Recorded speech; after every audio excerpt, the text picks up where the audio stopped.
7, the Commonwealth versus Karen Reed. Can I have counsel identify themselves for the record? Morning, Your Honor. Adam Lally for the Commonwealth. Morning, Mr. Lally. Good morning, Your Honor. Hank Brennan for the Commonwealth. Morning, Mr. Brennan. Morning, Your Honor. Alan Jackson on behalf of Ms. Reed. Morning, Mr. Jackson. Good morning, Your Honor. Elizabeth Little, also on behalf of Ms. Reed. Good morning, Ms. Little. Good morning, Your Honor. Robert Alessi on behalf of Ms. Reed. Good morning, Mr. Alessi. Good morning, Your Honor. David Yannetti for Karen Reed. Good morning, Mr. Yannetti. Good morning, Ms. Reed. Good morning, jurors. So I have 3 questions I have to ask you because I haven't seen many of you for a long time, and we do appreciate that you are all here ready, willing, and able to get started early. We sometimes have to deal with a few things before bringing you in, but we do appreciate your patience. So those questions are, were you all able to follow the instructions and refrain from discussing this case with anyone since we last saw you? Everyone said yes or nodded affirmatively. Were you also able to refrain from doing any independent research or investigation into this case? Yes. Everyone said yes or nodded affirmatively. Did anyone happen to see, hear, or read anything about this case since we last met? Everyone said no or shook their heads. Thank you very much. Jurors, can I have each of you stand and raise your right hands, please? Do each of you solemnly swear you shall well and truly try the issue between the Commonwealth and the defendant according to your evidence and according to the law, so help you God? Yes. Thank you. You can have a seat. Jurors, hearken to these indictments. Karen Reed of Mansfield in the County of Bristol, on or about January 29, 2022 at Canton in the County of Norfolk, did assault and beat John O'Keefe with intent to murder such person, and by such assault and battery did kill and murder the said John O'Keefe and is guilty of murder in the 2nd degree and not in the 1st degree in violation of Massachusetts General Law, Chapter 265, Section 1. 002, Karen Reed of Mansfield in the County of Bristol, on or about January 29, 2022 at Canton in the County of Norfolk, did operate a motor vehicle upon a way as defined in General Law, Chapter 90, Section 1, or in a place to which the public has a right of access, or upon a way or in a place to which members of the public have access as invitees or licensees, with a percentage by weight of alcohol in her blood of 8/100ths or greater, or while under the influence of intoxicating liquor, and did so operate said motor vehicle so that the lives and safety of the public might be endangered, and by such wanton and reckless conduct so described to cause the death of another person, to wit, John O'Keefe, in violation of General Law, Chapter 265, Section 13.5.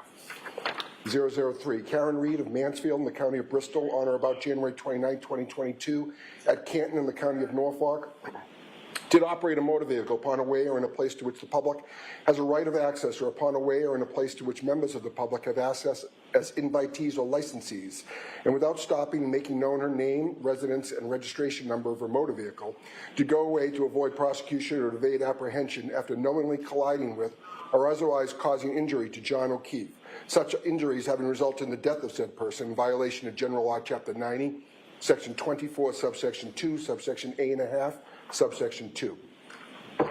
To these indictments, the defendant has pled that she is not guilty and for trial has put herself upon the country which country you are, and you are sworn to try the issue. If she is guilty, you are to say so. If she is not guilty, you say so and no more. Jurors, hearken to the evidence. All right. Thank you. All right, members of the jury, I'm about to make some preliminary remarks to you to acquaint you with some of the legal principles, procedure, and terminology that you may inquire during the course of this trial. These comments are not intended to be a substitute for the more detailed instructions on the law that I'll give you at the conclusion of the case.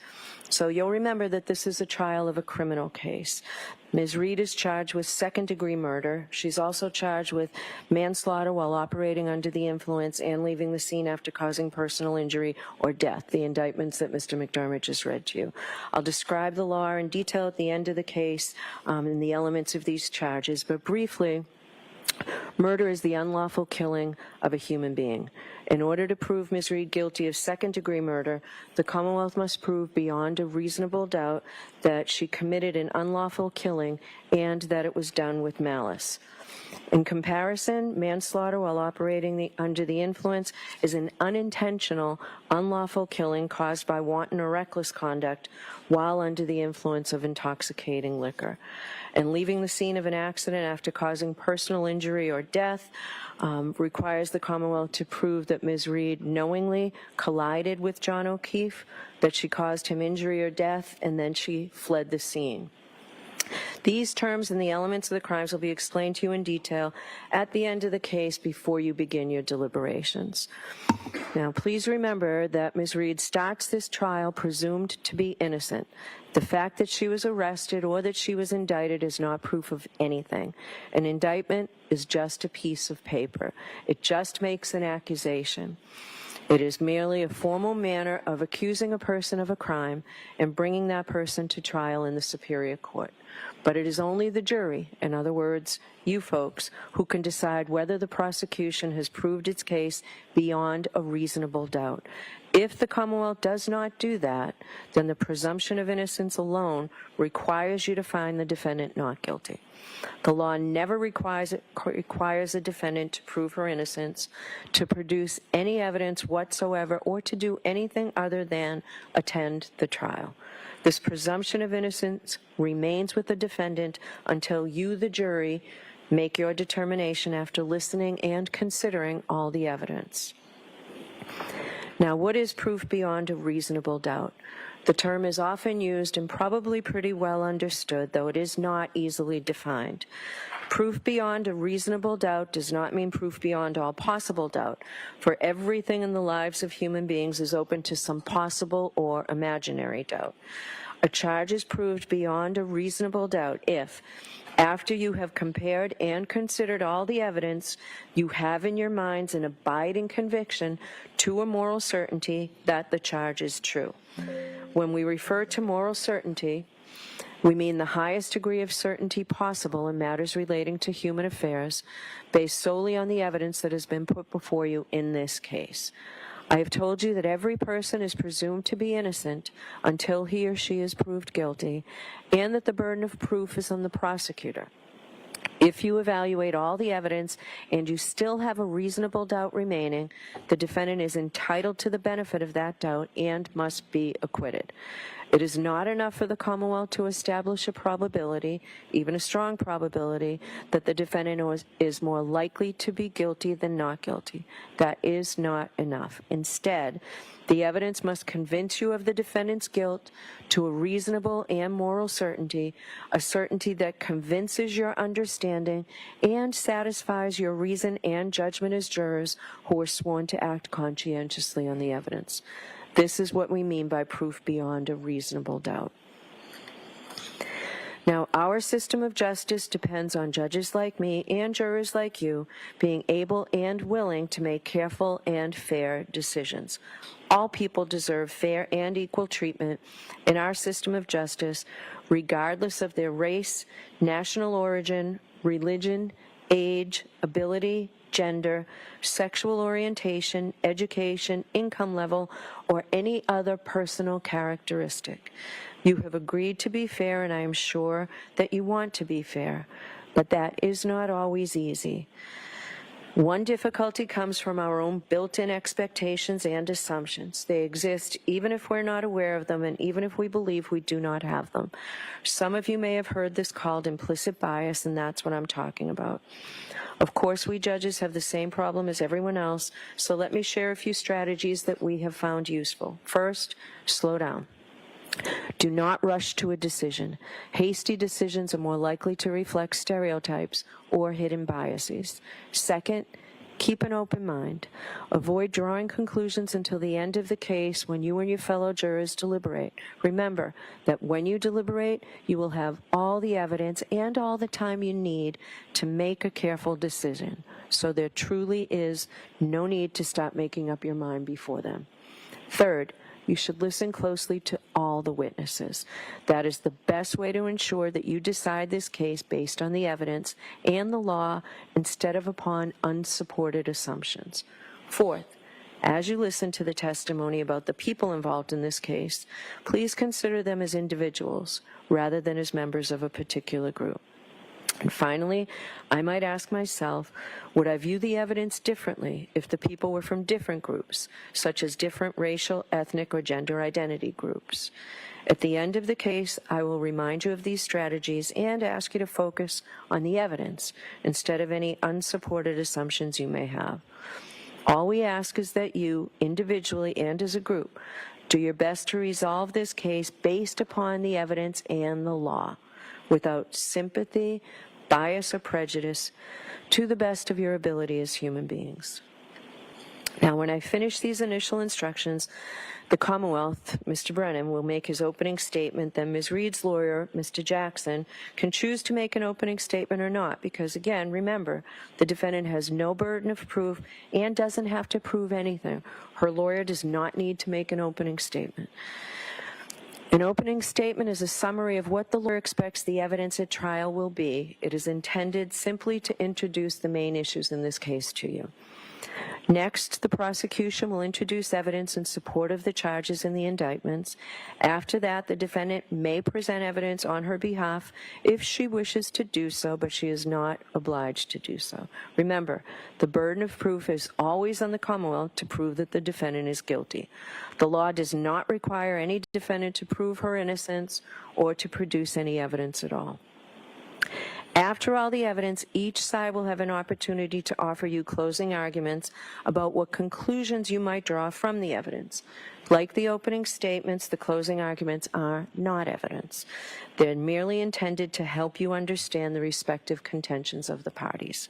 Finally, after all the evidence and the lawyer's arguments, I will instruct you in detail on the principles of law which you are to apply in your deliberations when you retire to consider your verdict. Your verdict must be unanimous. Let me speak briefly about our respective roles in this case. As the judge, my responsibility is to see that this case is tried orderly, fairly, and efficiently. It's also my instruction to decide any questions of law that come up during the trial and to instruct you about the law that applies to this case. It is your duty to accept the law as I stated to you, whether you agree with it or not. Your function, you folks are the most important people in the courtroom. Your function is to determine the facts. You are the sole and exclusive judges of the facts. You alone determine what evidence to believe, how important any evidence is that you do believe, and what conclusions all the believable evidence leads you to. You will have to consider and weigh the testimony of all the witnesses who will appear before you, and you alone will determine whether to believe any witness and the extent to which you believe any witness. You can believe all of what a witness says, some of it, or none of it. It's entirely up to you. It is part of your responsibility to resolve any conflicts in testimony that may arise during the course of the trial and to determine where the truth lies. Ultimately, you must determine whether or not the Commonwealth has proved the charges beyond a reasonable doubt. The lawyers have their own important role in this trial. They are, of course, advocates. Their job is to bring to your attention the evidence and arguments that best support their position. They may also object to evidence offered by the other side that may not be admissible under our rules of evidence. Similarly, we may engage in sidebar conferences out of your hearing. These sidebar conferences are not intended to keep secrets from you, but to allow the lawyers a little more time to argue their points so that I may rule on what you may consider as evidence. If I agree with an objection to a question, the term I will use is sustained. You are to disregard that question, and you're not to speculate as to what the answer might have been. In the same way, you're to disregard any evidence that I tell you is stricken from the record. If I reject or overrule an objection, I'll permit the witness to answer. This happens a lot. You'll find this during the course of the trial. If I let the witness answer the question, but you're not allowed to give the answer any more weight than you would have no objection had been made. Please do not hold it against the lawyers if they make an objection. That's the important part of the lawyer's job. The lawyers have to let me know when there is a potential issue about the admissibility of certain evidence under our law. You must decide this case solely on the evidence presented in this courtroom. This will include the sworn testimony of witnesses and may also include any exhibits that are admitted into evidence, any facts that I tell you have been agreed to by both sides, and any facts that I indicate to you may be taken as a matter of common knowledge. Questions to witnesses, no matter how artfully phrased, are not evidence. Only the answers which you receive from the witnesses who are testifying under oath are evidence. So, if a witness is asked, isn't it true that after you learned that your uncle left you money in his will, you poisoned him? And the witness's answer is no. Based solely on that question and answer, there is no evidence that the witness has an uncle, that the uncle had a will, that the uncle left the witness money, that the witness knew that he did, or that the witness poisoned him. Any information that you may have read, heard, or seen about the case outside of the courtroom is not evidence. My instructions to you and any other comments I may make, the lawyer's openings and closing arguments, and any comments they may make are not evidence. I will emphasize this point because it's crucial to your understanding of your role. If the lawyers or I make any comments during the trial, those comments are not evidence, and your verdict must be based only on the evidence. In Massachusetts, lawyers are not allowed to make comments other than during opening statements and closing arguments. They are permitted only to ask questions, but they cannot comment on the witness's answer. If a lawyer comments, you are to disregard it. In this way, communication in the courtroom is not like everyday conversation. If a lawyer seems to agree or disagree with an answer, or if a lawyer expresses confusion or any other reaction or emotion, you are to give no weight to what that lawyer does. In the interaction between a lawyer and a witness, you may consider only the witness's testimony as evidence. In a similar way, any comment I make is not evidence. But of course, you can't disregard what I say when I provide you with instruction or direction. Remember, however, I'm the only one who can instruct you or direct you in any way. Finally, on this topic, if one of the lawyers or I refer to some part of the evidence and that does not coincide with your own recollection, it is your collective recollection which you are to follow in your deliberations. Now, in this case, I anticipate that we will go by bus to an area that you'll hear about during the trial. You may consider as evidence anything that you observe about the layout of the area, including the scene of the alleged crime when we do go there. I will give you further instructions prior to our leaving for the view. Now, in this case, I'm going to allow you to take notes. Any jurors who wish to take notes during the course of the trial, except during opening statements and closing arguments, because remember, those aren't evidence. If you wish to take notes, you may do so once the evidence begins. Notebooks and pencils will be provided to you. The notebooks will be collected each day, and they'll be locked up, and they will remain confidential, and they're destroyed at the end of the trial. Nobody sees them. You're not required to take notes. The choice is entirely up to you. Some jurors may feel that notes are helpful, particularly if the case involves many witnesses or complicated issues. Notes also can help you remember specific testimony or evidence, such as times, places, dates, names, relationships, events, distances, things like that. Other jurors may feel that note-taking is a distraction and may interfere with hearing and evaluating the evidence. If you do take notes, I suggest you keep them brief. They are not and cannot be considered official transcripts of the trial testimony. However, bear in mind that although the court reporter is recording everything that transpires here, we do not have the capability of providing you with a transcript of the testimony at the conclusion of the trial. So you'll have to rely on your own memories of the testimony, perhaps supplemented by your notes.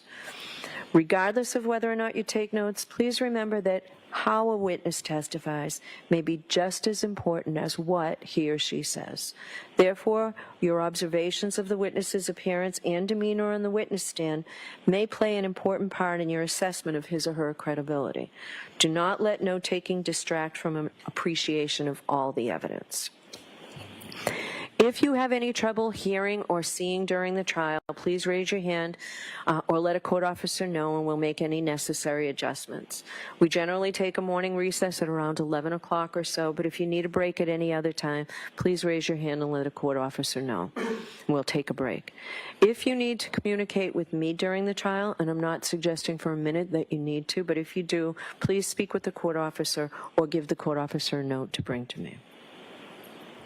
Now, I'm going to address the issue of public interest in this case again, and the duty of this court and this jury to adhere to the rule of law, because it is so very important.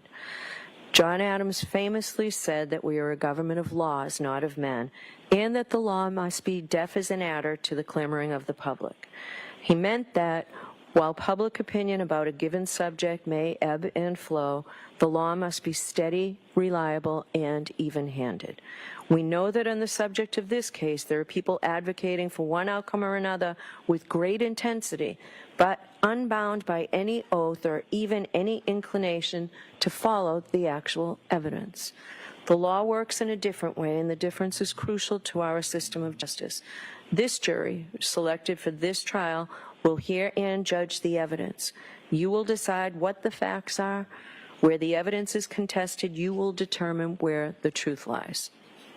Ultimately, this jury will decide whether the Commonwealth has carried its burden of proving that the defendant is guilty of any crime beyond a reasonable doubt.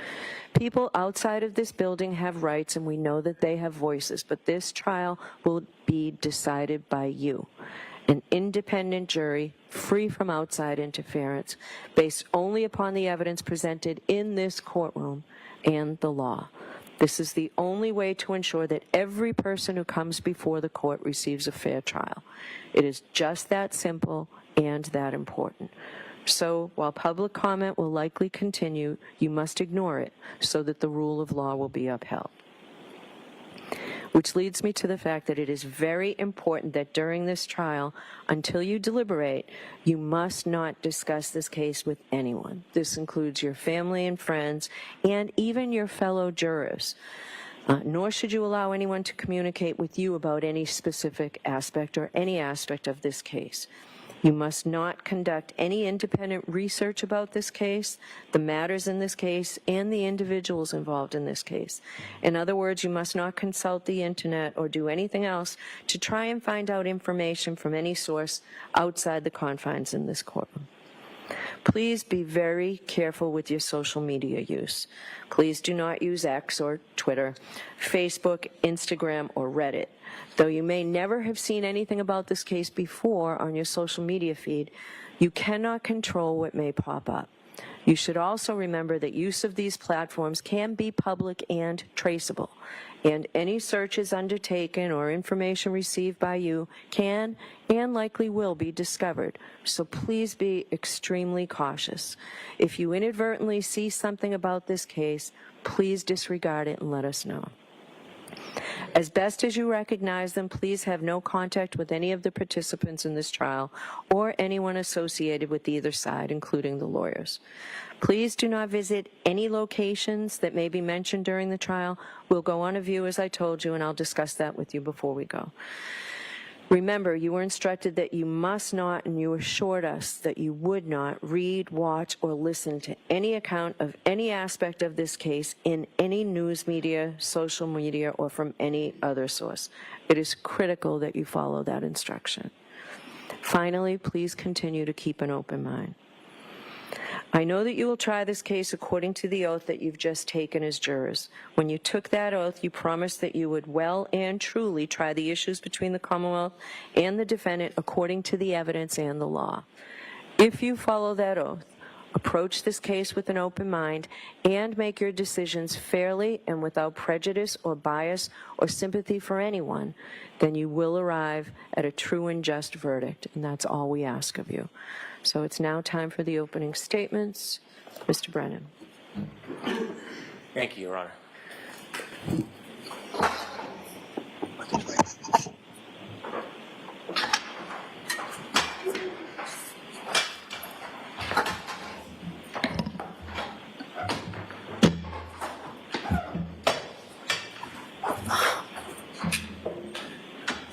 At 6:04 a.m.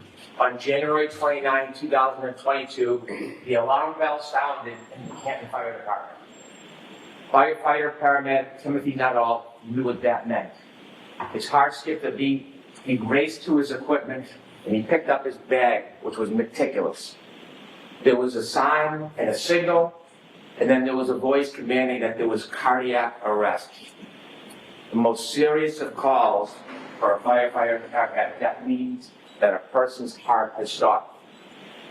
He didn't know who it was, he didn't know where it was, he took his bag, he had just gotten to the station, and he rushed to the ambulance. He was one of the most senior paramedics that morning. Another paramedic, Anthony Flamati, would be running this mission He jumped in the back of the ambulance, the door shut, and they headed off to 34 Fairview Road.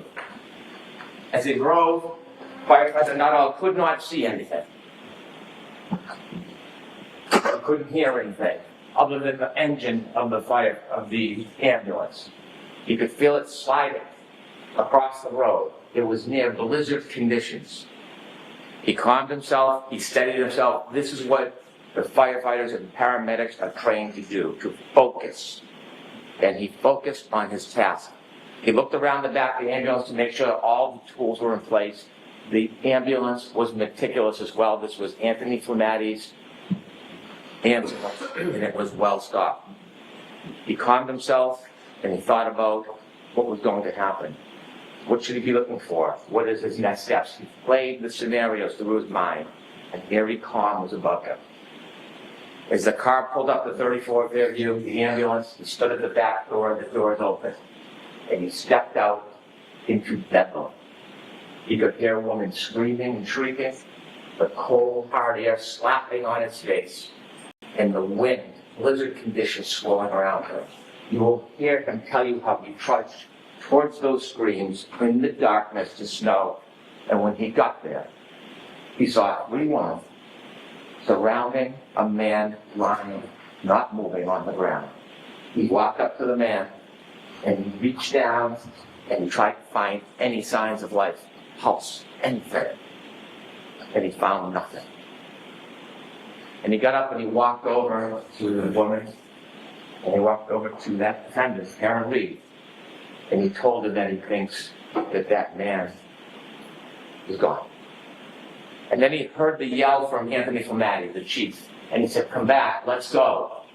Because you'll learn that in the cold, even if somebody's heart stops, even if they're presumed to have passed, sometimes you can still save a life. So you'll see on a dash cam video, you'll hear through testimony, he went back to that man who was John O'Keefe. He went back to him, and that crew, coordinated effort, they did everything they could to save his life. They got on their knees, they began CPR, and Firefighter Nuttall will explain as he knelt over John O'Keefe. He looked up, and the defendant approached him, and you'll see it on the video.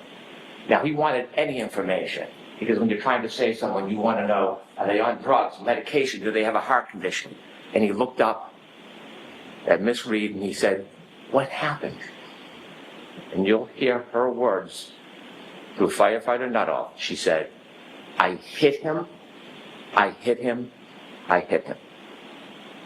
And it was at that time, with the words of the defendant, that she admitted what she had done that night, that she hit John O'Keefe. Now those words didn't mean anything to Firefighter Nuttall. They weren't in context, they didn't reconcile with the injuries, it didn't help him in his treatment, so he ignored it. Now, Firefighter Nuttall is not a police officer. He's not an investigator, he is not a detective. He's a first responder. And so he takes that information, it was useless to him, he continues to work on John O'Keefe trying to save his life. You'll see the team put him on a stretcher. And when they lift him from the ground, even though there is snow accumulating, underneath John O'Keefe is simply grass, hard ground, frozen. And beneath his body lay his cell phone. They bring him to the ambulance, and while they bring him to the ambulance, you'll see on the videos that other first responders speak to the defendant. One first responder, Mr. Flamatti, she will say, "I hit him, oh my God, I hit him." And then she was interviewed or asked questions for background information, not a criminal investigation, just background to try to help John. And she was asked questions about his background, and during that conversation, you won't hear see the defendant was a person by the name of Jen McCabe and a firefighter McLaughlin, and she tells Fire McLaughlin, the third first responder, "I hit him." They bring Mr. O'Keefe to the Good Samaritan Hospital, and his body is cold. The doctors work feverishly. They treat him, trying to save him. They try to warm his cord. And unfortunately, Firefighter Nuttall's first instinct is accurate. John O'Keefe passed. So why are we here today? We are here today because John O'Keefe was killed by the actions and conduct of that defendant, Karen Reed. You will learn in this case through facts, science, and data, you will learn that on January 29th, 2022, when the defendant and Mr. O'Keefe were in front of 34 Fairview Road, all the way to the left side in a dark corner near a flagpole, you will learn that Mr. O'Keefe got out of the car. He got out as he stood by the side of the road after an argument with the defendant. That argument, that anger fueled by heavy intoxication, you will learn from the science and data as he stood by the side of the road, the defendant in her SUV drove away. She drove at least 35 feet away. The argument had told her it had ended. But then she stopped.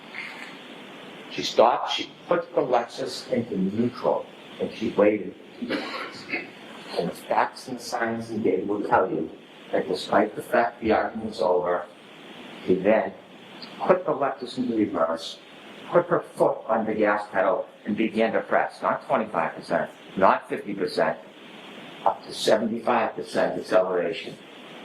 There was a light dusting of snow, the Lexus tire spun backwards, she went backwards at least 70 feet, she clipped John O'Keefe, he fell backwards, hit his head, broke his skull. And there he lay at the corner of Fairview Road, on the ground, lying on top of his cell phone, alone. And then the defendant will later tell that when she left, he didn't look mortally wounded. Yet he was. And she simply drove away.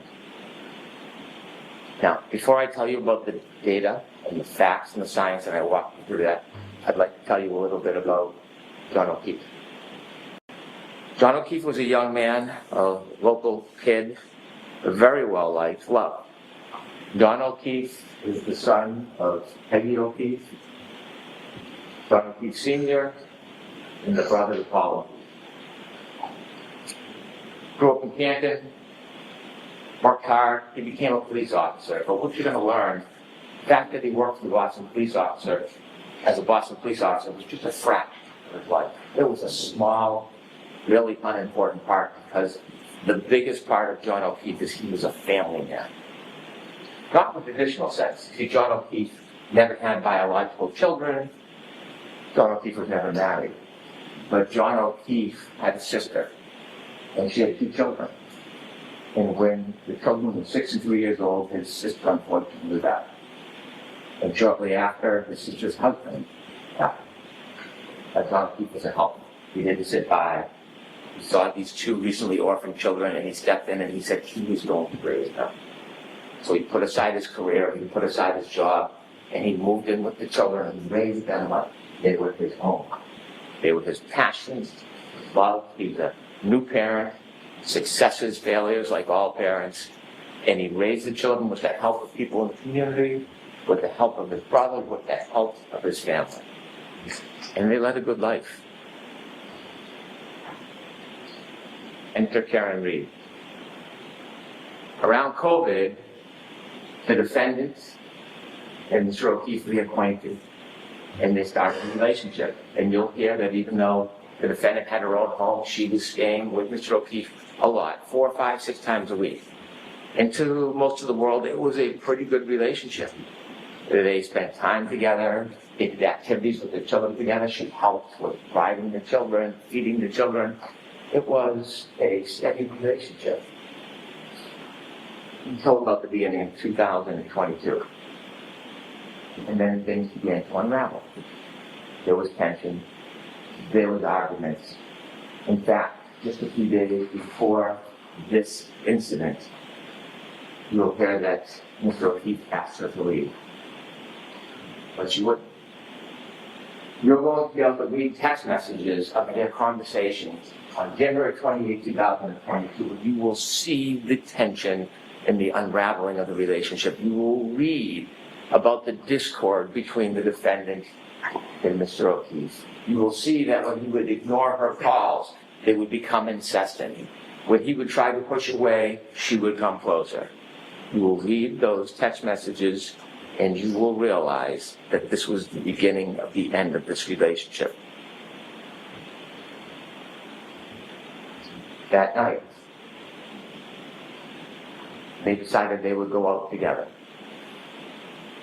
I want to tell you something about data and science before we get to that night. I mentioned that underneath John's body was a cell phone. A cell phone is an amazing piece of technology. It is like a computer.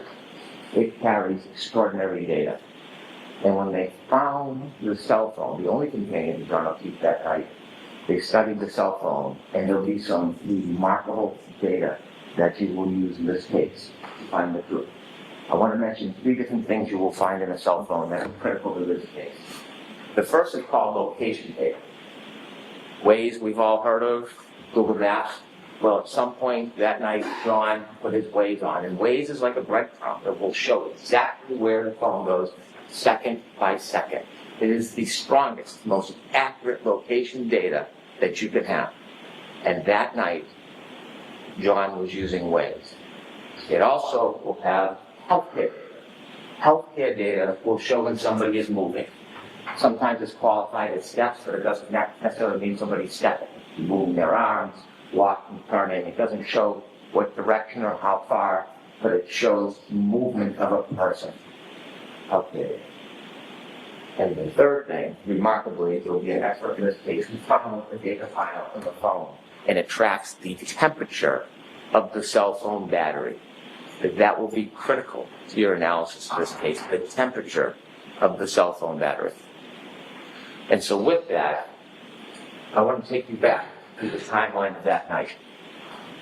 After the discord, both the defendant and Mr. O'Keefe decided they would meet at a bar called McCarthy's. Now, McCarthy's is a local bar, a blizzard is pending, and people are getting together in a celebratory mood. They go to McCarthy's and you'll see a video of McCarthy's, and you will watch both Mr. O'Keefe, friends, and the defendant drinking alcohol. And you will count 8 vodka drinks that the defendant drank. They arrive at 8:50, they stay till 9:45. She consumed at least 7 of those drinks in less than 2 hours. The last drink, you'll see when they leave the bar, she puts it under her jacket, and they walk out and they go to another bar to meet other friends called the Waterfall. They reach the Waterfall sometime around 10 p.m. And when they go into the Waterfall, you'll see a video. And when I said celebratory mood, you will see a group of friends of John O'Keefe, many who are friends with Karen through John, and you'll see them clapping and happy and joyous as they're there. You'll see many hugs between John O'Keefe and his friends and the defendant and many of the people there. And they spend some time together, they're drinking, and they all do a shot. So that will be at least the 8th drink within 3 hours that you consume. You will see from the data, not just the cell phone data, but there's some other very important data, and the other piece of data that goes hand in glove with the cell phone is information on the defendant's Lexus vehicle chips. You might have heard of black box in an airplane, or there's some type of event that captures a small amount of time. Well, that was captured in the defendant's Lexus. That black box information with the cell phone data will tell you everything you need to know in this case. It will bring us step by step through the entire night to the death of John O'Keefe. And so they leave the Waterfall bar at 12:12, and you'll see that the ignition goes on to the defendant's Lexus. And both John O'Keefe and the defendant in the car, and they decide that they're going to go back to 34 Fairview Road, where we talked about earlier. They're going to go there for a get-together for one of the homeowner's sons who's having a birthday party. And so as they drive back, you will be able to follow them to this location data. When they go back to Fairview, they don't know exactly where it is, and they get lost.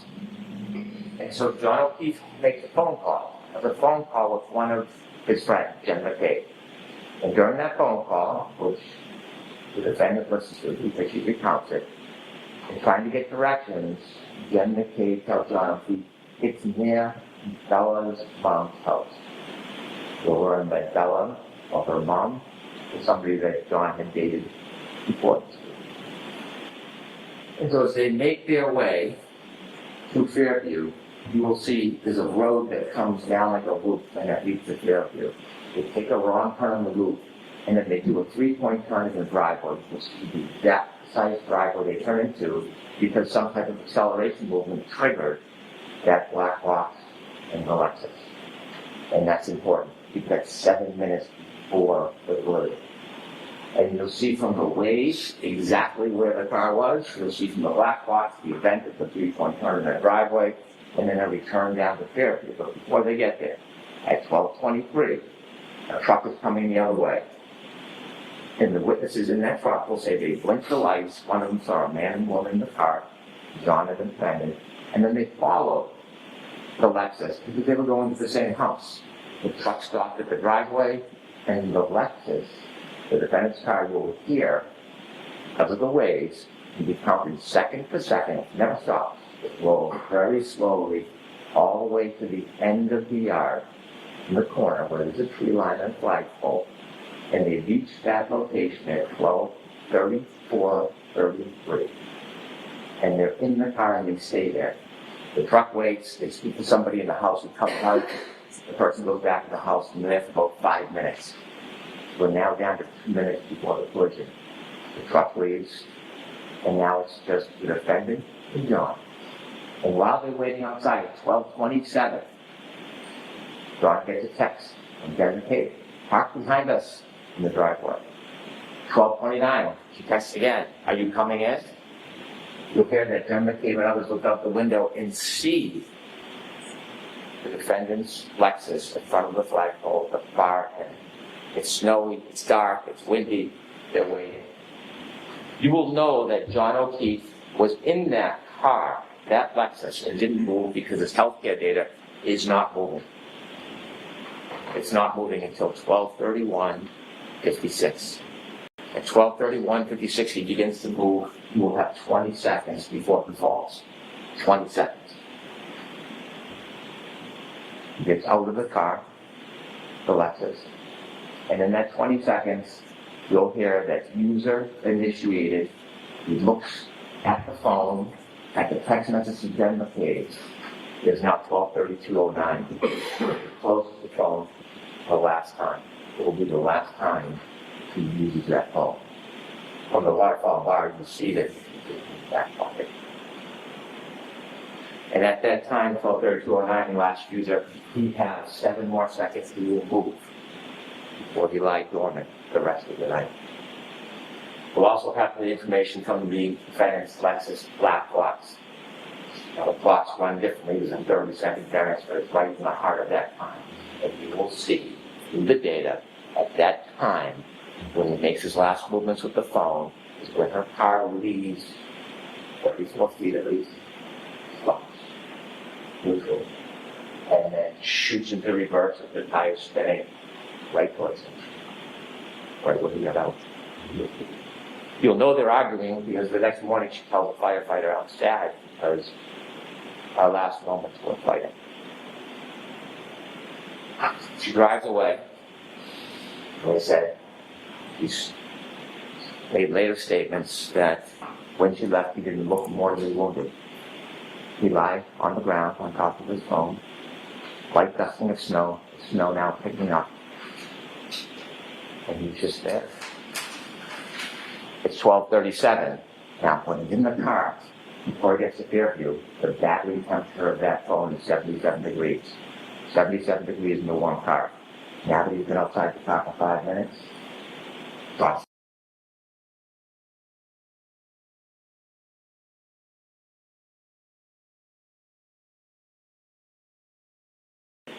She calls again at 12:36:33 and leaves a message. You'll hear it. And you will hear the anger and rage in her voice. She leaves a message. John, fucking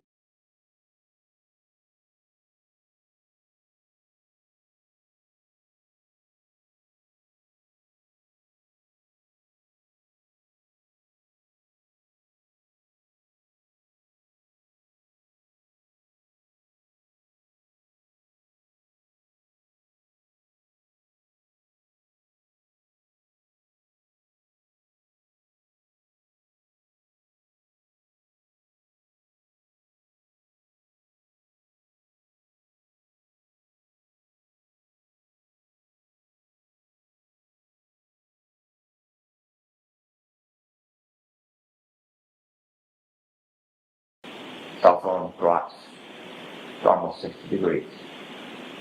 12:59, the defendant leaves another message.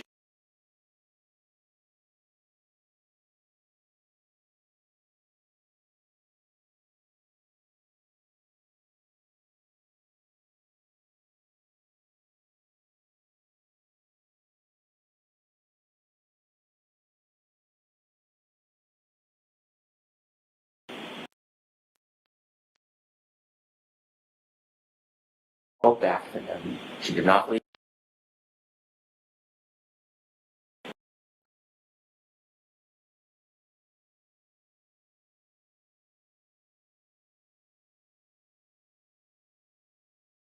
No answer.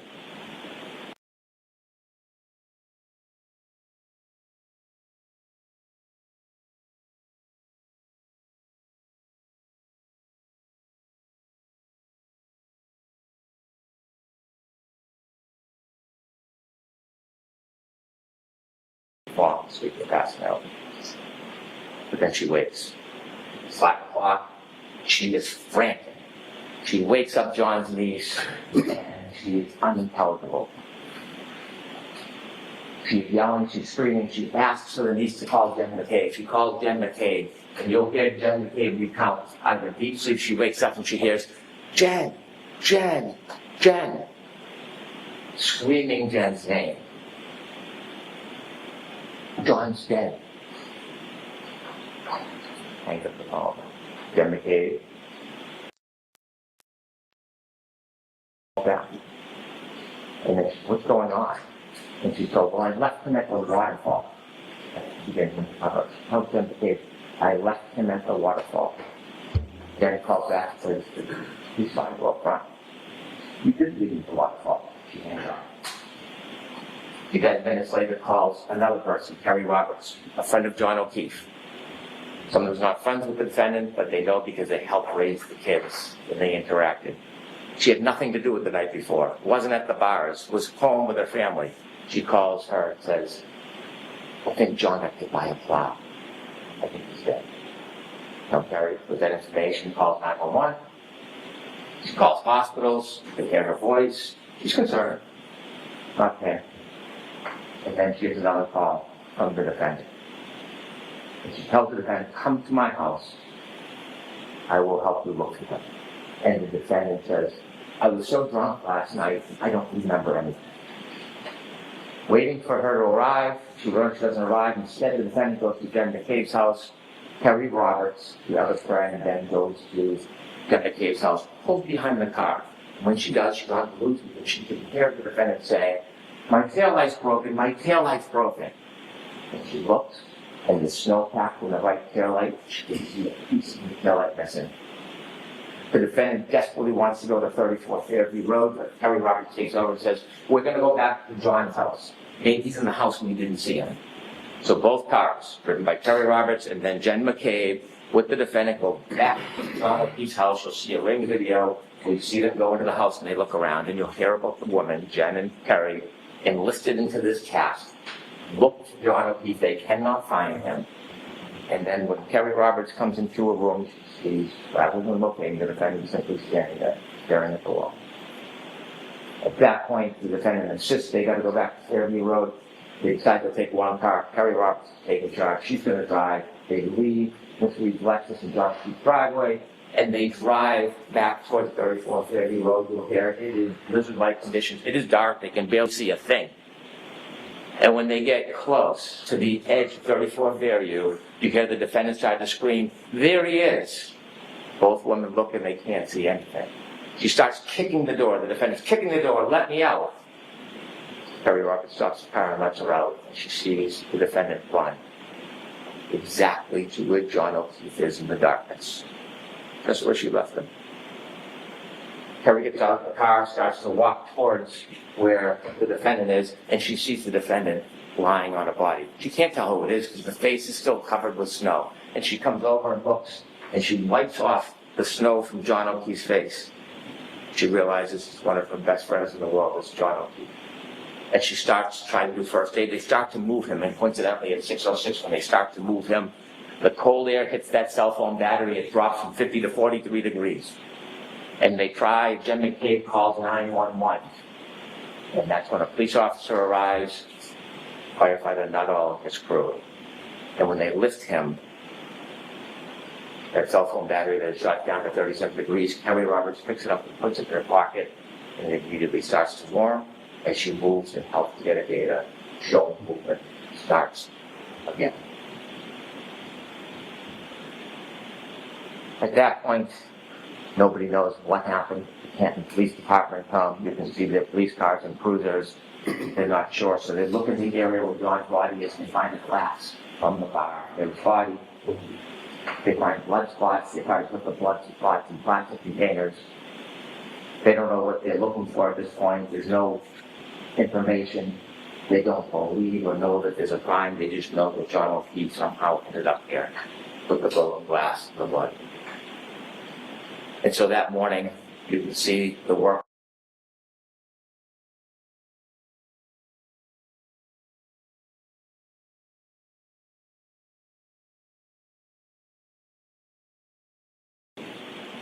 Also the news, and they go to the hospital. They go to the Good Samaritan Hospital, and Kerry Roberts is walking, and Peggy O'Keefe is going to go see her son with her husband. And as she walks down the hall, Karen Reed is also in the hospital. See, there was some reports of maybe she was upset or suicidal, so they sectioned her. They put her in for evaluation to make sure she could say it. You know, Peggy O'Keefe tell her she walked.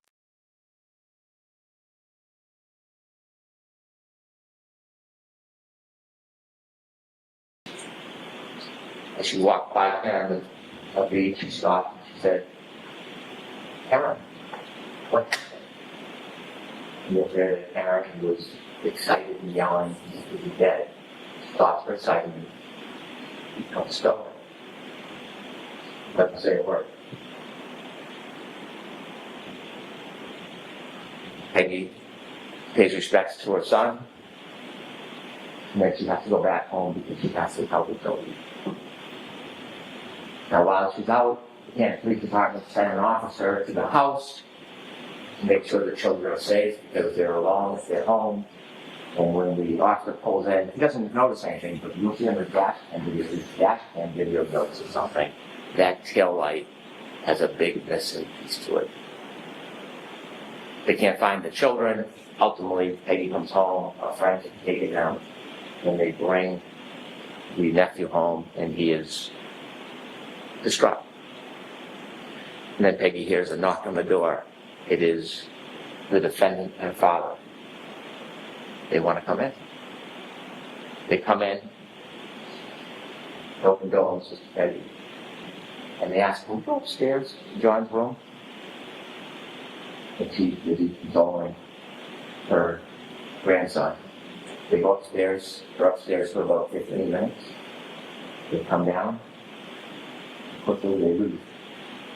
Now they got there from the defendant's father, drove his wife and the father to that house. But when they leave, they take two cars. They take the Lexus with the broken tail light with them back to the defendant's father's house. And you will learn that when police start getting some of the information, they learn about the broken tail light, they learn information that she had told people that she had hit him. They went down to see her.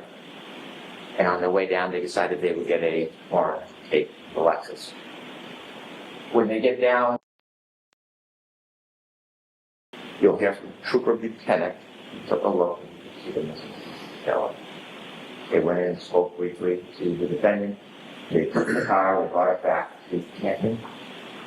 And so, what to learn from the forensic evidence that will help with the science and data is that not only was the cell phone left behind, but also around that area, broken tail light was littered around John O'Keefe's body. Littered around that area. When they got into the hospital, they noticed there was a shoe missing. As time went by, snow melted, they dug the excavation, they found his shoe on the border between the street and the grass. We learned days later when they did a plant excavation, they found his hat frozen to the ground.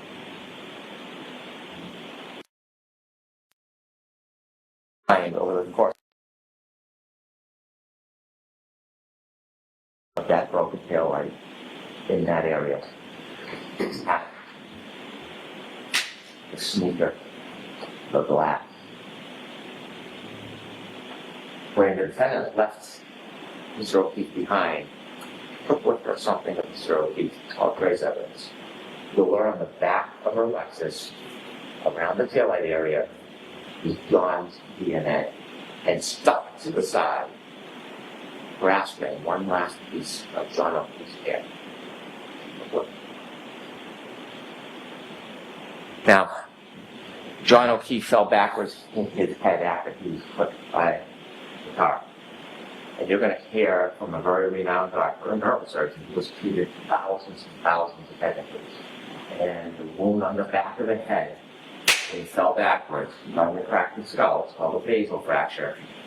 It created an injury called counter-coup.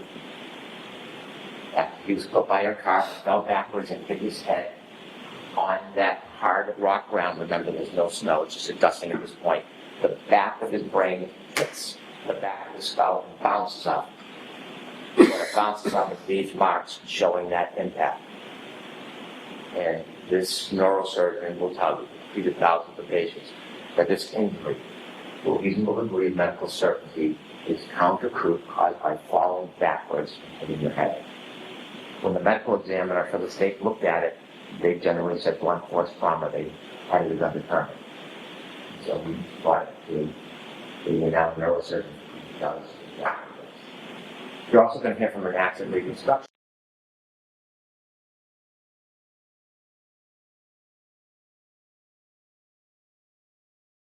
They will come in and explain to you exactly what I talked about, how the data from that black box coincides with the cell phone and the movements of the car, the moments before, during, and after the defendant's.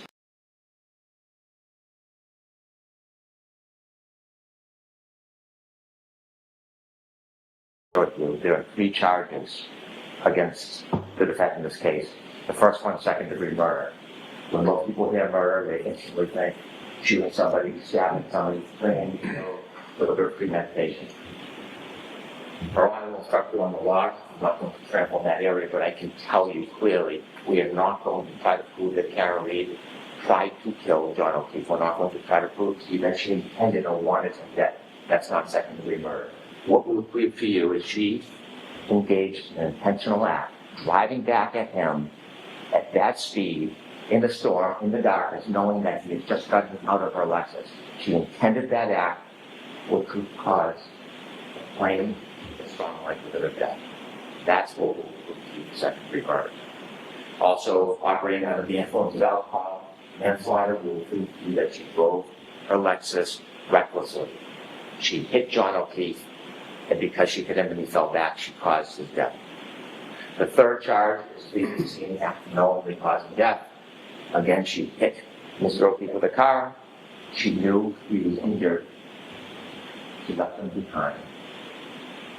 And died. That's the whole group. This case will come down to the science and the data. The science and the data, the cell phone, it is the best of the story. It doesn't suffer from intoxication. It doesn't suffer from memory loss. It doesn't suffer from emotion, pride, or prejudice. It is facts. It is data. And that facts and data will lead you to the truth in this case. But after Ms. Reed was charged, she began what you'll learn as a campaign. A campaign to make public statements. 2020 guideline, Fox 25, a documentary. And we've had an opportunity to get many of her statements in the footage, and we're going to show much of it to you. And her statements to you will confirm what you already know from the science and the data, what you will already conclude from the facts independent about what she did that night. Her word simply confirmed. But many of her statements, her admissions to extraordinary intoxications, her admissions to driving in the Lexus, her admissions to being angry at dawn that night. And I say her admissions that she told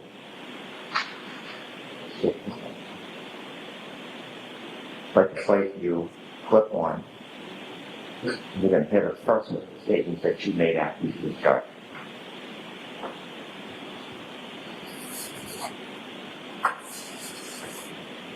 I mean, I didn't think I hit him, but could I have clipped him? Could I have tagged him in the knee and incapacitated him? He didn't look mortally wounded as far as I could see, but could I have done something that knocked him out and in drunkenness and in the cold didn't come to again? And this would have been the moment you dropped him off at the party. Yeah, would have had to.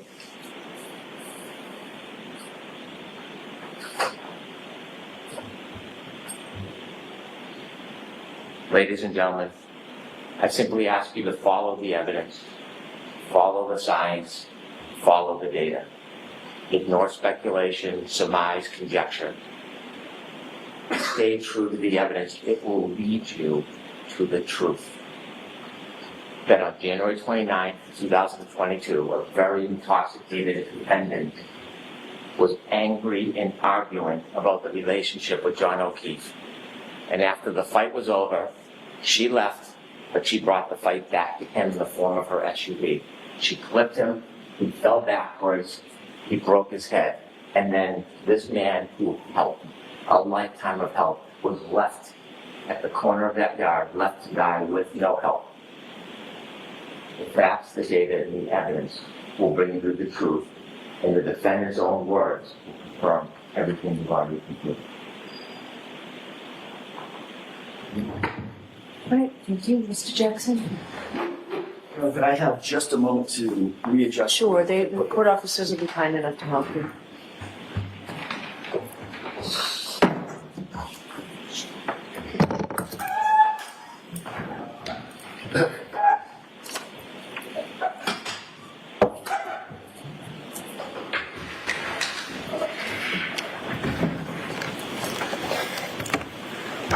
May I, Your Honor? The evidence in this case will establish above everything else 3 points. There was no collision with John O'Keefe. There was no collision. There was no collision. John O'Keefe did not die from being hit by a vehicle. Period. The facts will show that. The evidence will show that. The data will show that. The science will show that. And the experts will tell you that. You'll learn that the Commonwealth has pinned its entire case on a brazen and a flawed assertion that is untethered, unconnected to the facts and to the evidence. And their assertion is contrary to science. Because at the end of the day, folks, there was no collision with John O'Keefe. So how did we end up here? How does Karen Reed end up sitting in that chair on trial for an event that literally never happened? Well, the evidence is going to explain it. And it can be summed up in the following text message at the very beginning of this investigation. A text message of a now fired Massachusetts State Police officer named Michael Proctor. He was the lead investigator on this case, and he was talking about a fellow officer, a fellow cop, who owned the property where John O'Keefe's body was found. Text message with a buddy.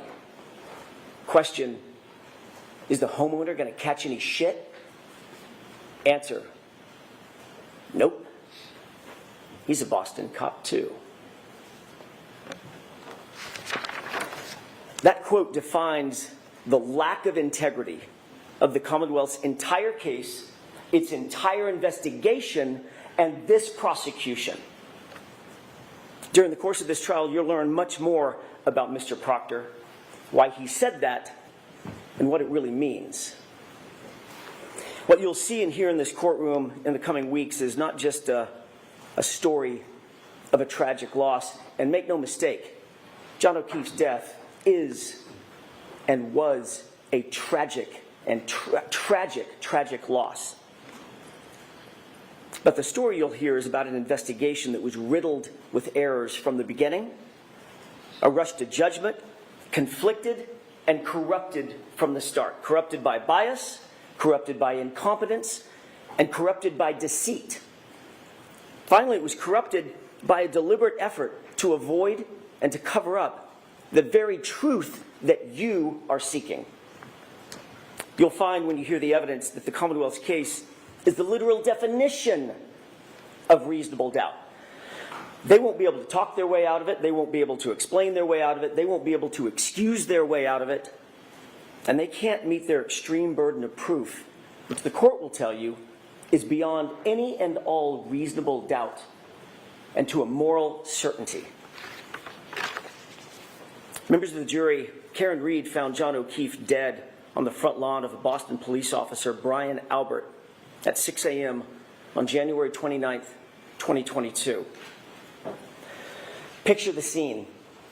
Blood-curdling screams, ambulances, emergency lights on, fire engines, ladder trucks, paramedics, patrol vehicles, patrol cruisers, police officers, first responders, firefighters, all swarming all over Brian Albert's lawn. Literally feet under his bedroom window. Yet Brian Albert, a sworn peace officer, a first responder himself, never came outside. Never went outside to see what the chaos was about, never went outside to see if he could assist a man in need, never walked outside his house to see if he could help a fallen fellow officer on his own front lawn. More shockingly, you'll learn that lead investigator for the Massachusetts police, Michael Proctor, never set foot inside Brian Albert's house that day. Never engaged in any investigation inside that house that day, even though a party with much alcohol had just occurred in that house, and even though a Boston police officer was found dead or dying just mere feet from the front door on that lawn. He never secured the crime scene, never separated and secured witnesses. He never properly collected evidence. He never secured the evidence. He never searched for signs of a struggle inside or outside the home. He never properly canvassed the neighborhood. Michael Proctor never did any of these things, even though fellow officers of Michael Proctor's actually mentioned, in their words, not mine, that it looked like John O'Keefe may have been, quote, in a fight. You'll have questions about that conduct. During the course of this trial, you'll find that the Commonwealth will not have answers. You'll see from the evidence in this case that this case carries a malignancy, one that is spread through the investigation, it's spread through the prosecution from the very start, from the jump. A cancer that cannot be cut out, a cancer that cannot be cured.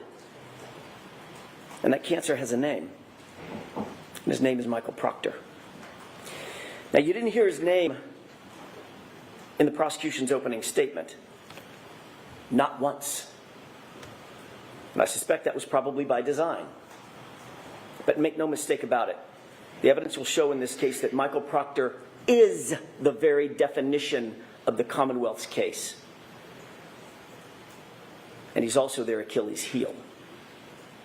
He was the lead investigator on the case officer, the architect of the entire prosecution. You'll learn there's not a single part of this case, folks, not a single part that he didn't touch, that he didn't direct, that he didn't orchestrate personally. Every single bit of it has his fingerprints on it. You'll learn that Michael Proctor was a longtime family friend of the Alberts. And he's been disgraced by his own agency, not by us, by the Massachusetts State Police. Investigated, suspended, and fired. The evidence will show that Massachusetts State Police found him guilty, found Michael Proctor guilty of bringing dishonor to the department for his conduct, not in some other case, not in some tangential case, in this case. The investigation of Karen Reed. Conduct that included bias in favor of his friends, the all-powerful Albert family, and bias against my client, Miss Reed, the outsider. Do you have any idea how hard it is for a state trooper to get fired? Well, the evidence is going to show that Michael Proctor earned it. Every bit of it. You'll hear that within hours of a Boston police officer being found dead on Brian Albert's lawn, Michael Proctor, the lead investigator, who had investigated exactly nothing up to this point, right at the beginning, made an early pronouncement that Brian Albert himself was not going to, quote, catch any shit, end quote. And that was for one reason, and one reason only. He's a Boston cop. The evidence will show that Michael Proctor made this statement in a text conversation with his high school buddies. A text he never thought would see the light of day, certainly never thought we would get a hold of. And when he thought no one was looking, he actually said the quiet part out loud. He's a cop too. We'll give him a pass. You'll learn that in Michael Proctor's world, rank has its privileges. And the evidence will show that's privileges that you don't get and I don't get. But apparently a Boston police officer, Brian Albert, and his friends, they do get. You'll learn that in Michael Proctor's world, he didn't care about finding the truth. In his world, his priority was to protect the brotherhood, to protect that blue wall, to protect his friends who were at the Alberts' house that night. I want to take a step back, if I could, and spend the next few minutes talking a little bit more detail about what the actual facts in this case will show, not based on speculation, not based on surmise, not based on guesswork or conjecture, but the actual true facts that you will learn through the course of this trial. On January 28th, 2022, it was a Friday night. John and Karen had made plans to meet up with friends for drinks. It was a happy and normal night for them. They were affectionate, they were loving, they were in good spirits, nothing out of the ordinary. They started at a local watering hole called C.F. McCarthy's. You've heard that name before and you'll hear it again. And eventually they made their way over to the Waterfall Bar and Grill, another bar where they ended up. When they got to the Waterfall Bar and Grill, the Albert family was already there, already heavily drinking. You'll learn that this was no ordinary family, the Alberts. The Albert family was a well-known Canton family. Some might even describe them as a very powerful Canton family. Brian Albert was there at the waterfall. You'll hear that he's a longtime Boston police officer. His wife, Nicole Albert, was there with him. His brother, Chris Albert, a powerful Canton politician. He sits on the select board. The select board actually governs the police department, the Canton PD. He was there. His wife, Julie Albert, was there. Their daughter, Caitlin Albert, was there. His sister-in-law, Jennifer McCabe, was there. Her husband, Matt McCabe, was also there. They were all there drinking before John and before Karen ever arrived. You'll learn that a man by the name of Brian Higgins, also a law enforcement officer, and longtime friend, longtime pal of Brian Albert, he was also there. And the two of them, the two Bryans, had been drinking most of the night together. You'll see video footage from the waterfall, which will show you that Karen and John were happy. They were affectionate. They were caring. They were loving. Just business as usual, out on a date on a Friday night. But that exact same video footage which lead investigator Michael Proctor plainly chose to ignore that video footage.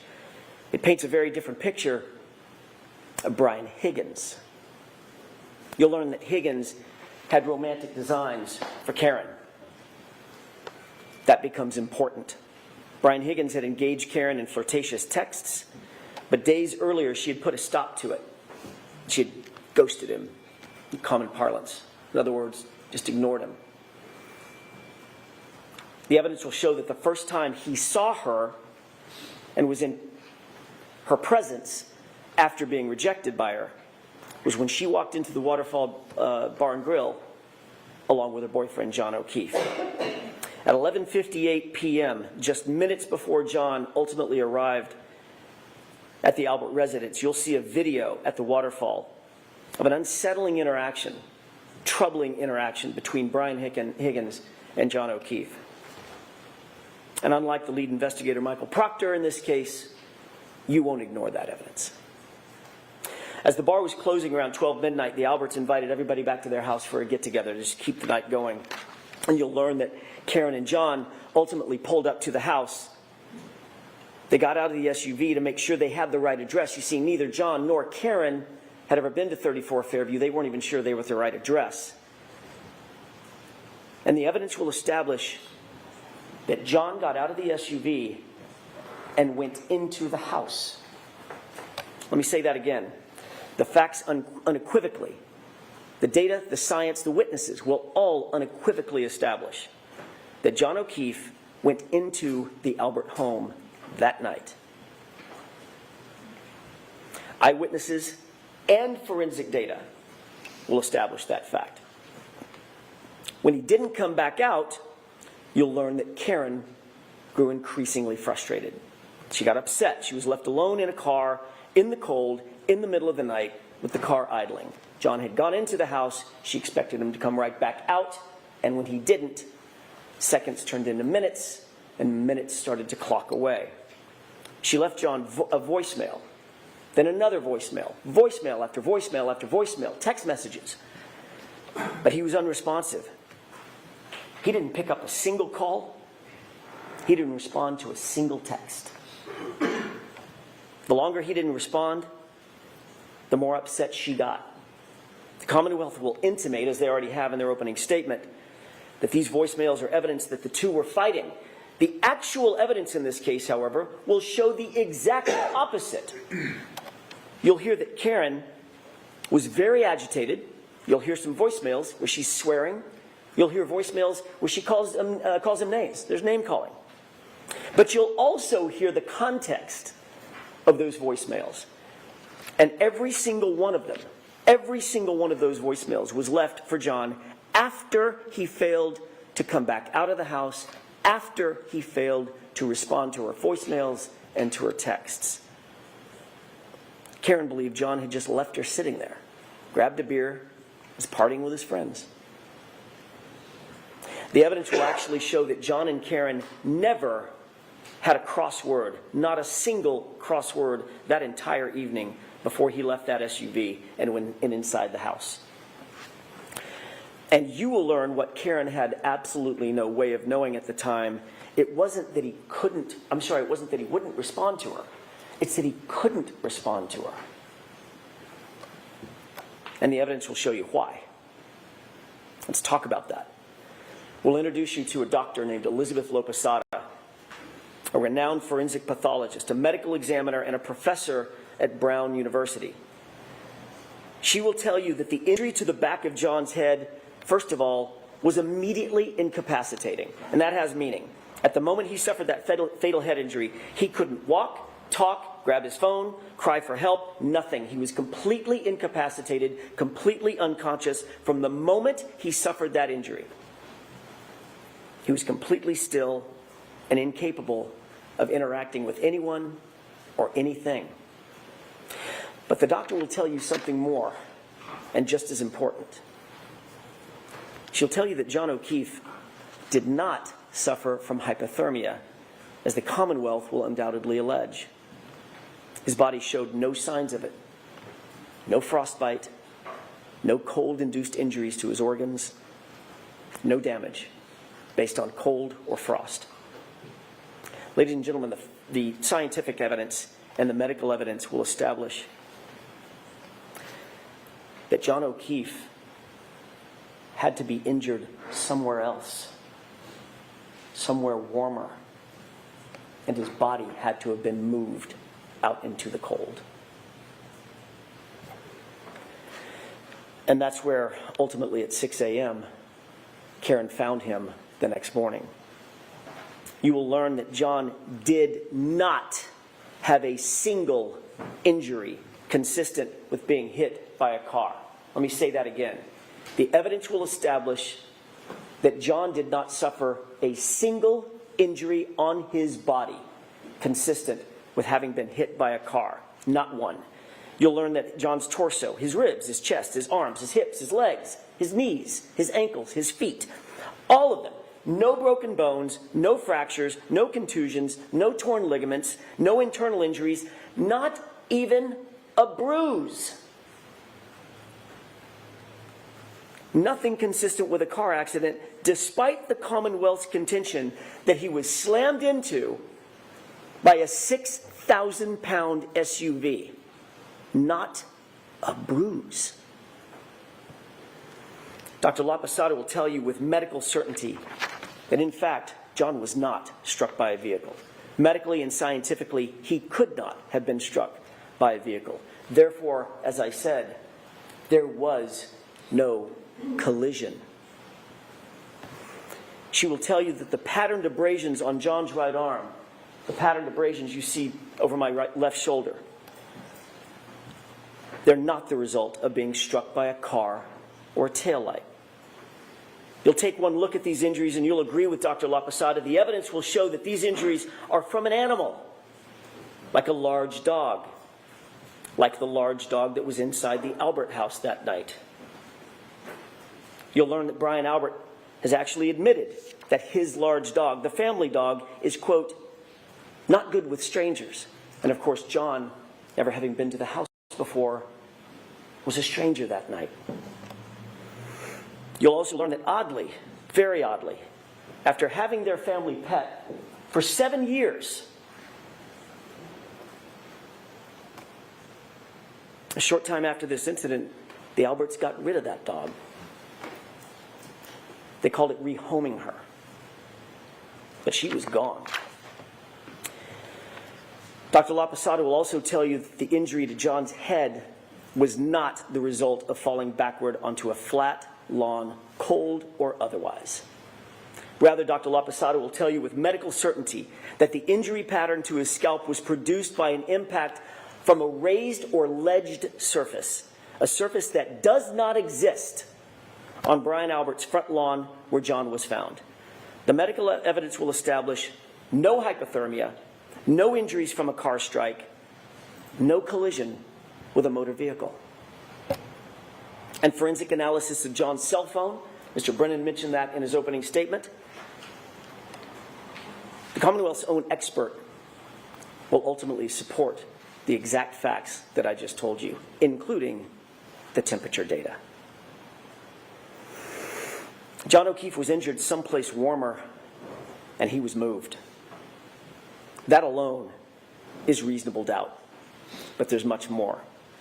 You'll also learn that there were many people at that after-hours gathering at Brian Albert's house who would have left by the front door just feet from where John O'Keefe's body would have ultimately been, had he actually been there, right after 12:30 a.m., which is what the Commonwealth's claim is. There were nearly a dozen people who walked out that front door directly adjacent to the precise spot where John O'Keefe would have been lying. Not a single person, not one, not a single person, saw a 6'2", 216-pound man laying sprawled in the front lawn in dark clothing on a light white dusting of snow. Not one. Then the evidence will also show that every one of those same people drove by that same spot, not walked by it, drove by it to leave the house, and still not one of them saw John laying in the yard when they left between 1 a.m. and 2 a.m. in the morning. But you know who else you'll find never saw a body on that lawn? The snowplow driver, a completely independent witness charged with plowing the streets in Canton that night. You'll hear that Michael Proctor, oh, he's not done yet, Mr. Proctor. You'll hear that Michael Proctor wrote a report where he claimed that Fairview had not been plowed that night. You'll learn that that was completely false. That was a lie.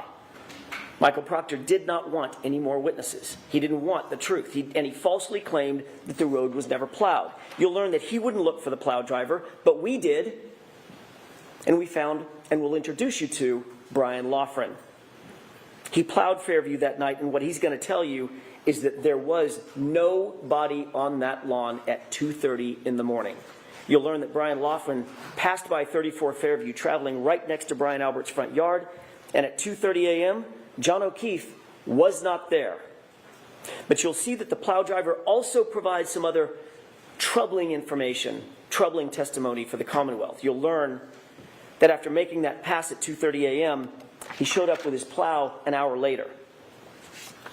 He stopped at the entrance of Fairview. He was looking up Fairview to decide whether or not to plow it, but he saw an obstruction. At 3:30 a.m., he looked down the street, and in the very spot precisely where Karen would later find John's body laying at 6 a.m., there was a car parked in front of it, a Ford Edge.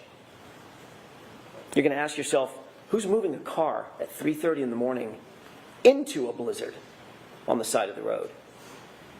You'll learn that Michael Proctor, the lead investigator, intentionally ignored this fact as well.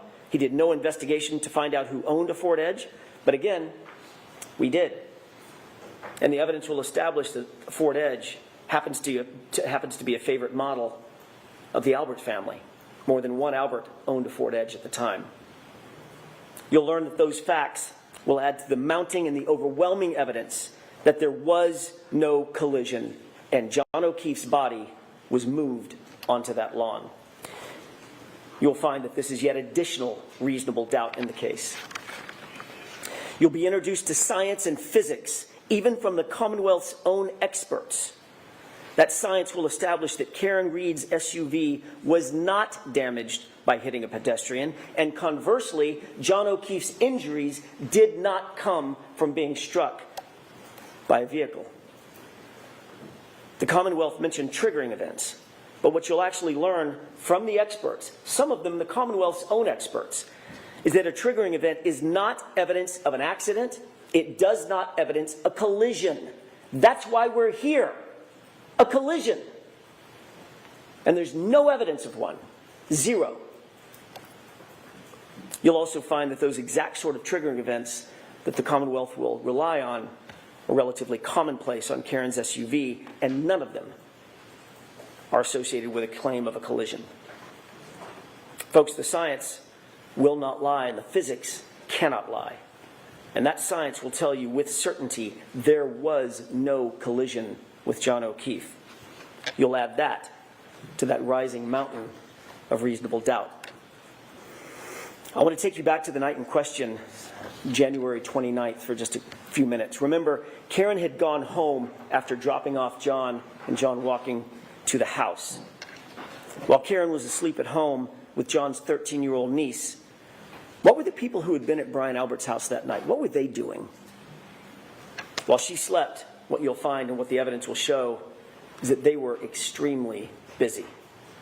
You'll learn that after a long night of heavy drinking, Brian Higgins left the Albert residence, but he didn't drive home. Rather, he drove over to the Canton Police Department, where he kept an office at about 1:25 a.m. Not a Canton police officer, but he kept an office there. Why go back to his office at 1:25 a.m.? Why go back to the Canton Police Department at 1:25 in the morning on the night of a blizzard? You'll learn that while there, Higgins made a call at 1:30 a.m. Higgins will later deny that he made that call. You'll find that curious. And his explanation for that late-night visit to Canton PD, you'll find that it changes nearly every time he's asked about it. You'll learn that after everyone left Brian Albert's house, Brian Albert actually claimed he had no contact with anybody else except his wife. No contact. Until he woke up the next morning. So he says. Then you'll learn that that, too, is a complete lie.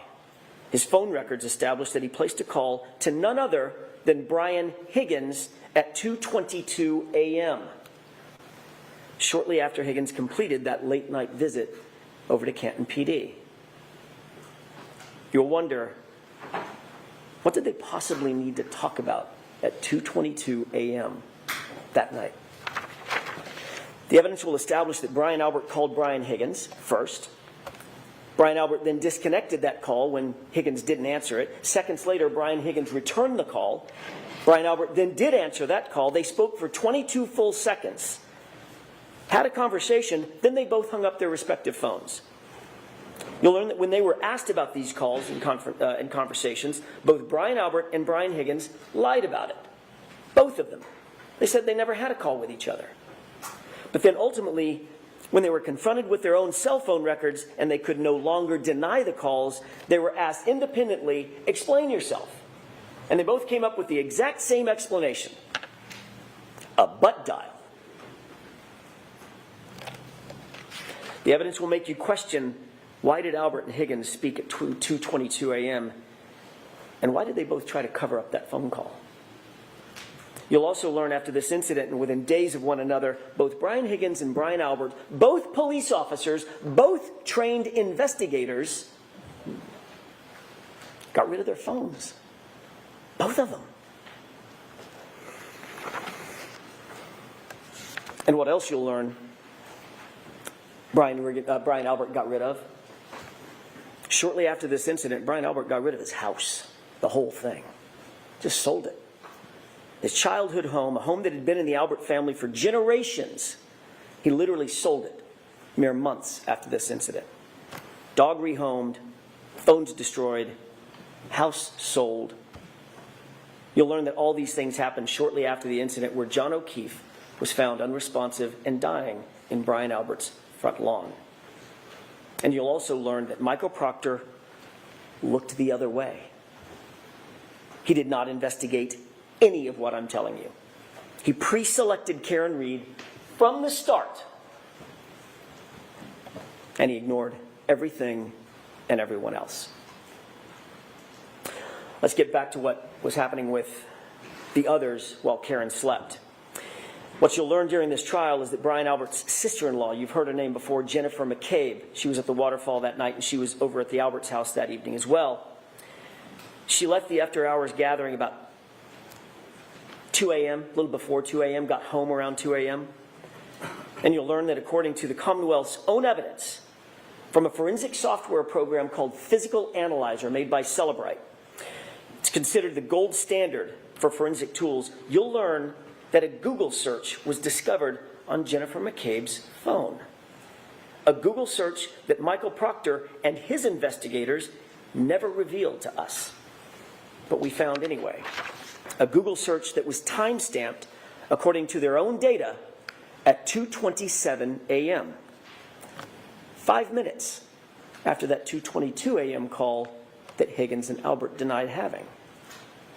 And that Google search on Jennifer McCabe's phone read, "Hoslong to die in cold." Hoslong to die in cold. Now she misspelled the first word. Hos is supposed to be how, but the meaning's the same. How long does it take to die in the cold? Time-stamped 2:27. And then that search was also noted by the same Celebrite program as having been deleted. The evidence will force you to ask, why is there a search on her phone? Why is it logged at 2:27 a.m.? When the Commonwealth claims that she first learned of John's death and where his body was hours later at 6 a.m. So what you'll learn is that while Karen slept, here's what was actually happening by some other very busy bees.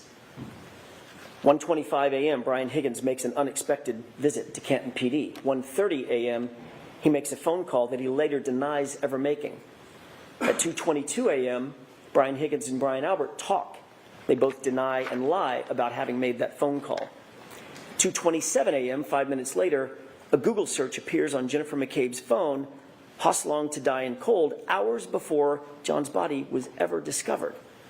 A Google search she denies making, and that she later, or at least it was later logged as deleted. Meanwhile, at 2:30 a.m., the plow driver confirms that O'Keefe's body was not on the lawn of Brian Albert's house, not at 2:30 in the morning.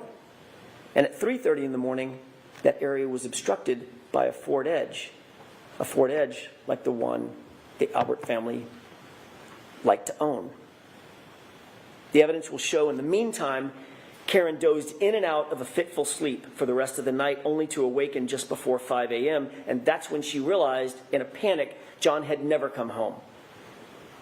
And you'll see, it wasn't like John to not come home. That morning, you'll see and hear evidence that Karen's emotions had morphed. It'd gone from frustration and anger, which you'll hear in the voicemails, to abject fear. Fear that something bad had happened. The evidence will establish by this time Karen was panic-stricken. She had a feeling something was very, very wrong. She was unable to get a hold of John. Karen went to go look for him. She got in her Lexus and she backed up to leave her garage at One Meadows. You'll hear a lot about that address, One Meadows. That was John's house where Karen was staying. She backed out of the garage, and during the course of the trial, you'll hear that she actually struck another car with that right rear taillight. During the course of this trial, the Commonwealth is going to desperately claim that Karen Reed's taillight was actually damaged by hitting John O'Keefe. They'll have no evidence of it, mind you, none, but they'll make the claim. We'll show you a video of exactly how that taillight was originally damaged, or exactly what happened at 5:07 in the morning. The facts will show that it was damaged in John's own driveway at 5:07 when Karen backed up and made contact with another car in the driveway. This is 5 hours after she dropped John off and he went into the Albert residence. As a result, the taillight was minimally cracked, but it wasn't completely shattered or damaged or broken. And that's the condition of the SUV when Michael Proctor got a hold of it. That becomes important. You'll hear from an independent police officer, an eyewitness to the damage on that SUV, someone not connected to Michael Proctor or under his control. And he'll tell you that he saw the taillight damaged before it was in Michael Proctor's possession, but it was not completely shattered. And you won't have to speculate how that taillight got cracked originally. You'll see it for yourself. It's on video. You'll learn that part of the reason that Karen's Lexus hit that car at One Meadows is because she backed out looking for him at a time when she was absolutely panic-stricken and grief-stricken. Where was John? Why hadn't he come home? What had happened to him? Is he hurt? Is he passed out somewhere? Her mind was reeling. The evidence will establish she wasn't giving anything away. Everything was on the table. What could have happened to John? You'll learn that when she woke up and he still wasn't home, she was just racking her brain for what could have happened to him, and she was worried about possibly the worst. He had gotten out of the car, he'd walked to the house, she was confused, and later, when she found him at 6 a.m. on the lawn, where she last saw him going toward the house, her mind started reeling, oh my God, did a plow hit him? Did I hit him? Could I have hit him? What could have happened to him? And that video clip that you saw, out of context, when she said the words, he did not look like he was mortally wounded, she's not talking about at midnight. She's talking about at 6 a.m. when she found him. That's what she was talking about.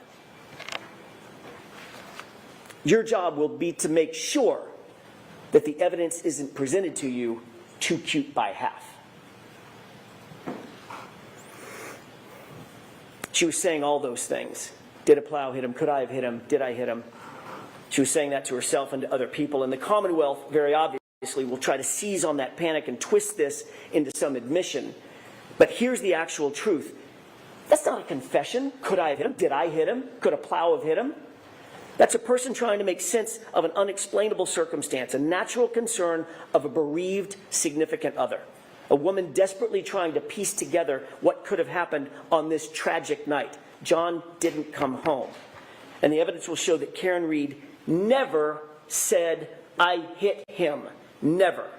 Not in the background of the 911 recording, not on any dash cam video, not on any audio, not on any police body cam, not to a first responder. It's never mentioned in a single report. It's never reported in a single report from January 29th, not by one person, because it never happened. The evidence will show that there were at least 13 members of law enforcement or first responders and 2 civilian witnesses that were intently focused on what was happening at that scene. They were all over the lawn. They were all over Karen. Officer Sarath, Mullaney, Good, Lank, EMT Nuttall, Flamati, Kelly, Walsh, Woodbury, Whitley, Becker, Robery, McLaughlin, Carrie Roberts, Jennifer McCabe. They were all there, watching and listening. On January 29th, when John O'Keefe was found, not one first responder reported having heard Karen Reed say the words, I hit him. Not one.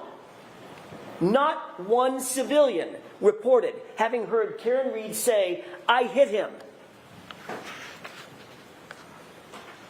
The facts will show that the first time this improved statement was ever claimed to have been made was some 24 hours later by a single EMT in an interview, now listen to this, in an interview coordinated by a Canton police detective named Kevin Albert, Brian Albert's brother. And remember, Chris Albert, the other brother, is a board selectman to whom the Canton Police Department reports. And what's more, you'll learn that Katie McLaughlin, that's the EMT, that's the single EMT, the first person to have claimed to have heard this unrecorded and unreported statement, is years-long, close personal friends with a young woman named Caitlin Albert. You heard that right. It's Brian Albert's daughter. During the course of this trial, you'll become familiar with and you'll realize that the Alberts are indeed a powerful and indeed an influential family. And that will mean something. You'll learn that there are other major problems with the prosecution's case. The evidence will establish that Michael Proctor himself, the lead investigator and architect of this entire case, has a long-standing and personal relationship with the Albert family. Yes, that same Albert family. His sister was close friends with Julie Albert. He personally sat at head tables at weddings, or at a head table at weddings with the Albert family. He entrusted the Alberts with babysitting his own children. You heard that correctly. And yet he was the lead detective assigned to investigate the circumstances of a Boston police officer laying dead on the Alberts' front lawn. That's not just bias, you'll learn. That's not just coincidence. That, folks, is corruption. And you'll see how far it went. Michael Proctor was alone with all the critical evidence in this case, alone with Karen Reed's phone, alone with John's phone, alone with video footage, alone with the taillight material, alone when he claimed to recover evidence from 34 Fairview. He wrote the search warrants, he transported the evidence, he secured it, he submitted it, he did it all. That's Michael Proctor. And he did it without any reasonable oversight. You'll see during the trial that he intentionally lied and fabricated evidence during the course of this investigation. He lied in reports, warrants, he lied under oath.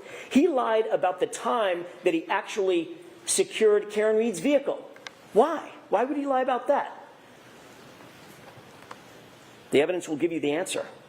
He lied because he did not want it revealed that he had access to that vehicle and he had access to that taillight before any taillight fragments were found at 34 Fairview.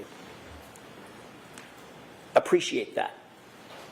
He had access to the vehicle before a single piece of taillight material was ever found at the scene. You'll find that there were two searches. The first and second search found zero. Nothing. Nothing around John's body. Nothing in the street. Not one piece of taillight fragment. But once Michael Proctor had that SUV and had the taillight in his custody and control, suddenly items started magically showing up. And not just a few items. 46 pieces of bright red taillight laying in the snow. Supposedly found in the exact same spot that was searched not once, but twice by independent officers. It came up with zero. To be clear, you'll learn that before Michael Proctor had access to that taillight, not a single piece was ever recovered at 34 Fairview. That will become vitally, vitally important. And what about those shards of plastic, by the way? What about this DNA that the Commonwealth mentioned? They're going to try to dazzle you with talk of DNA because it sounds so scientific. The DNA was on the taillight. But you'll learn that there was no DNA on the actual shards that they claim came in contact with John's arm. None. There was no blood, no tissue, no skin, no DNA on a single shard of plastic that they claim cut deep abrasions into John's arm, the arm that you saw overhead. The DNA that was actually found, the actual science will show it was found outside of the taillight housing where anyone with access to that vehicle would have touched. And it wasn't just one male's DNA. In that exact same sample, there were 3 men found. John and 2 unidentified males. So unless the Commonwealth is going to shift their theory, that SUV hit 3 men that night, their entire theory falls apart. And speaking of DNA, the evidence will further establish that John O'Keefe's shoe, the one that he was wearing when he was found, was sampled. And that DNA revealed 5, count them, 5 unidentified males. Recall that the evidence will establish independently that John was injured someplace warmer and had to be moved onto that lawn. 5 unidentified males touching that shoe. You'll also learn that you are not the first person, not the first to hear about the Commonwealth's theory of this case, that John was hit by an SUV. That's their theory. The Commonwealth presented this exact same claim to their own medical examiner, a woman by the name of Dr. Irini Scorti-Bello. And you'll learn that after reviewing what's called a law enforcement accident notifier, with law enforcement's theory of the collision written in it, defined in it, after conducting the autopsy herself, after examining John's injuries in detail, she refused to conclude that John's death was a homicide based on the Commonwealth's presentation and their theory. That's right. The Commonwealth's own medical examiner will not deem the manner of death in this case, a homicide. She won't do it. But they're nonetheless back again trying to present the exact same theory to you in this trial. Again, the evidence will show that that is reasonable doubt. Throughout this trial, the Commonwealth will try to convince you of paranormal events, phones calling themselves, messages deleting themselves, Google searches made and then unmade, evidence magically appearing and evidence magically disappearing. But all that smoke and all those mirrors will not ever reach their burden. Because that's what this case is ultimately about. It's about the Commonwealth's burden of proof. You'll learn that during the trial, the Commonwealth bears the highest burden known to our justice system. They must prove every element of every charge beyond a reasonable doubt and to a moral certainty. And you'll learn that moral certainty means the highest level of certainty known in human affairs. It's not a small thing. They're not going to be able to do that. Not when every piece of this case was handled by a disgraced investigator with a motive to protect his friends, not when the physical evidence contradicts their very theory, not when their own medical examiner won't call this case a homicide based on the exact theory that they're presenting to you, not when the conduct of those in the House and the utter lack of investigation speaks volumes about those who actually have something to hide. By the end of this trial, you'll conclude that Karen Reed is not guilty of hitting John O'Keefe with her SUV. There was no collision. She's the victim of a botched and biased and corrupted investigation that was never about the truth, folks. It was about preserving loyalty. You'll find that this case is the very definition of reasonable doubt. And at the end of this trial, we'll ask you to return the only verdicts, all 3 of them, that are consistent with the evidence, the science, the truth, and justice. Not guilty, not guilty, not guilty. Thank you. Thank you, Mr. Jackson. Folks, why don't we take our morning recess? About 15 minutes. Timothy Nuttall.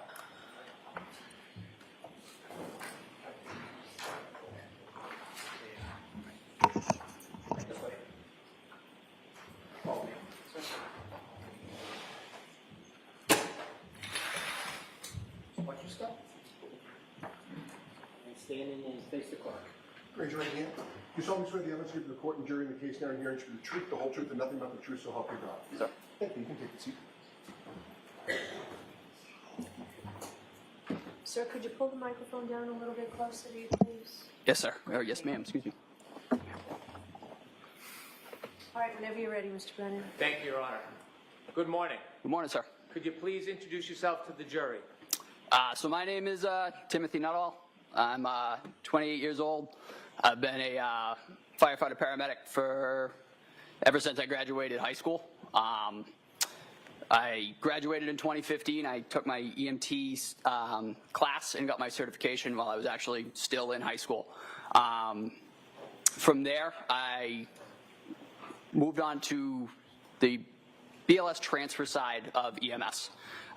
There's 911 EMS, and then there's transfer, which is basically back and forth from hospital to hospital.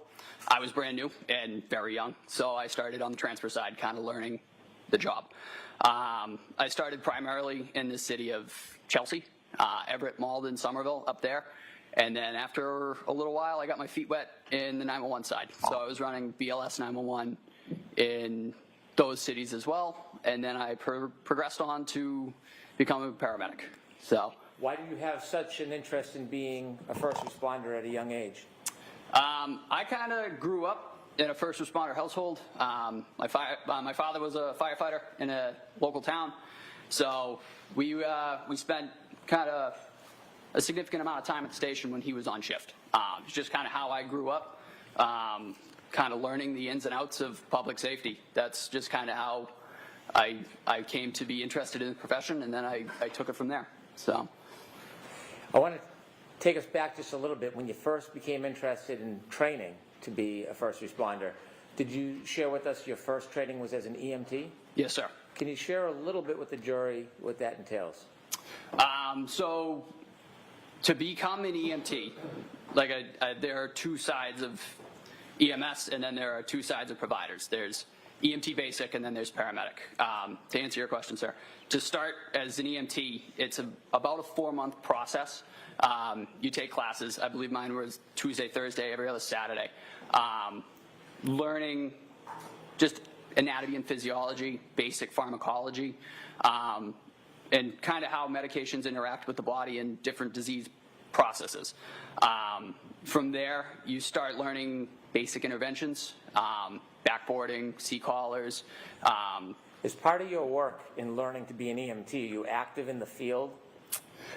The initial training is, like I said, that's mostly classroom-based, but once you sit your national written tests and you're able to pass all that and pass practical, then you're able to progress into the field. And did you succeed through the EMT training? Yes, sir. At that point, did you decide you wanted more training? You wanted to proceed through the profession? Yes, sir. So after a little while, I worked for about 1.5 years in the field and decided that I genuinely enjoyed the work that I was doing. I then made the decision to progress to the paramedic level. That's a significantly more challenging academic portion. And can you briefly share with us a little bit of the training that you needed to complete to be a paramedic? Yes, paramedic training is about, I would say, generally takes people about 2 years to complete. There's about 1 year of classroom. It delves far deeper into not only diseases, but how they interact with multiple body systems, multiple different treatment modalities that we can pursue, multiple different interventions, a whole host of medications, far more medications than a BLS. As a paramedic, I have a much wider range of drugs that I would be able to select to treat different patients. As you worked through your training and got this experience, did you ultimately become employed by the Canton Fire Department? Yes, sir. What did they hire you as? They hired me as a firefighter paramedic. And so you were both a firefighter and a paramedic? Yes, sir. Does the Canton Police Department, in their units, do they include paramedics and firefighters in the same division? The Canton Police Department? Or the Canton I'm sorry, the Canton Fire Department. Canton Fire Department, the vast majority of the employees of the Canton Fire Department are paramedics. I believe there are I want to say 5 EMTs, but now as a requirement to remain employed by the Canton Fire Department, you have to become and maintain a paramedic certification. So when you would go to work as a firefighter or paramedic, was it always the same, or did you get assigned as a firefighter one night and a paramedic a different night? So we would cross-man trucks. We were always fire suppression personnel, but we were also cross-trained as paramedics. So, for example, if a fire call were to come in the town of Canton, and I was assigned to Ambulance 1 for the day, I would take all my equipment off Ambulance 1, and I would transfer it to Ladder 1, and then we would take Ladder 1 to the fire call. and operate as fire suppression personnel. If a medical call were to come in, I'm assigned again to Ambulance 1, then we take on the role as EMS. Right? Take my paramedic skills and put them to work in the town on Ambulance 1. Let me ask you one more background question about how the Canton Fire Department works. When there's a call, an emergency call, is an ambulance sent with other vehicles or alone to the call? Yes, sir. It's typically the engine of that district and the ambulance of that district. Depending on call volume, that can change. But if all is not to use the word quiet, it's kind of a taboo word, but if all is everybody's in quarters and there's a dispatch in District 1, it'll be Canton Engine 3 and Canton Ambulance 1, and they go as a unit together. Mr. Nuttall, I want you to take us back, if you would, to the early morning hours of January 22nd, 2022. I want you to bring us a little bit before 6 a.m. Do you remember what you were doing? Yes, sir. So that particular morning, I arrived at work earlier than I normally do. There was inclement weather that morning, so I left earlier than normal just to get in before the roadways got particularly difficult to travel and to relieve anybody that may need to get out if they needed to get home before the roads got particularly bad. I arrived just before 6 a.m. I was walking in. I was assigned to Ambulance 1 for that oncoming 24. I was scheduled to be there at 8 a.m. Could you share with us a little bit about how the weather was as you arrived around 6 a.m.? It wasn't great. I was driving. It's about a 35-minute ride for me to get to Canton. The roads were starting to get. They weren't great. They had been treated, but they weren't pristine. The wind was starting to pick up. The snow was starting to come down a little heavier, which is the reason that I left at the time I did. And so I may have misspoke. January 29th, 2022, that morning, around 6:04, did you hear a tone or did you hear an alarm? So the tones went off right as I entered the building. Tell us what a tone is. So the tone is the emergency alert tone. In the town of Canton, we have three. We have one for fire, we have one for investigation, and we have one for EMS. The EMS tones went off and the lights came on. Whenever the tones go off, the lights come on as well. I was just walking into the building when the tones went off and the lights came on. And is there information that accompanies the tone, information about the call that needs response? Yes. So after the tones had cleared, there's an overhead dispatch, which is our dispatch center, communicates to us before we get in the trucks and on the air responding. Basic nature of the call. In that particular instance, we were dispatched to an unresponsive male in a snowbank with no real further information to follow up on. So what do you do? So as I said, I arrived pretty early that morning. But hearing that dispatch and that nature of the call, those typically tend to be more involved, both personnel-wise and work-wise. The crew that was working that morning was getting on the truck, and it was firefighter paramedic Anthony Flamati and firefighter EMT Matt Kelly. Matt Kelly has since become a paramedic, but at the time he was an EMT. So off the bat, that crew, not to say that they were at a disadvantage, but paramedic Flamati was the only paramedic on that ambulance. What did you do? So I made the decision. I checked with the shift commander, and I jumped on Ambulance 1 to just give a second set of hands as being a paramedic myself, just being able to hopefully help if there was any advanced interventions that needed to be done or needed to be performed. What happened? And just a second set of hands. What happens next? So I got in the back of the truck. I was actually still in civilian clothing at the time because I had just walked in the door. So I got in the back of Ambulance 1 in the patient compartment. The other two gentlemen were up front driving to the scene. I actually had to don my turnout gear because, again, I was in civilian clothing. I wasn't quite ready to go. So I had to put all my structural turnout gear on and then my Canton Fire jacket. Once I was sufficiently dressed for the call, I started prepping all the gear that we might need for a call such as that, for an unresponsive male in the snow. In this case, it was our first in bag, our airway bag, and our cardiac monitor. Everything was all together. They were all in 3 separate bags. But I just, on the way there, I just got in. I didn't know how their night had gone, so I just took a real quick look at everything just to make sure everything was there, and everything was exactly how it needed to be. So I was able to just grab all 3 bags, put them on my person, and get ready to, so as soon as the ambulance was on scene, just step off and go to work. Not knowing much information about what you're going to confront, what goes through your mind as you prepare before you get off the ambulance? Just basic scenarios. I mean, again, unresponsive male in the snow could mean several things. Not having much to go off on the dispatch was, it left much to be desired in terms of what we might need. So in gathering all the equipment together, that can kind of cover all the major bases, if you will, in terms of what we were expecting to meet once we got on scene. How was your focus before you get off the ambulance? I was ready to go. A dispatch like that, any unresponsive male in the snow, it can kind of up the level, because you just don't know what you're walking into. You know, it could really be, it could be anything. In the back of the ambulance, you can't see outside. Could you tell anything about the weather conditions based on the way the ambulance was moving?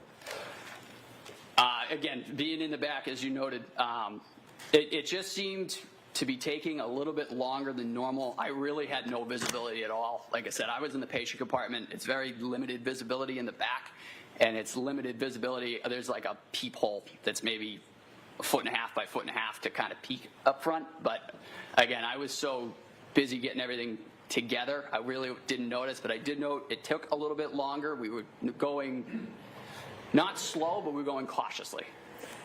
When the ambulance finally stopped and the doors opened, tell the jury what you see. So as I mentioned, I had the 2 bags and the cardiac monitor, so 3 pieces of equipment with me. And I stepped out of the back of or the side of the truck. There's a back compartment, or a back door, and a side door. I stepped out of the side door. And I immediately noted the wind had picked up and the snow seemed to be heavier. And I could hear like a distant screaming off in the distance. Wasn't exactly sure where it was coming from. What was the visibility like? It wasn't great. It was still dark out. The sun had not come up yet. The snow was coming down, as I said, heavily. And it wasn't great all around. Was it cold? It was cold. Yes, sir. And so when you hear the screams, what do you do next? I started making my way kind of towards the sound, following the sounds. I couldn't see anybody yet. So I just kind of followed the sounds. And then once I was able to get around the side of the truck, that's when I was able to see a group of 3 individuals with Canton Police. And I started making my way over to them to see where the patient might be located and what was going on. As you get closer, tell us what you see. So as we approached the scene, as I said, there were 3 individuals, and Canton Police were on scene as well. And then there was what appeared to be a human figure laying supine in the snow. I'd say about 6 to 8 feet, kind of where the sidewalk met the front lawn of a residence. What does supine mean? So that he was laying on his back. Okay. From there, I made my way directly over to that individual and started checking for signs of life. How do you check? Do you get close? Do you get down on the ground? Yep, so I knelt right at his head.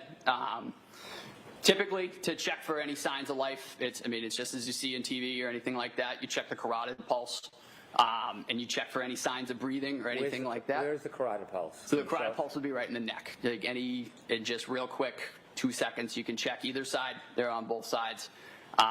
Those are the strongest pulses that you can grab quickly. So I just real quick went right to that gentleman. Like I said, I looked for any signs of breathing. I found none. I checked a carotid pulse, and I found none. How was his skin to the touch? He was very cold to the touch. He wasn't warm? No. And so after you touched his cold skin and you felt the carotid, is it carotid artery? Is that how you Yes, sir, carotid artery. Did you come to any initial quick assessments or conclusions in your mind? So I found, like I said, I checked for signs of life, the carotid, the signs of breathing. I found none. From there, we had ascertained that there is no signs of life. As I was checking that, the other two individuals on the ambulance came and met me, and they began doing the same thing, just to check. I mean, sometimes you can look and you can miss. So the other paramedic, Anthony Flamati, started checking my work, and then we kind of went from there. But I found no signs of life in my initial. So firefighter paramedic Flamati arrived to this person after you did? Yes, sir. I was the first one to actually put hands on the individual and check for signs of life. Did you later learn the name of this man? I did. And what was that? John O'Keefe. After you found no signs of life for John O'Keefe, did you get up and go to speak to anybody? I did. So as being a second set of hands on the call, it's really not my call, like in terms of treatment modalities and how we want to progress. So after I found no signs of life, I kind of got up to kind of look around real quick. I went over to the individuals, the three individuals that were there, and just said, hey, I just have found no signs of life. We're gonna see the next steps. And as I was saying that, that was when Anthony Flamati, who is the lead paramedic on this, made the decision this is a workable cardiac arrest. Let me ask you two questions. The first is, as a paramedic firefighter, are there times when you're the lead paramedic on a call? Yes, sir. And so it changes call by call, but this one was firefighter or paramedic Flamati's lead? Correct. He was the lead paramedic on this call. There are other times when you're the lead and firefighter or paramedic Flamati is on your crew and you lead? Yes, sir. So we typically switch off. We'll do one, and then once my rotation is complete, we'll do the next one. So it's patient for patient, typically. When firefighter paramedic Flamati called you back and said it was a workable situation, can you explain to the jury what that means? Yes. So in medicine, there is a term that is, you're not dead until you're warm and dead. Meaning your core temperature, your core body temperature has to be within normal limits for it to be considered a futile attempt at resuscitation.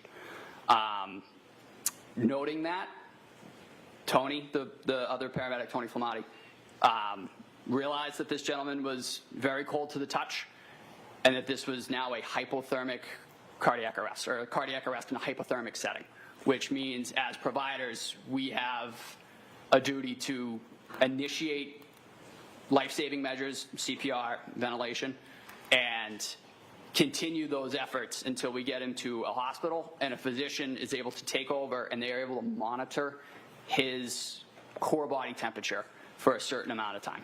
I want to ask you about a term you used. You said a hypothermic situation.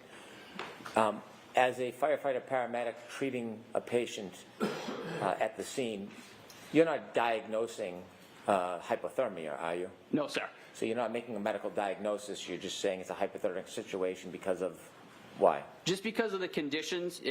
He was extremely cold to the touch, and he was in the elements. We didn't know how long, so taking the fact that he is extremely cold to the touch and he had been outside for an unknown amount of time, that quantifies it to us as a hypothermic arrest or a cardiac arrest in a hypothermic setting. But is there anything about Mr. O'Keefe's fingers or hands or his face that gave you any indication if he had been there just recently or had been there for a while?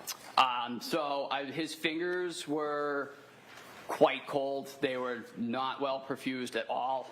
They were very, very. Mean? I don't know. What does not perfused mean? Sorry, there did not appear to have been any blood flow at all.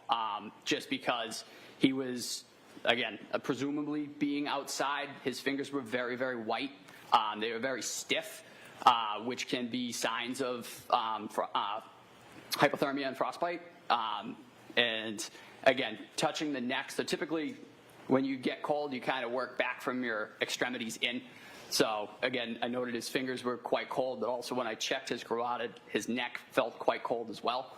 That just kind of tipped us back further down the road of a hypothermic cardiac arrest. I see.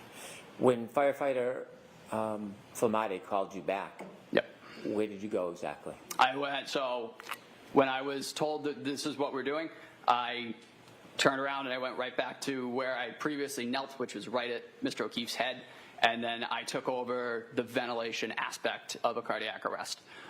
So I was in charge of the airway. So I began giving him positive pressure ventilations with a bag valve mask, which is just a glorified balloon that you can push oxygen through and down into your respiratory tract to get oxygen moving. While I was doing that, I believe firefighter EMT Kelly had begun CPR. So is this fair to say it's a team effort? Yes, sir. A coordinated effort? Very much so. And depending on where you're placed, whether in the back of the ambulance or driving or leading, does everybody have an important role to play? Yes. Yeah, we work in conjunction with each other. Typically, the most well-defined roles in a cardiac arrest in EMS is your airway monitor, which was myself in this situation, and then your cardiac and medication administration, which is, that would be Anthony Flamati, that would be Tony. Just because of my position at the head, I just took over the ventilation aspect, and that was where I remained throughout the call. You said you went back to try to help Mr. O'Keefe, and you were giving, helping at the airway. Do you have to actually get on the ground to do that? Yes, sir. I was kneeling at his head. While you were kneeling at his head, well, let me ask you more of a background question. Is it helpful to get information about the history of the person when you're trying to treat them when you happen upon a scene and you don't know the history? Yes, sir, very much. Getting information on medications, history, and allergies is our top priorities in just any call, not even this call, just really any your run-of-the-mill fall or chest pain. That's typically the first questions that we ask. What medications are you on? What medical history do you have? And do you have any allergies? The medical history is important because if you've had heart attacks in the past, or just using a generalized example, if you've had heart attacks in the past, does this feel like a previous heart attack? We kind of gives us something to go off of. As you were kneeling, I want you to take us to that moment. As you're kneeling, trying to help Mr. O'Keefe, did you have a chance at any point to look up? I did. And when you looked up when you were trying to help Mr. O'Keefe, can you tell us who you saw? I saw a middle-aged male, middle-aged female, with blood on her face. And I, real quick, as I was in the process of providing ventilations, I said, do you know this person? The person that you looked up and saw that was standing over you with blood on her face, do you recognize that person in this courtroom? Yes, sir. With the court's permission, sir, could you point out that person that you looked up and saw? In between Mr. Jackson or next to Mr. Jackson. I see. And when you looked up and saw that person and asked about any background, what did she say to you? I hit him, I hit him, I hit him. How clearly do you remember her words saying to you, I hit him, I hit him, I hit him? I remember it very distinctly. You've been to a lot of calls over the years and since. Yes, sir. Would you say hundreds or thousands? Thousands. Do you remember all of them? I remember aspects of various calls, but not all of them, no. Do some stand out more than others? Yes, sir. Did this particular moment stand out more as compared to your typical or most calls that you've been to? It did, just because of the setting. I mean, it was the weather, it was the unknown factors, and it was the attempting to try and get information and not really being able to glean anything from that. After the defendant said to you, I hit him, I hit him, I hit him, did you ask any follow-up questions? I really didn't get a chance to, because following that, the individual just kind of walked away, or just kind of went in a different direction. I wasn't able to ask any follow-up questions. Have you ever received any police training? No, sir. Are you a police officer? No, sir. When you're helping a patient, do you have any interest in detective work? No, sir. Do you have any interest in investigating potential crimes? At that time, in this particular instance, because I was at the airway, that is a pretty critical aspect of a cardiac arrest, I was stuck there. I couldn't get up and kind of follow up on that at all. I was there doing that ventilation. Is it your job to investigate cases or simply to get information to help treatment? Just the information. When you go out as a firefighter paramedic, do you have a purposeful cause? Yes, sir. And what is that? To save lives. And is that your only focus? In this instance, it was attempting to restore circulation and breathing. At some point with your colleagues, did you lift Mr. O'Keefe from the ground? We did. When you lift him, what do you put him on? So we put him on, it's called a scoop stretcher. It's basically just a hard plastic moving device with some seatbelts on it, just to get the patient up and onto the stretcher, and then from there we can move from the stretcher to the ambulance. After you lift him to the stretcher, tell us what happens next. So we put Mr. O'Keefe on the scoop stretcher, and we were able to get him onto the stretcher itself and then off to the ambulance. From there, I maintained my role as the airway individual on this call. So we made our way to the ambulance. I got in the tech seat, which is directly behind where the stretcher locks in, so I had access to the airway again. I was continuing to provide positive pressure ventilations to Mr. O'Keefe, and we had put in an OPA as well, which is just a plastic hook, if you will. It just keeps the tongue from falling back into the airway, so we can continue to provide positive pressure ventilations. Once we got him in the truck and we continued that effort, we set up a suction system, and we prepared to intubate Mr. O'Keefe. We prepared a suction system just because as I was ventilating outside of the ambulance, there were some secretions in the airway that I could see, and you could kind of hear it as you go to squeeze in breaths into the individual. You can kind of hear the secretions kind of getting like bubbly and stuff like that. So we knew we were going to need to suction him. So we got him in the truck, we really quickly suctioned him, and then we were able to intubate him successfully to definitively give him an advanced airway and give him better ventilations, get more oxygen into his system. Now, you mentioned that he wasn't warm, he was very cold. No, he was still very cold. What does the team do to try to assist with that? The most basic thing that we did, we turned the heat on as high as it would go. We also stripped all of his clothing off, just getting all of that wet clothing off of him. I didn't really have a role in that particular part of it, just because once you're on the airway, that is kind of yours. Nobody can breathe for him, so every time I squeeze that bag, he gets a breath. So I'm kind of tied to that airway for the duration of the call. So when your colleagues are stripping the clothes off him, is your attention on the clothes or more on the airway in your job? No, I'm maintaining the airway.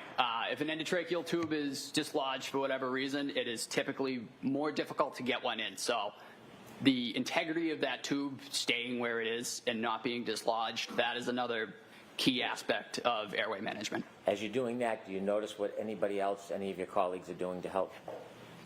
Like I said, they were working on clothing removal. I believe they were also getting intravenous and intraosseous access on this individual to begin medication administration. But again, I was quite focused on that airway, just making sure that it was maintained and we didn't lose any tube. We didn't lose any end-tidal CO2, which is just another monitoring device that we use to confirm that tube is in place.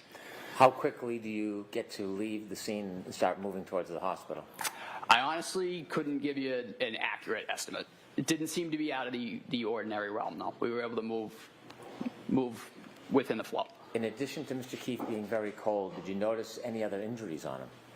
So I noted that he had a hematoma right above his right eye. Could you explain to us what that is? Yep, it's just, for lack of a better term, it's just a big egg. He had a pretty good bump over his eye. And you said his right eye? Yes, sir. Did you know how that hematoma was caused? No, sir. No idea? No. In addition to the hematoma above his right eye, what other injuries did you see? There were also several scratches on his right arm, just below his shoulder, and traveling down his right humerus. They terminated right about his right elbow, just above it. Those scratches, have you also described them as abrasions? Yes, sir. Is there any difference in your mind, difference between scratches and abrasions? Nope. These were they were deep, and they were not bleeding, but they were notably deep. Did you ever describe it as furrows? I did. And in describing those scratches, do you have any idea how they were caused? No, sir. Okay. And did you notice any other injuries on Mr. O'Keefe? No, sir. Those were the only ones that we noted.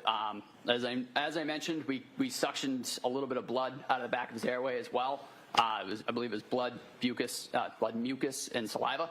But those were the extent of the injuries that I was able to note. Did you notice anything about the back of his head? Actually, yes, I did. I apologize. There seemed to be a little bit of matted blood around in his hair around there. Really didn't see anything too obvious at the time. He was also placed in a cervical collar as well, following intubation, and that was kind of there just to maintain his cervical spine. But there was, like I said, there was noted to be a little bit of dried blood on the back of his head. At some point, did you finally make your way with Mr. O'Keefe to the Good Samaritan Hospital? Yes, sir. And just share with us what happens when you get there. So after we got there, we handed off care to Good Samaritan Medical's physicians and ER nurses. We were able to give a report to the physician of just basic what we've done, what we've given for medications, in my case, what he was intubated with, and how he was being ventilated, how well he was being ventilated, and any other further pertinent information. Typically, we noted that Tony was the lead paramedic, so that is typically he kind of holds the room for a minute when we get in there and gives a big rundown, and then we back off and let Good Samaritan take over. Okay. When the defendant told you that she hit him, did that have any significance to you? No, sir. Did it reconcile with the injuries that you saw before you that Mr. O'Keefe was suffering from? No, sir. And so at that point, was that information insignificant in perspective of your care? Rejection. Sustained. Okay. What role did that information play in your care after the defendant told you she hit him? How did that contribute or not contribute to what you were doing? It really didn't help at the time. Again, I wasn't able to chase anything down from that. I just kind of took it, noted it, and moved on with my aspect of the cardiac arrest. Okay.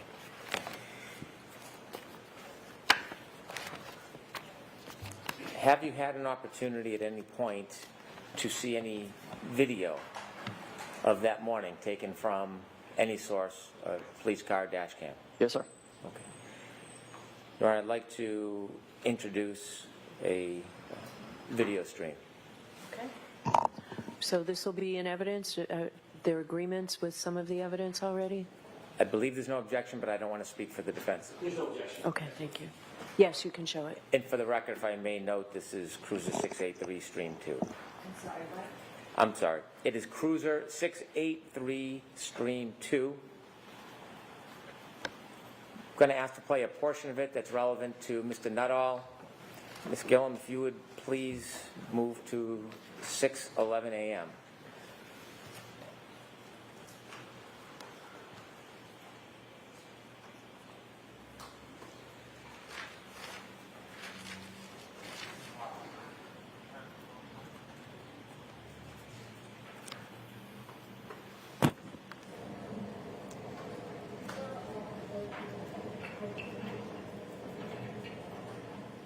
Please stop the video. Mr. Nuttall, do you see the red lights reflecting on the left? Yes, sir. Do you know what those red lights are? Presumably those would be ambulance 1. Yeah, so not what you presume. Do you know what they are, sir? And those are the lights for ambulance 1. Do you see the weather conditions as it's depicted on this video? Yes, sir. Oh, as you stood outside, was it same or different to how it appears in this video? That is the same. When you look to the left, you see a straight line about an inch or two from the left of the screen. Do you know what that item is? Sorry, sir. Repeat the question. If you look to the left of the screen, Yep. You'll see a straight item from the bottom halfway up the picture. Do you know what that item is on I the believe video? that's a flagpole, sir. Okay. Do you see a little bit of movement of bodies near that flagpole? At the present time, no. Okay. Could we continue to play, please? Yep, there they are.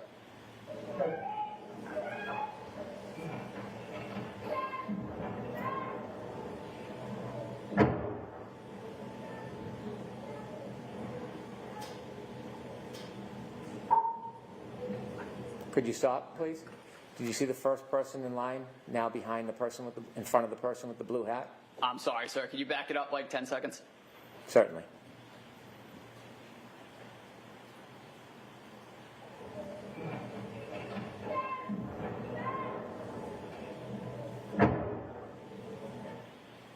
Keep going, please.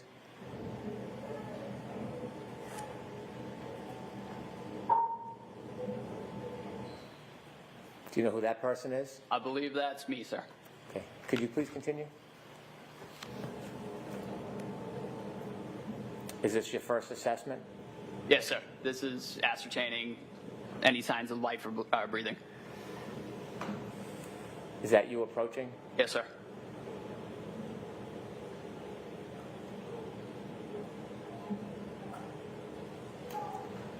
Could you stop, please? After informing you return, is that after Firefighter Flamati called you? So right after that, when I turned around, that was when Tony said, hey, we're working this. Okay. Please continue.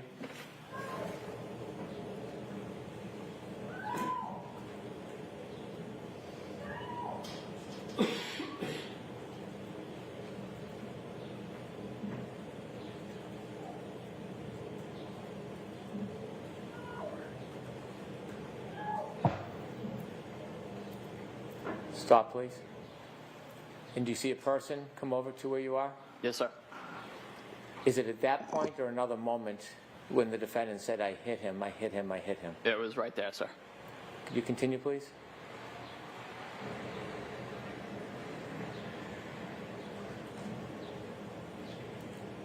Could you stop for a moment? There's no voices or noises from people coming through that audio.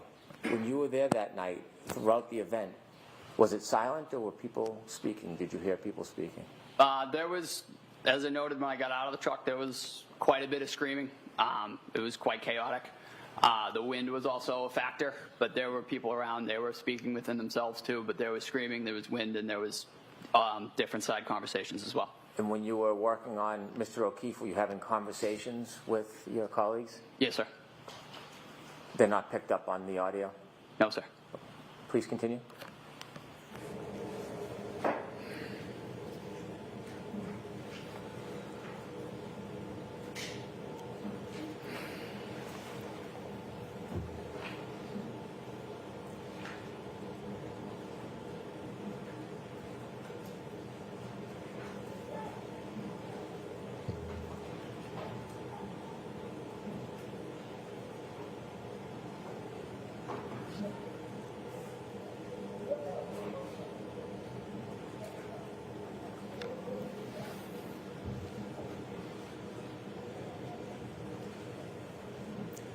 Sir, are you still at the flagpole?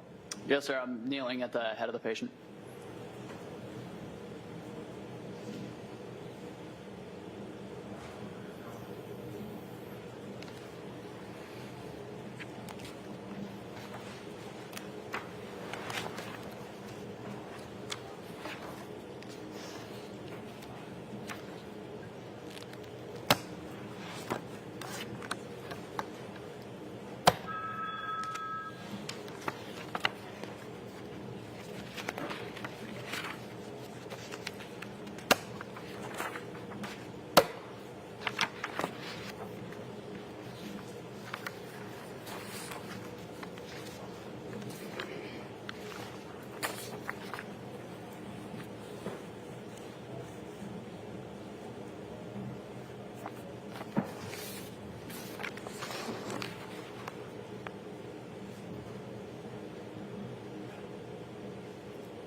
Are you included in that group of first responders? I am not, sir. I have actually exited to the side with the bags. I believe I'm entering the ambulance at this point.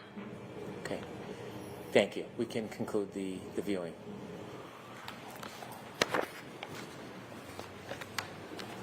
With the court's permission, I'd like to approach and show a few exhibits to Mr. Nuttall. They've been shown to the defense. Yes. Thank you. May I approach? Yes. Thank you.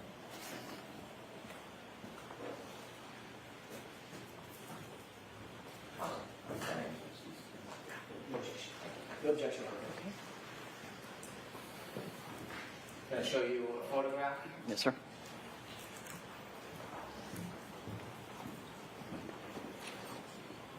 Sir, do you recognize what's in that photograph? Yes, sir. Those are the scratches on Mr. O'Keefe's arm. Does that appear the same as when you saw his arm that morning, or is there any differences? And if there's any differences, can you share them with us? That appears how they were to me at the time of the incident. Okay. May I approach again, Your Honor? Yes. I'd like to introduce this as an exhibit, please. Okay. Awesome. I'm going to hand you a... Hold on. I'm sorry. Thank you. Pardon me, Your Honor. May we publish to the jury? Yes.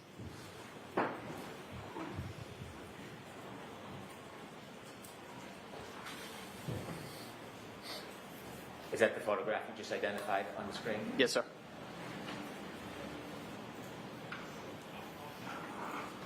Showing you a second photograph, I'd like to ask you some questions about it. Can we take that one down, Mr. Brennan? Yes, of course. Please, Ms. Gilman. Thank you. Does that photograph, do you recognize that area? Yes, sir. Is that the same or substantially the same area where you helped try to treat John O'Keefe? Yes, sir. Does that look to be a fair and accurate representation of the area? It does. With the court's permission, I would introduce this as an exhibit, please. Okay, and there's no objection to any of these three? None. Okay. Yes. Thank you. Thank you. With the court's permission, could I publish exhibit 2? Yes.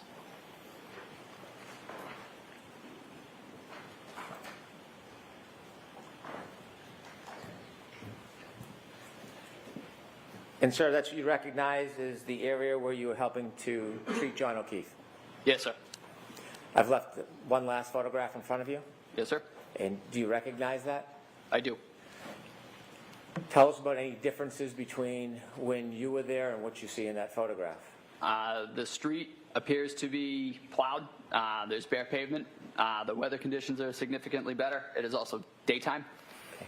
If we could take down that exhibit 2, Ms. Gilman. May I approach, Your Honor? Yes. I would move to introduce this as exhibit 3. All right.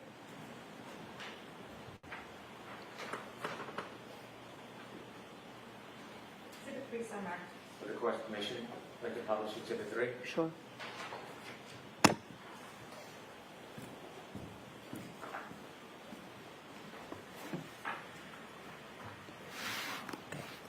Is that the photo you just identified? Yes, sir. Okay, we can take that down. Thank you.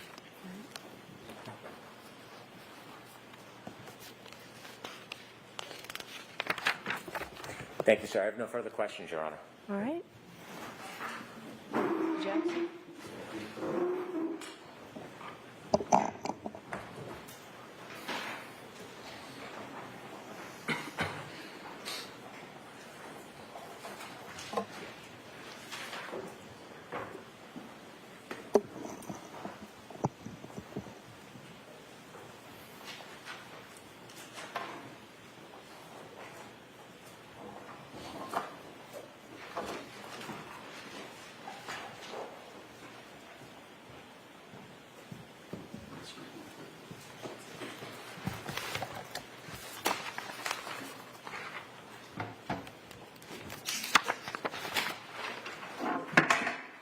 Thank you, Your Honor. May I? Yes, please.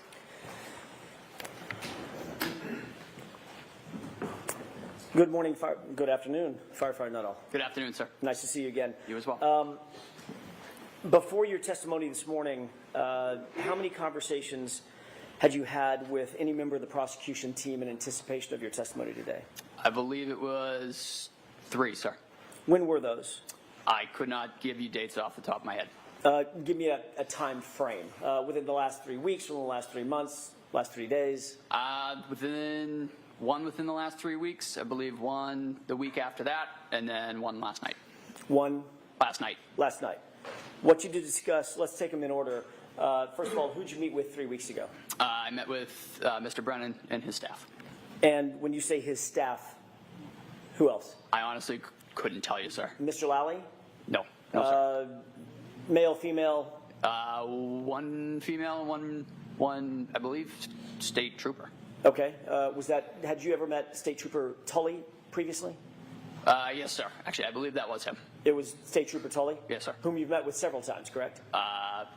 Prior to that, I believe only once or twice. He was the one that he has formally interviewed you previously, correct?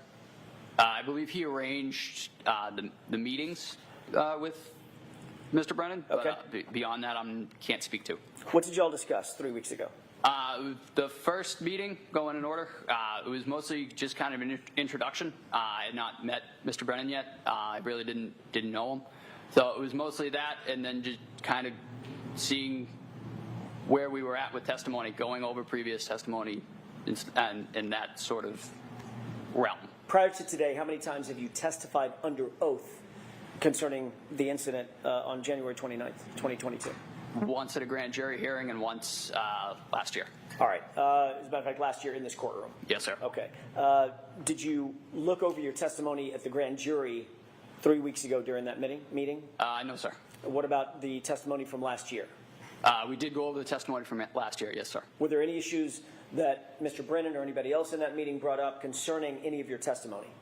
There was just a question of how many times the I hit him came up. It was 3 times. And were you advised that that's not what you said at your testimony last year? No, sir. 2 times? What was that? You said it was 2 times last year?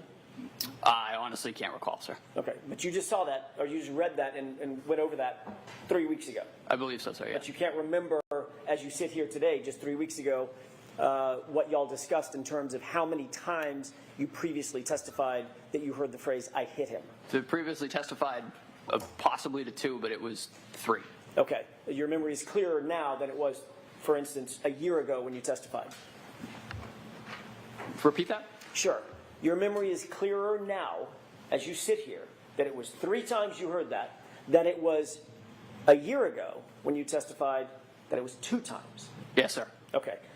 Does your memory get better with time generally? Your memory. I'm not talking about the royal you. I'm talking about you. In certain settings, I mean, there are certain things about different aspects that I recall better than others. Okay. And does your memory tend to get better, or does it fade over time? That's my question. It can fade over time, but it depends on the context. But in this case, you're telling this jury that your memory is better now than it was a year ago when you testified about the exact same circumstance, correct? Yes, sir. Okay. You then met about a week after that, which would be 2 weeks ago. Yes, sir. Who'd you meet with then? The same group. And what did you discuss at that meeting?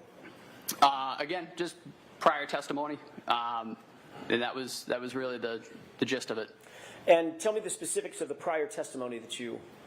Again, it was the how many times we had talked about saying I hit him. Again, it was 3 times. And then there was also the video that was just played for me. If I'll take the video in just a second. If y'all had met 3 weeks ago and you indicated to Mr. Brennan that it was actually 3 times, not 2 times that you heard the I hit him, why did you need to discuss it again a week later to verify the 3 times versus 2 times?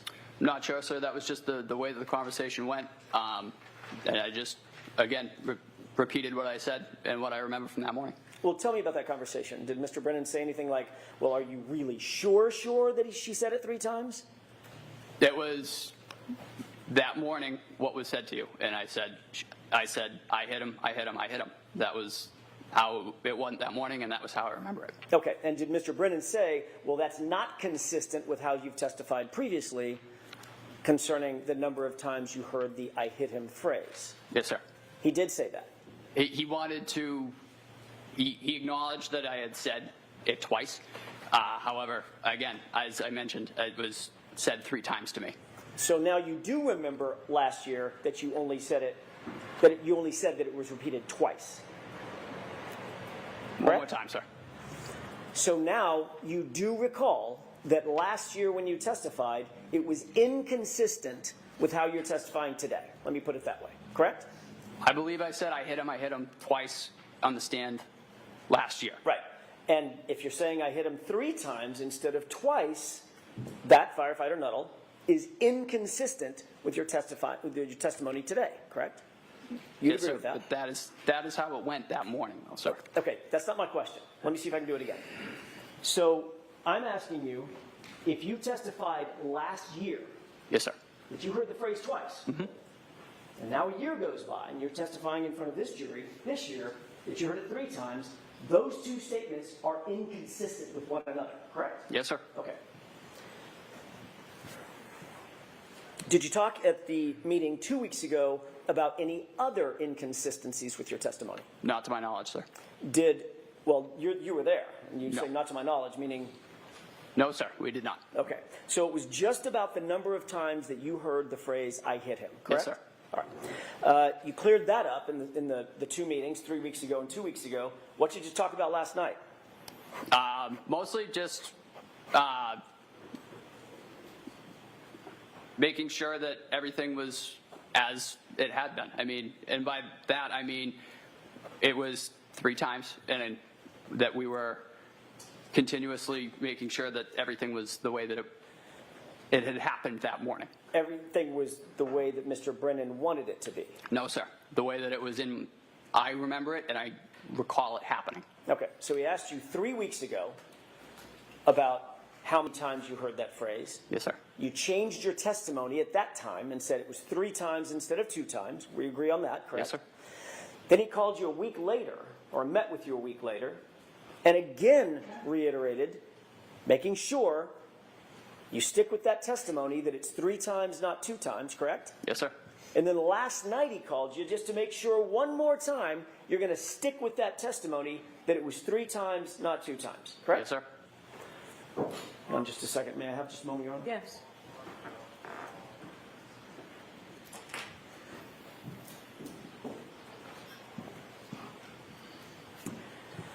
Okay. And when you talked last night, did you assure Mr. Brennan, nope, when we come in tomorrow, I'm certainly going to say it was 3 times, not 2 times? No, sir. I told him I would tell my recollection of that morning. Okay. And did you tell him that what my recollection is, I'm going to tell the jurors it was 3 times that I heard it? That was what I heard. Okay. Did you tell him that's what you were going to say today? No, sir. You didn't? I told him I was going to tell him what I remembered from that morning. Which was what? I hit him, I hit him, I hit him. Which is how many times? 3 times, sir. And that's inconsistent with what? I believe a year ago. Okay. Now, you also talked about, I want to get back to the other thing that you talked about. You said that at some point, either in the meeting 3 weeks ago, the meeting 2 weeks ago, or the meeting last night, you were shown a video. Yes, sir. Which one of those meetings were you shown a video? I believe the second one. Okay. Were you shown the entire video? No, sir. Just the clip that we saw? Yes, sir. Okay. What did y'all talk about in relation to that video? Mostly nailing down who was who in that video. Okay. Being the other personnel on scene, where I was, and that was about it. He showed you the clip that you showed. He showed you the clip that you just seen on direct examination, correct? Yes, sir. Did you tell him where you were? Yes, sir. Did Mr. Brennan ask you to define exactly where it was that you supposedly heard this phrase, I hit him? No, I was able to give that to him, sir. Okay. And what you told him was that moment when you see my client walk over sort of to the left of the screen, correct? Yes, sir. And you defined, that's the point at which she said, I hit him, I hit him, I hit him. Yes, sir. And that's in response to your question. I want to make sure I'm clear about this. You asked, do you know him? Yes, sir. And she repeated the phrase 3 times, I hit him, I hit him, I hit him. Correct. Okay. We'll talk more about that in just a second. Did Mr. Brennan ask anything else about that specific video? No, like I said, he kind of asked me to point out different individuals on the scene, and that was really the extent of it. You saw that same video last year when you testified, correct? No, sir. You didn't see it last year? Not to my knowledge, no. In preparation for your testimony last year? I did not. Did you see it before your grand jury testimony? No, sir. Okay, so this is the first time that you've seen it. Yes, sir. All right. And you were able to establish for Mr. Brennan exactly when it was that you believe you heard the statement based on your view about 2 weeks ago of that video. No, that was the way that I remember it. Right, That not morning. a trick question. My question is much more simple. You were able to establish after than 3.5 years now, exactly where you were and where Miss Reed was and who else was around at the time that you believe you heard those 3 statements in order. I hit him, I hit him, I hit him. Yes, sir. Okay.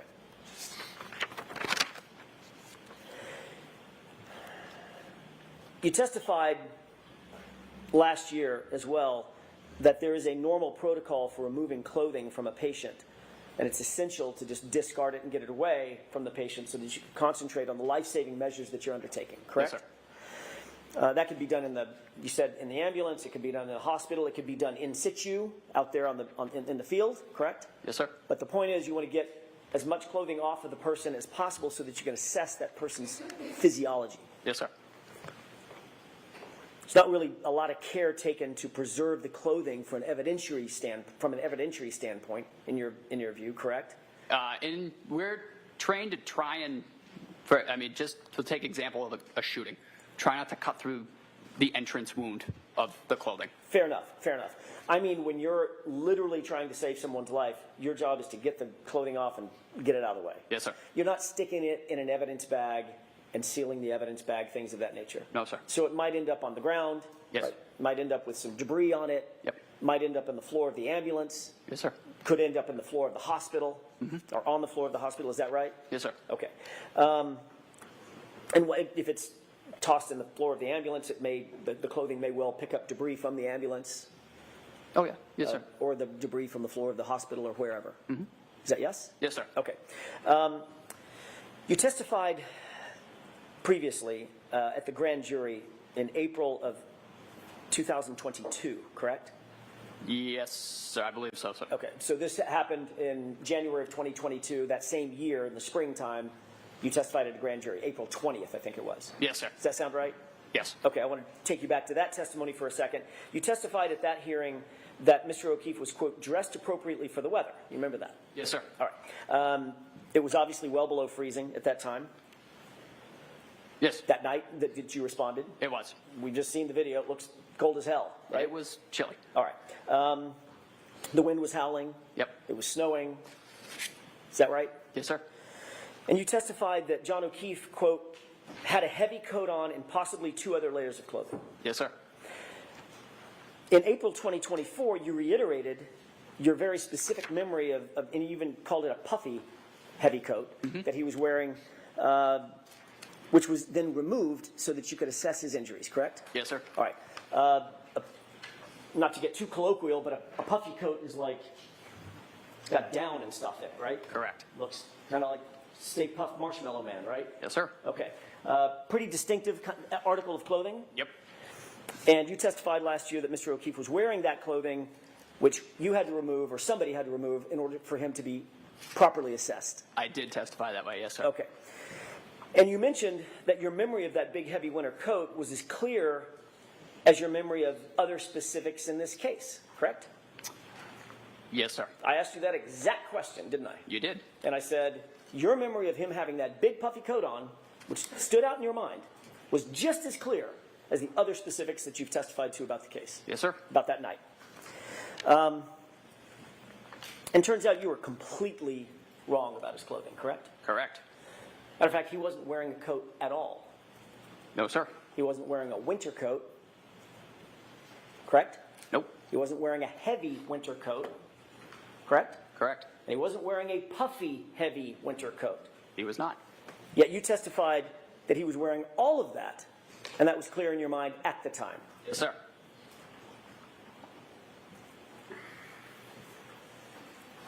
Did Mr. Brennan bring that up during the meeting 3 weeks ago?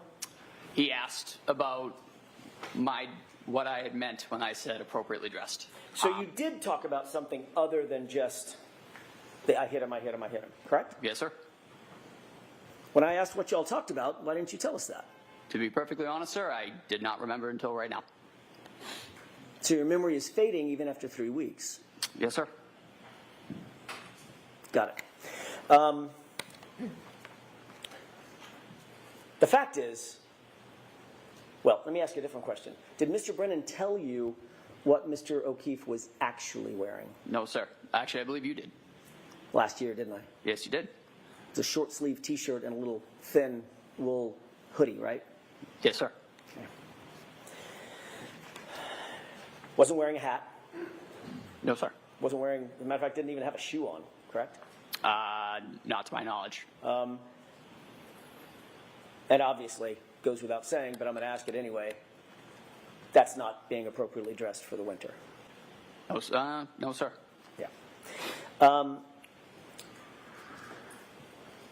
You indicated that you did notice certain injuries on Mr. O'Keefe's person. Sir. Once you got him back in the ambulance, obviously it's lighter, meaning brighter lights. You have more equipment in the back of the ambulance. You can better assess somebody's well-being, correct? Yes, sir. And you indicated you had a, quote, much better picture of what we were dealing with, correct? Yes. You noticed once in the back of the ambulance that he had trauma to the right side of his head. Correct. And as a matter of fact, when you were pointing at it, I'm doing that on purpose because you pointed to the right side of your sort of forehead above your right eyebrow, correct? Yes, sir. Okay.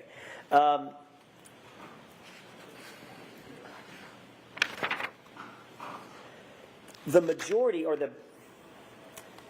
the worst injury that Mr. O'Keefe suffered was actually to the back of his head, which you indicated, you noted, was quite matted with blood, correct? Yes, sir.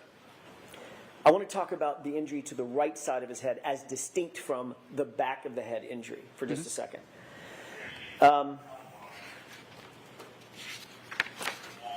Before I get to that in detail, let me ask you, because I just sort of want to cover the bases. You noted the back of the head injury, correct?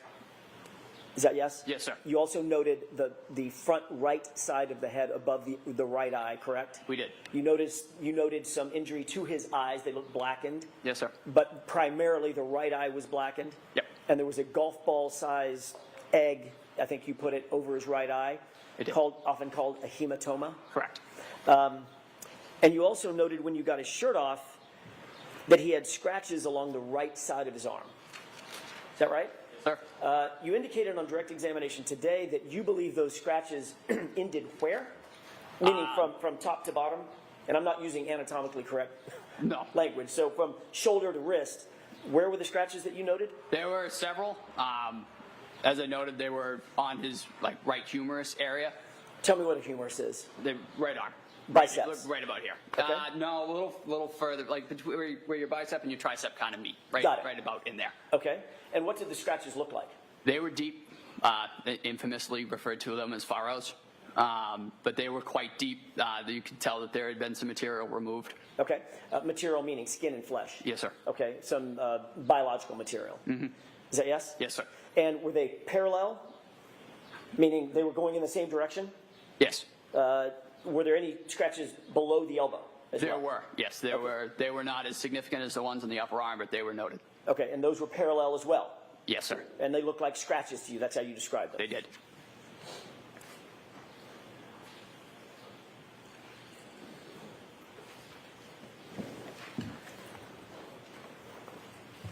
Last year, when you described those scratches, you curled your fingers up, exposing sort of the nails, and drew it across your biceps. Is that what you were using to describe what the sort of scratches looked like? I just kind of used that as a landmark, to be honest with you, sir. It was just kind of how I quantified it in my mind. Okay. But what you did was you did this motion. Yes, sir. As you said, there were furrows. And remember, there was an embarrassing moment for me. Both of us, sir. I couldn't understand the word furrow because of the accent, right? Yes, sir. All right. Let's talk a little bit about the hematoma above the right eye for a second. That's basically damage to subdural blood vessels that causes acute swelling, right? Correct. And a very common cause of a hematoma over one's eye could be being hit or punched in the face. We talked about that. There could be several causes for hematoma, such as that. Obviously. I mean, it could be a golf club, a baseball bat, or it could be a fist. It could be. Okay.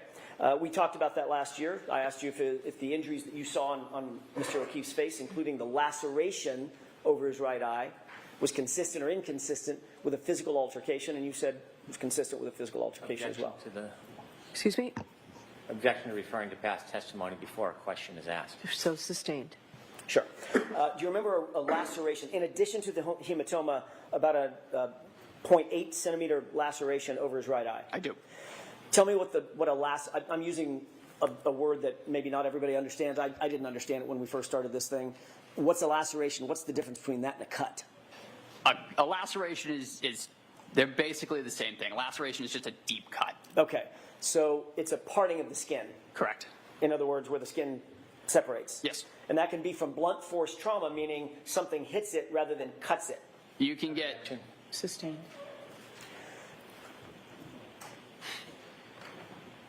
What are some of the causes of lacerations? You can get a laceration, as you noted, blunt force, but you can also get a laceration from a slashing movement, from a stabbing. I mean, that is still a laceration. What about a hematoma? That is primarily caused by blunt force trauma. Right. And the hematoma and the laceration were right next to each other, correct? Yes, sir. Okay. And you indicated last year, or let me ask you this way. Is that consistent or inconsistent with a physical altercation? Objection. Can you answer that? I could not say, Your Honor. Okay, next question. Well, last year, you indicate you can't answer that. Last year, you did answer it, didn't you? Objection. So I need to see counsel at sidebar for just a minute, please.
Mr. Nuttall, we are going to let you take a break and come back and join us after the lunch break. So this is Sounds good. the luncheon break. There's lunch here for you. I assume, Tony, is it here?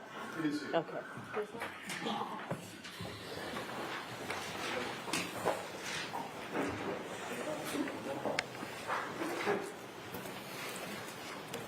May I, Your Honor? Yes, Thank you. please. Firefighter Nuttall, over the lunch hour, did you discuss anything that we had discussed this morning or earlier in the session with anybody about No, your sir. testimony? No, sir. Okay. You did mention earlier today the EMTs that were with you that responded to the scene. You mentioned, I think you said Tony Anthony Flamati, correct? Yes, sir. You mentioned Kelly, and I want to say Matthew. Matt Kelly. Matt Kelly? Yep. Yourself? Correct. And of the three of you, two of the three of you were and are paramedics, Firefighter Flamati and yourself, correct? Correct. Do you know the name Katie McLaughlin? I do. Who is Katie McLaughlin? She is a firefighter paramedic for the town of Canton. Was she also on the call? She was. You didn't mention her this morning. It did not come up. She responded on the initial dispatch on engine 3. You were asked who responded with you, correct? Yes, sir. By Mr. Brennan. Yes, sir. And you mentioned yourself. You mentioned Tony Flamati. You mentioned Matt Kelly. Yes, myself, firefighter Flamati, and firefighter Kelly responded in ambulance 1 together. Okay. And how did Firefighter McLaughlin respond? So she was assigned to engine 3 that night. She was with Lieutenant Woodbury and firefighter paramedic Frank Walsh. Is she also, in addition to Walsh being, it's Frank Walsh? Yes, sir. In addition to Firefighter Walsh being a paramedic, Katie McLaughlin was also a paramedic? Correct. Okay.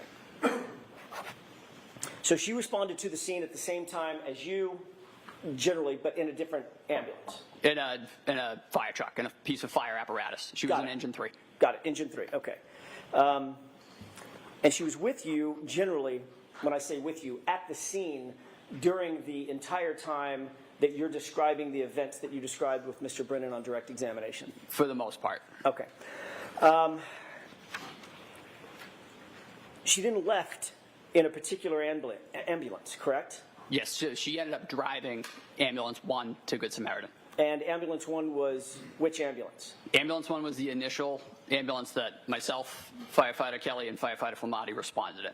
So right after the scene you described, as you're leaving the scene, Firefighter McLaughlin is in the ambulance with you and Firefighter Flamati, correct? She is driving. So the 3 of us are in the back in the patient compartment. She is up front in the driver's seat.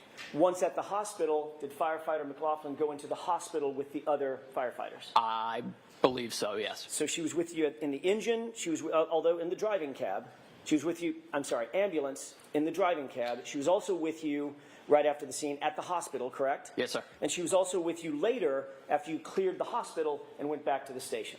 Yes, sir. You had discussions with Firefighter Flamati about the incident. That would be normal protocol. Correct. Almost like a debrief. Sure. You had the same types of discussions with Firefighter Kelly, Matt Kelly. Yes, sir. I'm guessing that you probably had the same sorts of discussions with Firefighter Walsh. I actually don't know if I saw firefighter Walsh when we got back. The weather was right at shift change, and the weather getting back was also getting worse, so I honestly couldn't speak to that. And you also had conversations with Firefighter McLaughlin after you cleared the hospital and got back to the station as well? She was part of the debrief, yes, sir. Okay. And all of you discussed what you did, saw, and heard, generally speaking, while at the scene, correct? Those are more in terms of getting equipment wrangled, really kind of how they go. What did we use? What do we need? What are we going to have to restock when we get back? Right. But there also was obviously discussions about what had just happened. I mean, you were dealing with a dead or dying police officer on a lawn, on a snow-covered lawn in a cold environment. I honestly couldn't speak to that, sir. I honestly don't remember. It's because you don't remember, correct? Well, like I said, it's mostly, those debriefs are usually, they're very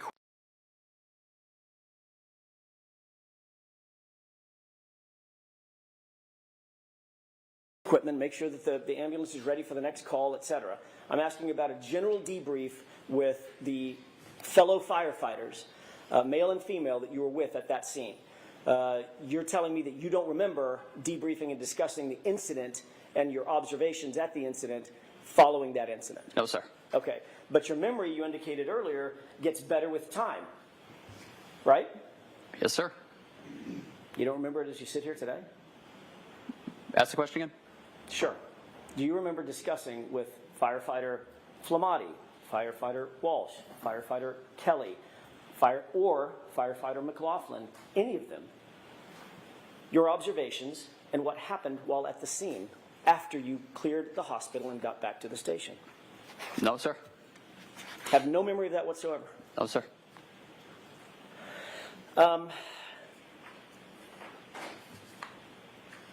When we left off before lunch, I was asking you about a hematoma and a laceration over the right eye of Mr. O'Keefe. Do you recall that? Yes, sir. I asked you, is being punched in the face, can that lead to a small laceration like you saw and a hematoma like you saw? Objection. I'm going to allow it. Can you answer that question? I couldn't speak to how that injury occurred. Is it consistent? Are those injuries, just those injuries, are those consistent with being punched in the face? Those injuries could be sustained from numerous ways. And yes, it could be from that. It could be from others as well. Okay, so that's what I'm asking you. It could be, in other words, it's consistent Yes, with sir. being punched in the face, correct? Correct. Thank you.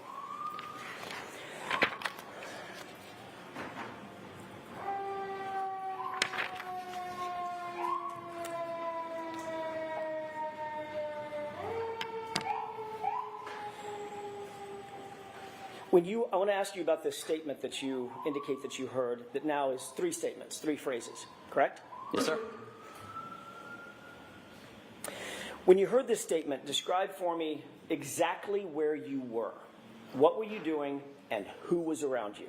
I was knelt at the head of John O'Keefe with a bag valve mask, delivering ventilations. Firefighter Kelly was to the right, and firefighter Flamati was on the left side of Mr. O'Keefe, and the 3 of us together were working to perform CPR and ventilations. And your job, and I hate to butcher it, but Nope. You'll correct me. Yes, sir. Your job was to do the airway, correct? Yes, sir. And I'm picturing a big balloon-like apparatus that you put over the patient's mouth. And Exactly. squeeze it. Yes. That's as opposed to, it's an advancement on just mouth-to-mouth resuscitation, correct? Correct. Yeah. You were the airway person doing the squeezing of the bag. Correct. What was Tony Flamati, firefighter Flamati, doing? He was starting CPR, in which that point was taken over by firefighter Kelly. Okay, so firefighter Flamati, when you say starting CPR, describe what that means. What is the physical act of CPR? So you put both hands together like this, one on top of the other. You put it right on top of the sternum, and you begin doing chest compressions 2 inches deep, allowing full recoil for 100 to 120 beats per minute, compressions a minute to sustain a cardiac rhythm. You're manually making the heart beat with each compression.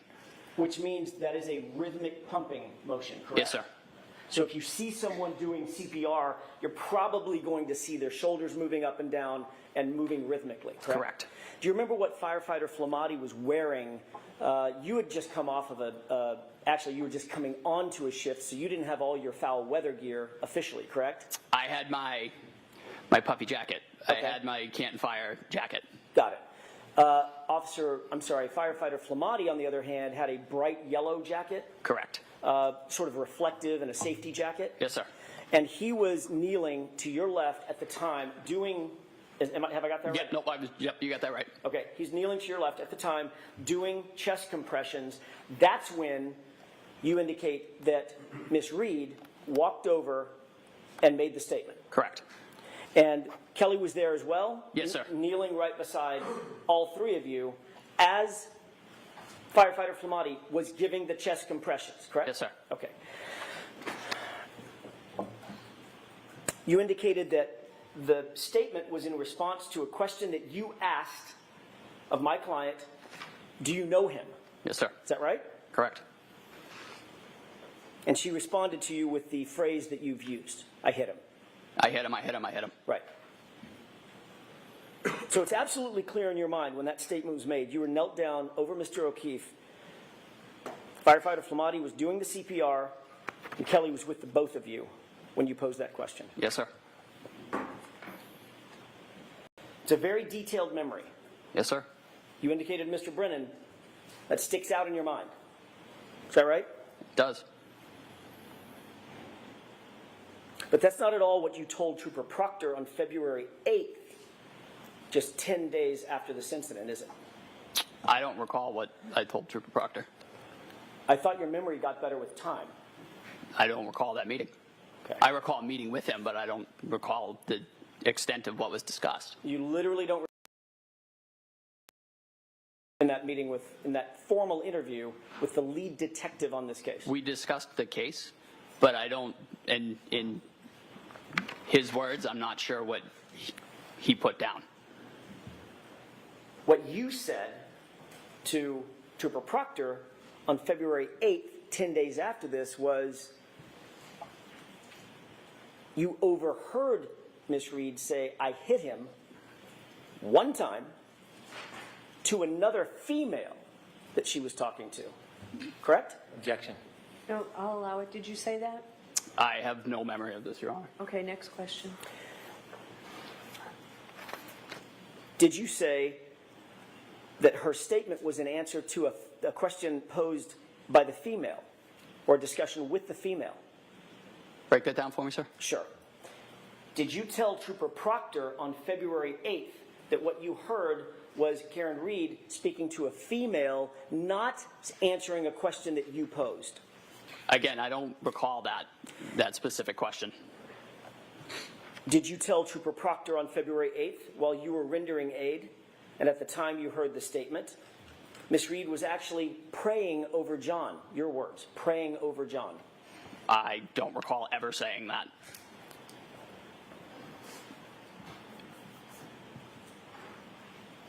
May I have just a moment, Your Honor? Yes.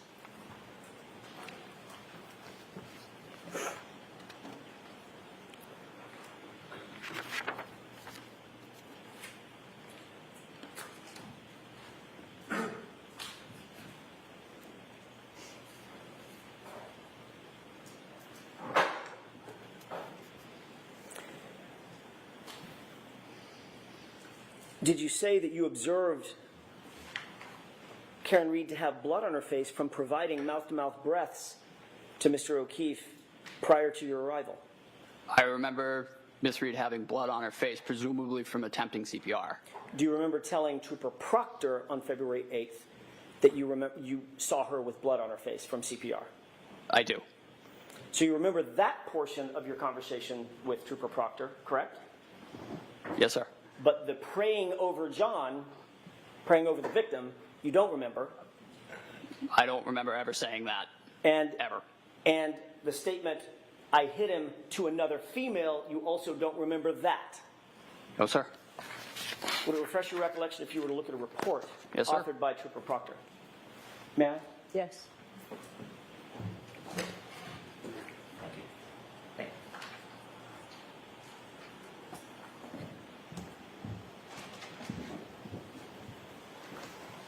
May I direct the witness's attention to the second page, Your Honor?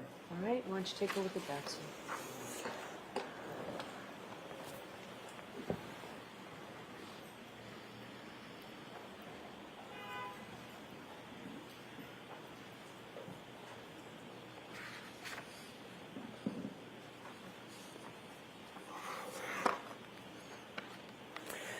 May I approach, Your Honor? Yes. Thank you.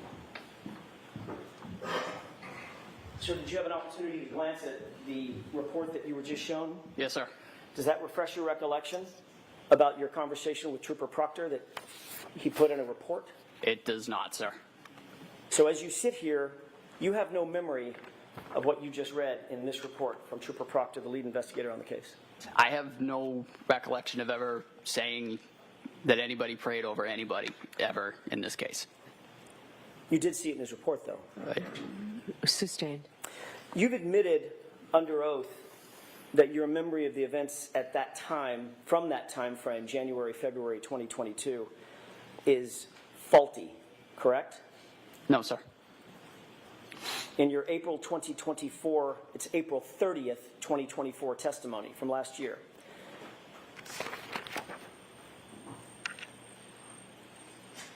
you were asked whether or not your memory was a little faulty, and your answer was absolutely, correct? Could I have a page and number, Where is please? that, Mr. Jackson? Volume 8, page 151, lines 14 through 16. Can you give me the lines again? Lines 14 through 16. I'll just allow counsel to get that up.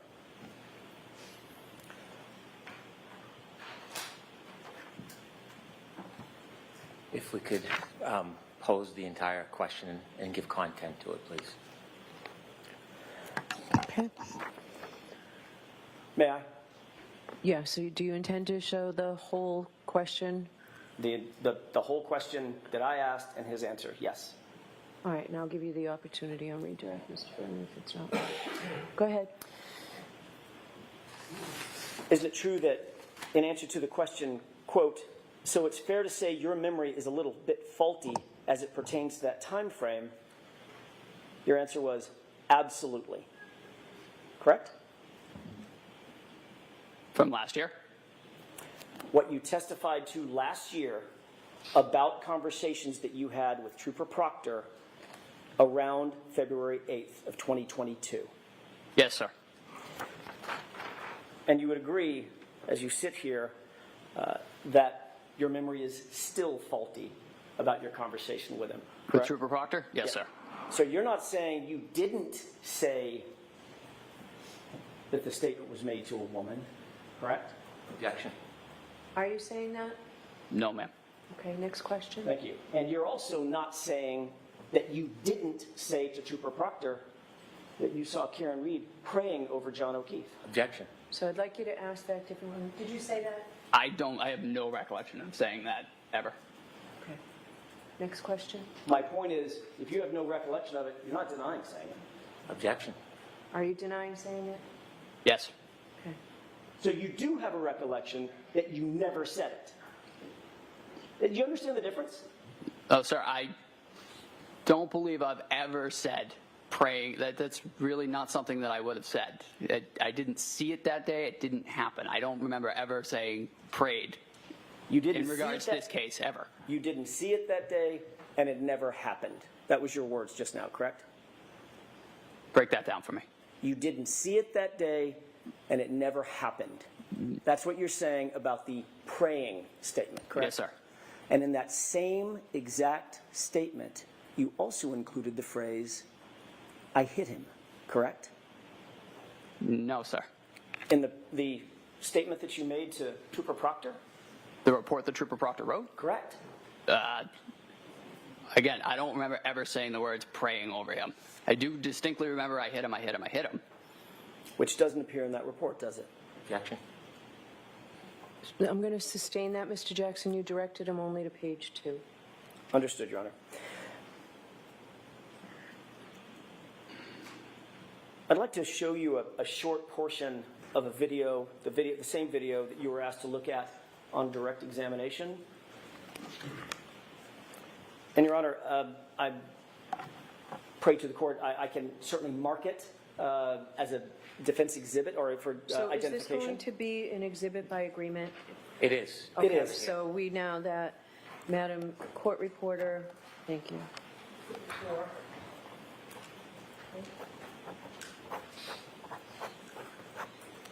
Exhibit 4, so marked. Thank you, Your Honor. With the court's permission, may I play a portion of that video for the jurors, publish it? Okay. Which portion, so people know? I'm going to start it at about, I want to say 6:55. Mr. Walt, could cue that up?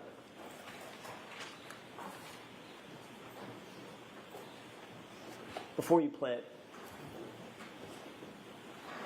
can we have it on that screen as well, or is it only playing to this screen? I don't know. When Ms. Gilman did it, it was both.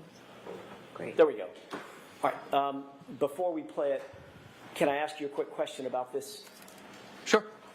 It appears that this is paused. Do you recognize this as being the same video that you were shown this morning by Mr. Brennan? I do. All right. Describe the scene. So that is 34 Fairview Road. The lights in the background, I believe it is either right as we pulled up or right as we're pulling up. Okay. Same dash cam video. Yes, sir. Can we scroll this to the 6:55 runtime spot, please?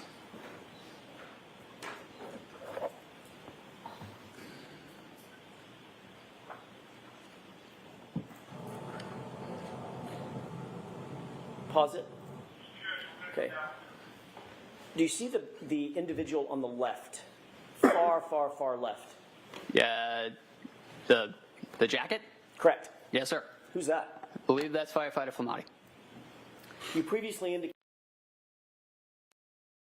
that Firefighter Flamati was on his knees providing CPR at the same time you were knelt down providing the airway.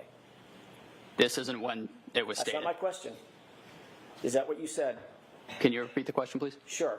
You indicated earlier when you heard this statement by my client, you were very detailed.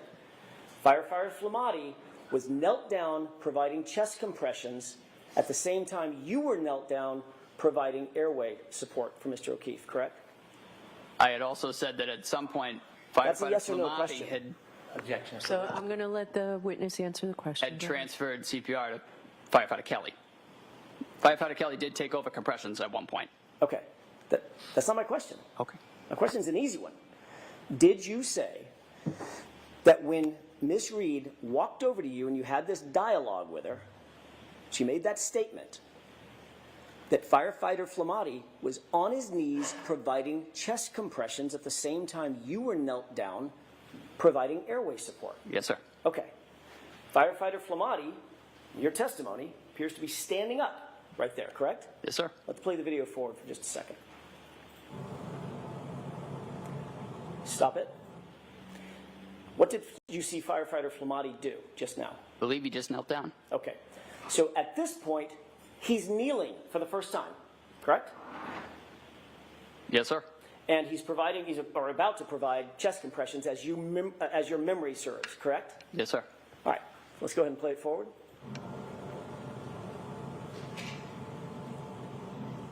Pause. Did you see my client in that photo? In that clip? No, sir. You didn't see her? Oh, no, I did see her, yeah. Yeah. I don't see her on right now. Right. She just walked off frame, correct? Yes, sir. Let's go ahead and play it forward.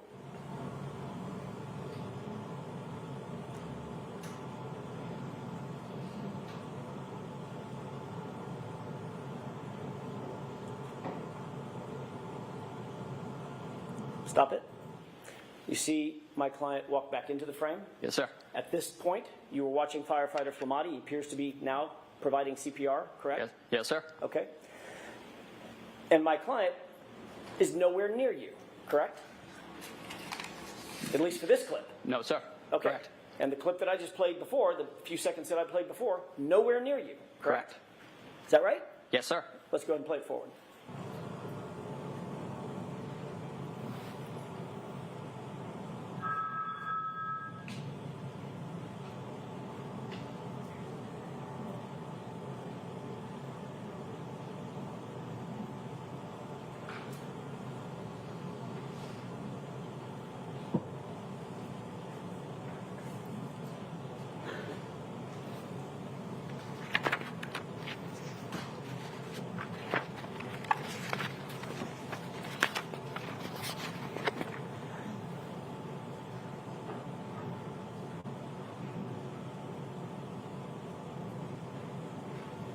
Pause it, please.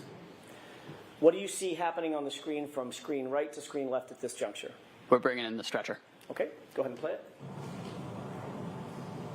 Pause it. Do you see where my client is right now? Can you back it up 2 seconds? I'm sorry, I lost With view. the court's permission, I need to ask the court's permission. Thank you.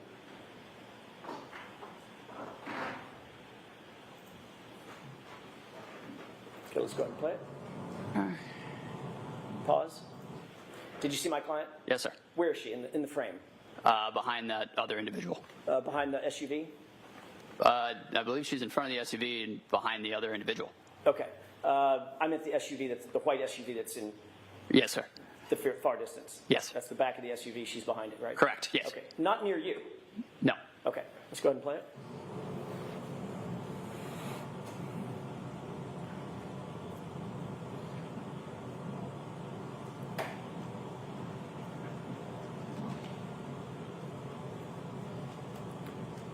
Go ahead and pause it.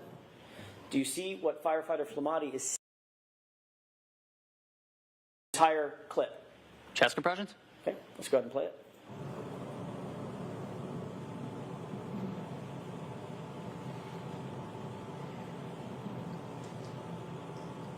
Pause. What's happening now? Where Mr. O'Keefe is on the scoop stretcher and he's being transferred to the ambulance stretcher. So that's the entire time Mr. Flamati, Firefighter Flamati, was giving chest compressions. It's captured right here on this video, correct? Yes, sir. Okay. And now Mr. O'Keefe is up on the stretcher, and you are no longer knelt down, No, sir. and Firefighter Flamati is no longer knelt down, No, sir. and you're now following the stretcher with, it looks like, 2 or 3 other EMTs, correct? I am not in that frame, sir. Okay, so you've walked away. Yes, sir. All right. Let's go ahead and play it forward. Pause it. You see where my client is? Yes, sir. Go ahead and play it.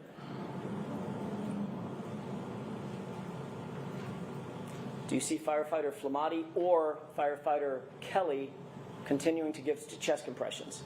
Yes, sir. Which one is that? Do you know? I believe it's Firefighter Flamati. Flamati? Believe so. Okay, so he's still doing all the chest compressions from start to finish? Yes, sir. Okay.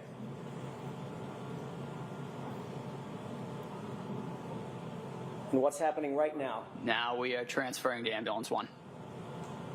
And where's my client? Right front and center. May I have just a moment, Your Honor? Yes. We can realize that.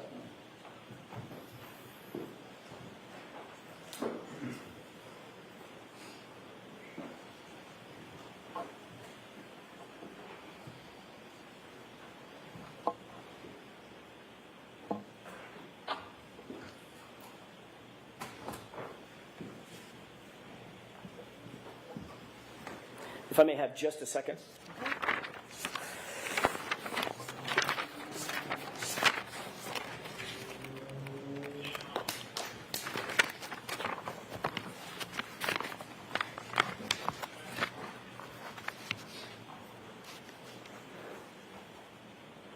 With regard, just a couple of more questions with the court's permission. Okay. I'm going to change gears with regard to what you talked about on direct examination, the hypothermic conditions. You're not a medical doctor, correct? No, sir. You don't diagnose patients?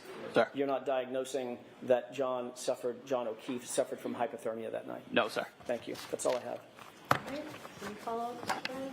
Please.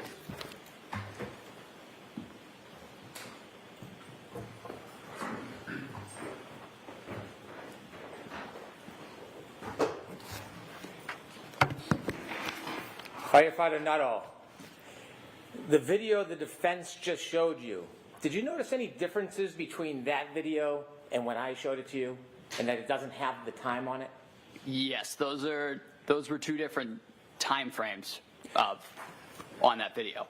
And when we spoke about when the defendant said to you, I hit him, that wasn't shown to you in that video just now, was it? No, it was not. So if we go back, will you be able to explain where you came from and Firefighter Flamati came from and when you first went over to John O'Keefe? Sure. With the court's permission, Ms. Gilman, if you could start that video. I think it is 6:11, please. Now stop it there. Do you see that this exhibit has timestamp on the top? Yes, sir. Okay. Please continue.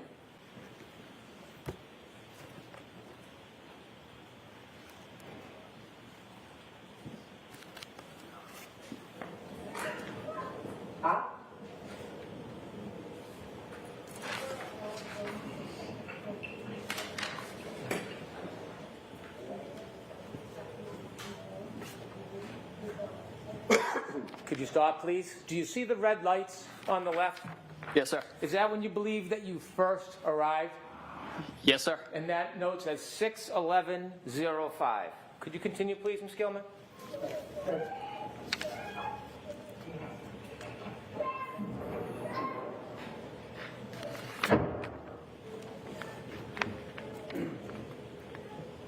Please watch to the left. Stop, please. Is that when you first arrived and walk over to help John O'Keefe? Yes, sir. That's me. I'll note that the timestamp is 6:11:21. Okay. Continue, please.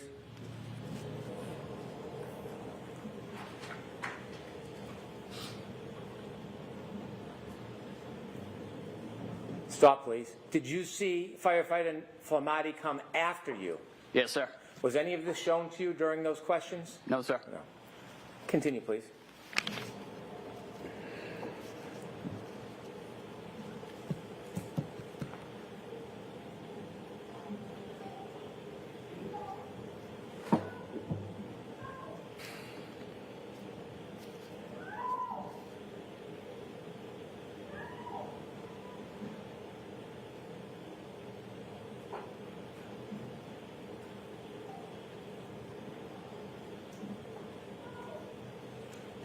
Stop, please. Okay. Do you see the defendant in that screen? Yes, sir. Do you see her moving from right to left towards you? Sustained as to the form. Okay. What direction do you see her running in that screen from right to left? She's running towards where the three of us are grouped. Okay. Please continue.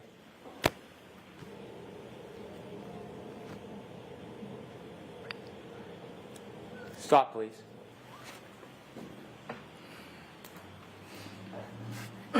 Is it at that time the defendant said to you that she hit him? Yes, sir. And you remember that? I do. Okay. I'm done with the tape. Thank you very much. Now, you were asked questions about your memory. Yes, sir. Okay. When you were asked the questions about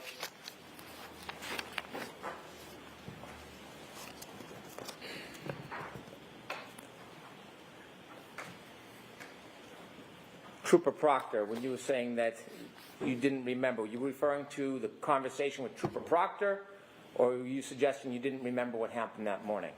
I don't remember the interview with Trooper Proctor. I remember it happened. I don't remember the substance of what was discussed entirely. I remember we discussed that morning, but... Do you know if that conversation was recorded or just a conversation between you and the trooper? I do not know if it was recorded. You asked questions. I want to ask you about questions on Mr. O'Keefe, and you mentioned that there was some type of blood clotting on the back of his head? Yes, sir. Okay. You noticed there were abrasions on his right arm? Yes, sir. You noticed there was a hematoma on the right side of his head? Yes, sir. Did you see any bruising on his right knee? Don't recall, sir. Did it stand out to you that all of his injuries, all of them that you saw other than the cut on the back of the head, that they were all on his right side? Yes, sir.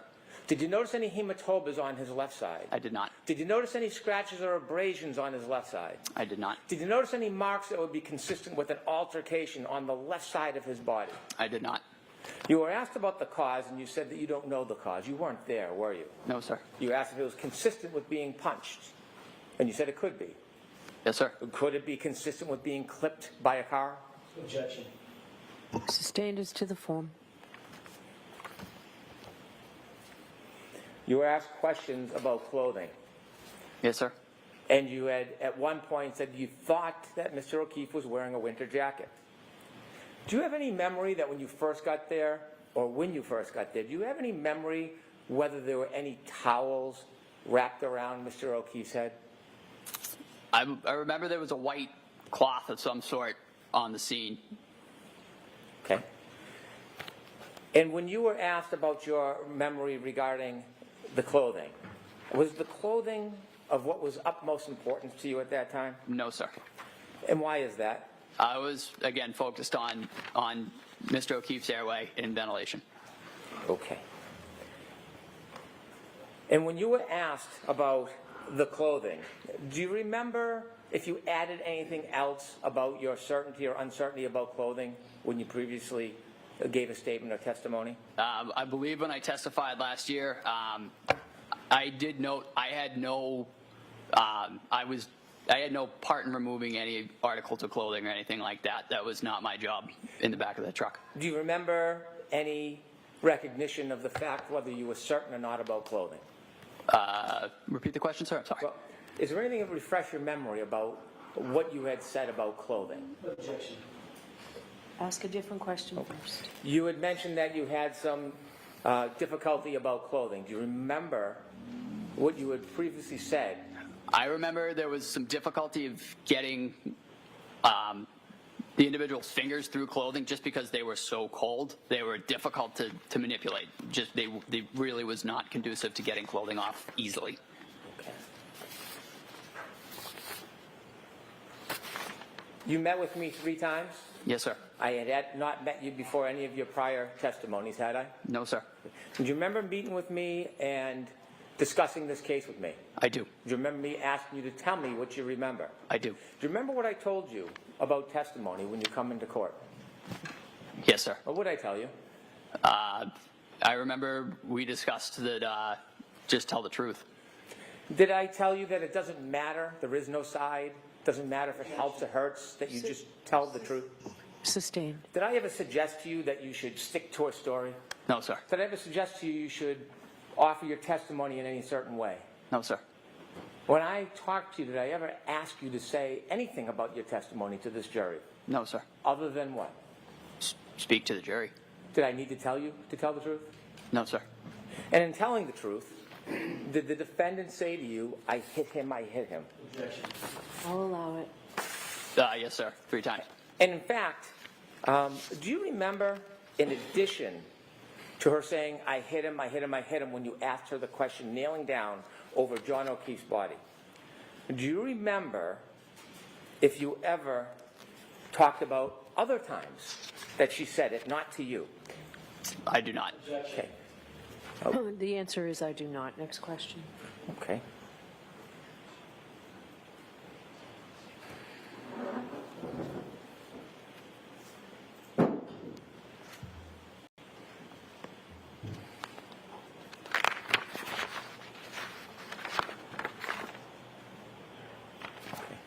Do you remember testifying previously in this case? Yes, sir. Okay.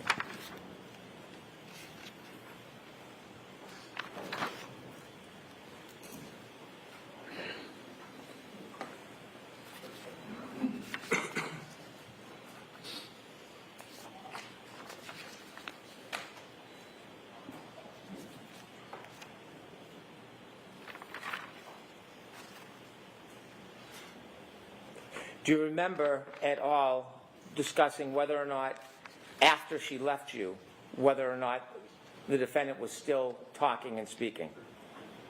I'm sorry, sir. Repeat the question. Do you remember, after the defendant left you and made that statement to you, do you remember talking, did you hear her speak to other people after you? I heard her having conversations in the background, but that was not my focus at that time. Okay. And during those conversations in the background, did you hear her talk about that same issue again? I believe she said it several times, but the 3 times she said it to me were what stuck out to me. Okay. And when she said it to other people, it wasn't directly to you? No, sir. So watch the form of the question, Mr. Brennan. And when she said it to, Stating the objection. when she said it to other people, do you know who she said it to? I do not. I'll allow it. So the answer is I do not. I'm sorry. Do you remember when she said it other times who she said it to? I'm going to see counsel at sidebar for this.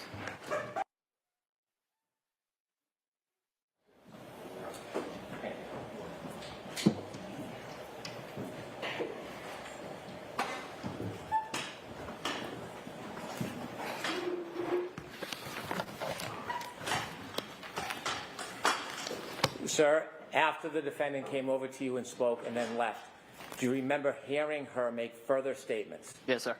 And do you remember her making further statements similar I do. to the statement to you? Yes, sir. Could you share with the jury what you remember her saying, not to you, but after she left you? I remember hearing I hit him several other times. Again, not directed to me, just kind of off in the background. I'd like to reiterate, we were really focused on the patient at that point. We were trying to provide care. Thank you, sir.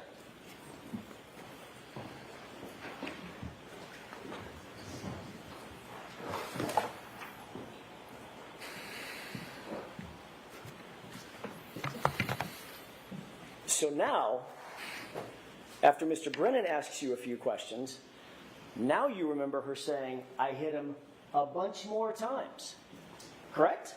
I remember hearing it in the background several other times. Really? Sir? Never mentioned that on direct examination, did you? I don't remember being asked about it, sir. I remember saying what was asked to me. You were asked, did you ever hear the defendant, Ms. Reed, say anything about I hit him? And your answer was, she said to me, in answer to my question, I hit him, I hit him, I hit him 3 times, and that's it. To me. You didn't clarify that, oh my gosh, she's running around like a chicken with her head cut off, screaming I hit him to everybody else under the sun. It was, again, it was behind me in the background Right. as I was providing patient care. Again, that was not my focus. Okay, so you didn't really hear her say anything in the background, because you weren't focused on that, right? I remember hearing a generalized commotion in the background, but again, that was not our focus. So generalized commotion is very different than hearing her say, I hit him, to other people, correct? You'd agree with that? Yes, sir. So what you actually heard was the chaos and the commotion of a chaotic scene, correct? In the background. In the background. As you focused on your patient care, correct? Yes, sir. Okay, not specific words coming out of my client's mouth, correct? To the question that I posed, do you know him? You're right. We're off that question. Okay. That question, I got it. Yes, sir. Triple I hitters. Correct.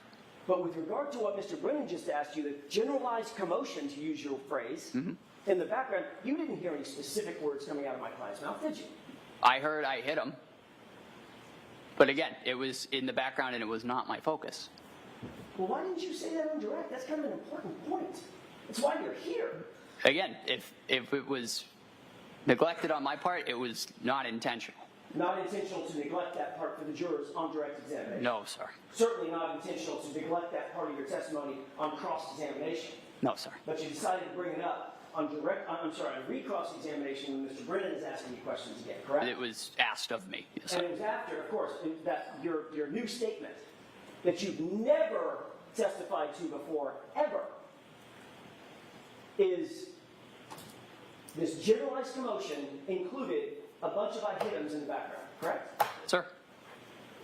And that comes after you saw the video that clearly shows that when you describe having heard this statement, my client was nowhere around you, correct? That segment of the video that you showed me, Yes. that was not the time frame in which she said that to me. Well, that was the time frame when Flamati was giving CPR, correct?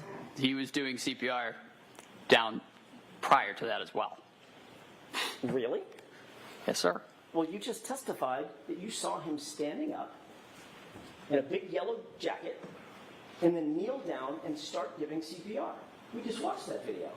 Correct? But again, the clip of the video that you showed me, Right. that was not the segment in which he said that to me. Well, that's what you're saying now, but what I'm asking is, you described a very distinctive scene, a very, very specific scene. Yes, sir. I remember it vividly. She said that I hit him frame when Flamati was down giving CPR, and you were kneeling down giving airway support, and he was doing rhythmic CPR chest compressions. Yes, sir. That's what happened. And then I showed you that very scene, didn't I? Yes, but you showed me that clip prior to that. I showed you the very scene that you described where Flamati gets down and starts chest compressions and never stops until the gurney is taken off the frame of the camera to the end. Isn't that what I showed you? That is. I didn't catch your question. Can you do it again? Sure. I don't know if I can do it again. I showed you the scene where Firefighter Flamati gets down on his knees, begins chest compressions, and never stops until that gurney is taken off camera, off frame, into the ambulance. That's the clip I showed you, correct? That is the clip you showed me. And that's exactly when you described your vivid memory from 3.5 years ago. That's exactly the scene that you described when my client supposedly said, I hit him to you, correct? Again, the clip that you showed me, that was not when it was said. That segment that you showed, that was not when it was said. It was said prior to that, when the three of us were together. So Flamati was not giving chest compressions then? He was. The CPR was a continuous effort throughout the resuscitation. But we saw him start it. Officer, Firefighter Nuttall, we saw him start it. We saw him walk into the frame, kneel down, and begin the chest compressions, didn't we? We did. And at no point, at that time or after, did my client even approach you, did she, in that clip? She did. What? Objection. Just a question. Sure, Mr. Johnson. sure.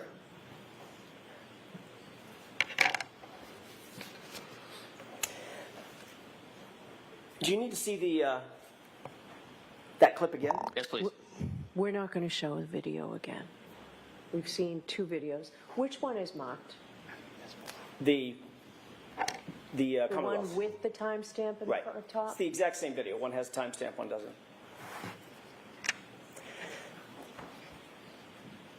Just to be clear, you described a very detailed scene in which firefighter Flamati got down on the ground on his knees and began CPR. Yes, sir. We saw a clip that it played fully through. Mm-hmm. Starts and stops, but it played fully through. Correct? Yes, sir. That was true and accurate video of what happened that day, Yes, sir. that morning, correct? Correct.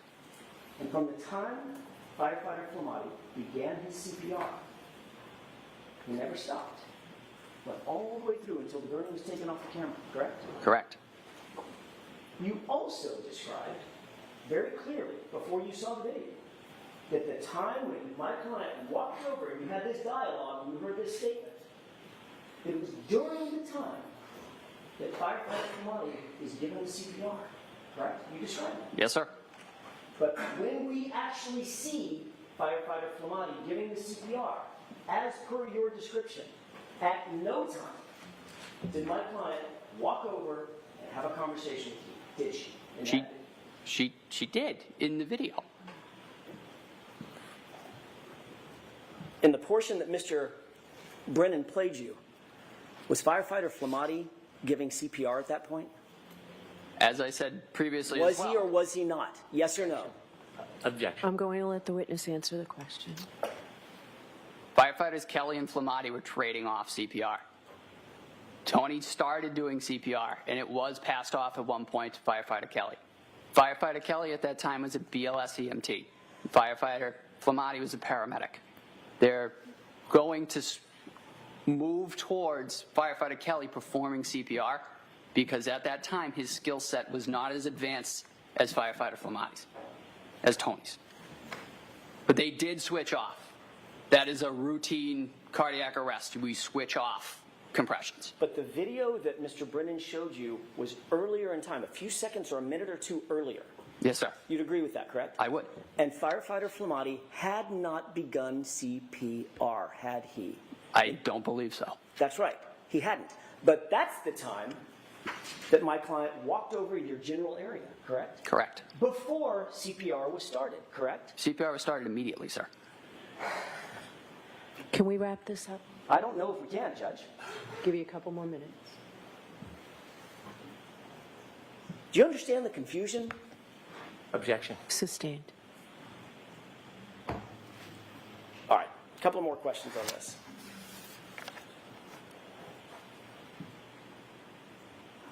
The video that Mr. Brennan showed you, Yes, sir. and you pointed to and said, oh, that's the time when she walked over and said the statement. Yes, sir. Remember that? I do. Firefighter Flamati was not even kneeling down giving CPR, was he at that point? No, The answer is yes or no? no. Okay, he was not. Later, as the video continues to run, at some point, we see firefighter Flamati enter the screen, kneel down in that bright, reflective yellow jacket, and begin CPR, correct? Yes, sir.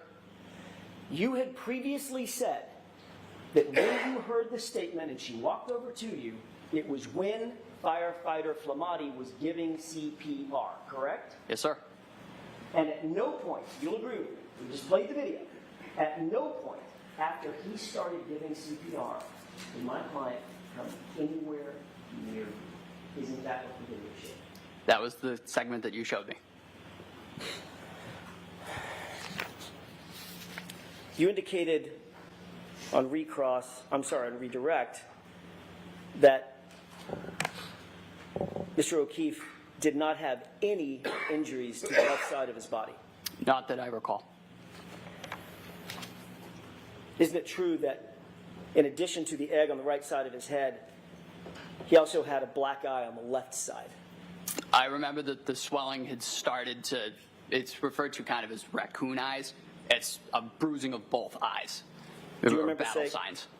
Do you remember saying, in answer to the question, did it look like in addition to the egg on the right side of his head in the front, did he also have a black eye on the left side? Your answer is, if memory serves correct, yes. Yes, sir. So it's not true that he didn't have any injuries on the left side of his body or face, correct? That swelling kind of migrates over time to both sides. That is a common occurrence for both eyes to be swollen. Did he have an injury to the left side of his face? He did not. Did he have a black left eye? Yes, he did. Would you consider a black eye an injury? Yes, sir. Let me ask you the question again then. Did he have an injury to the left side of his face? Yes, sir. Thank you.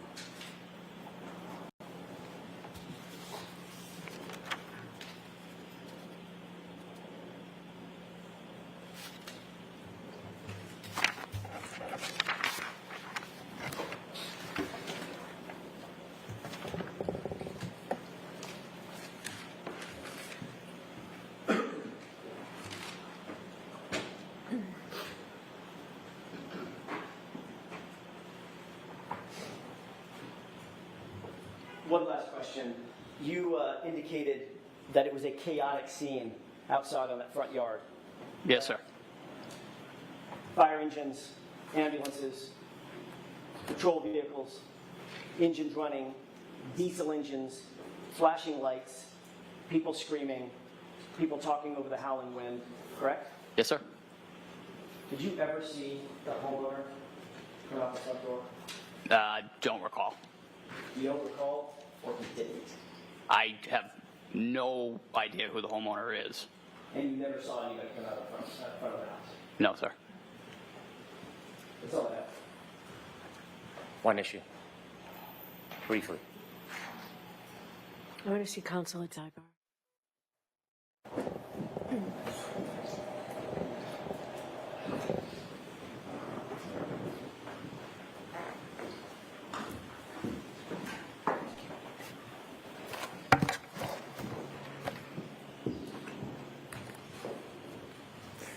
Sir, in Mr. Jackson's questions, he asked if you had ever said that you heard the defendant say, "I hit him,"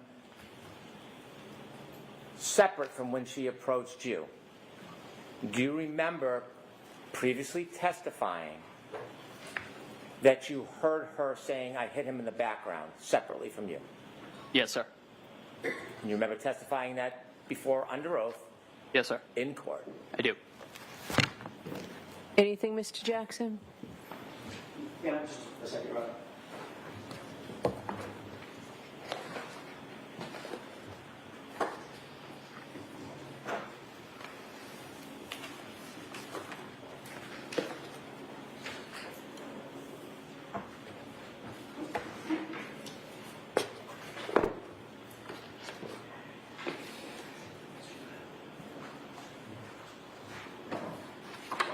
I'm sorry.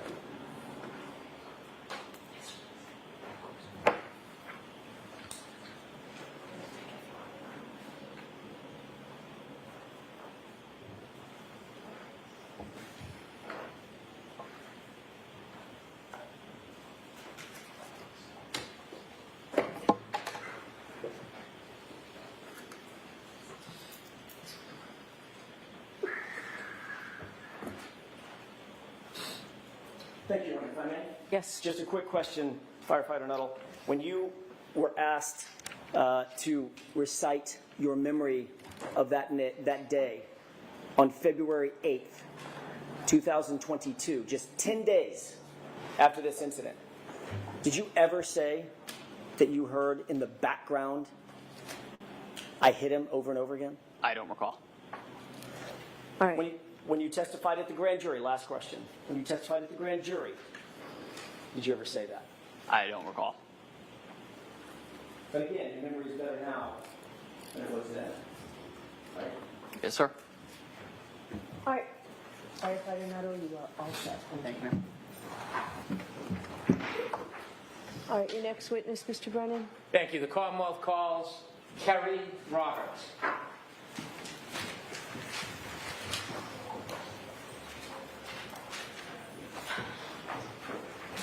Chrissy, could I get the name card?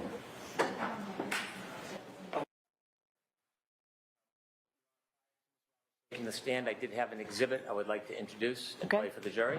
Okay. And this is clip 2. No objection from the defense? No, Your Honor. We're going to play it. And you're marking this as an exhibit? Yes, Your Honor. Okay. Do you have something for the court reporter to mark? We can put it on a zip drive. We can discuss collecting all the clips and putting them on the same zip drive, or we can use different zip drives, whatever the court's preference is. So we need something. So we need something physical. You can play it and then we'll mark it. Ms. Gilman, do you have a separate clip? Jim, is that right? Thank you. I can have this marked, Your Honor? Thank you.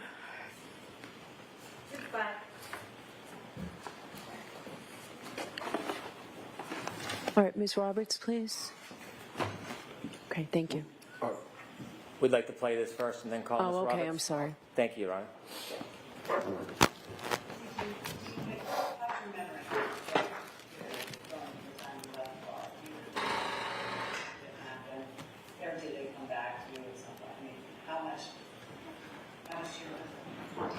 I remember it, but I question, do I remember it because it's been relived so much? I mean, when I see the video of me driving from the waterfall, like what I just described, tapping the brakes when I crossed the intersection, Washington over Sherman Street, do I actually remember that I kind of slowly proceeded through that green light? No, I don't actually remember that. But I've seen the video so many times that you then question, did I remember it on my own? Or was my memory jogged? But I also wondered, did I say, could I have hit him? Or was it told to me that I said I hit him? And I knew I never could have said that, so the closest I must have said was, did I hit him? And I know I said I hit him, but did I really say it as many times as law enforcement's claiming I said it? Thank you. I'd now call Kerry Roberts.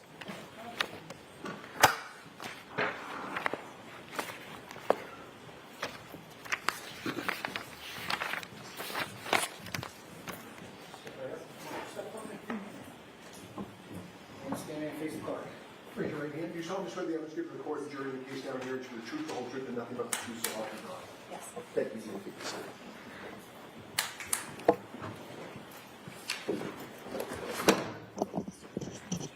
K-E-R-R-Y. All right, Mr. Brennan, whenever you're ready. Thank you, Your Good Honor. afternoon, Ms. Roberts. Good afternoon, ma'am. Good afternoon. Could you please introduce yourself to this jury? Hi, my name is Carrie Roberts. Ms. Roberts, where do you live? I live in Canton, Massachusetts. How long have you lived in the area for? I was raised in the Boston area, North Shore, South Shore. I went to high school in Braintree and I moved to Canton about 12 years ago. Do you live alone? No, I live with my husband and 2 children. How old are your children presently, this day? My son is 13, my daughter's 15. Do you work? Yes, I do. Without identifying specifically where, can you share with us a little bit about what you do? I'm an executive assistant, and I've been with my company for 18 years. Ma'am, if you could just move the microphone just a tiny bit closer. Thank you very much. You have 2 children, you're Yes. married, Yes, and you live in the area. yes. I want you to tell us whether you know a person by the name of John O'Keefe. Yes, I do. Would you be willing to share with us when you first met Mr. O'Keefe? Well, I went to high school with John in Braintree. He played soccer, I played soccer, so we probably hung out in middle school, but we went to 2 different middle schools. And then I hung out with him more in high school. He was a year older than me. His sister was 2 years older than him, in school, and his brother was younger, so at some point I was in high school with each of his siblings. Did you at some point become friendly with John O'Keefe? Yes. Could you tell us about that? When his sister Kristen passed away, and then her husband Steve passed away, they lived in my neighborhood. John took over for the children and moved into my neighborhood as well. When John took in the children, did you offer any assistance or any help to him? Yes, before John was even going to take over, he was going to potentially move in with his brother-in-law and the children to help out. And then when his brother-in-law passed away unexpectedly, John took over, and I jumped in because I was a friend from high school that he knew, and he had all kinds of people helping, but he sort of said, I'm going to lean on you for right now because I know you best.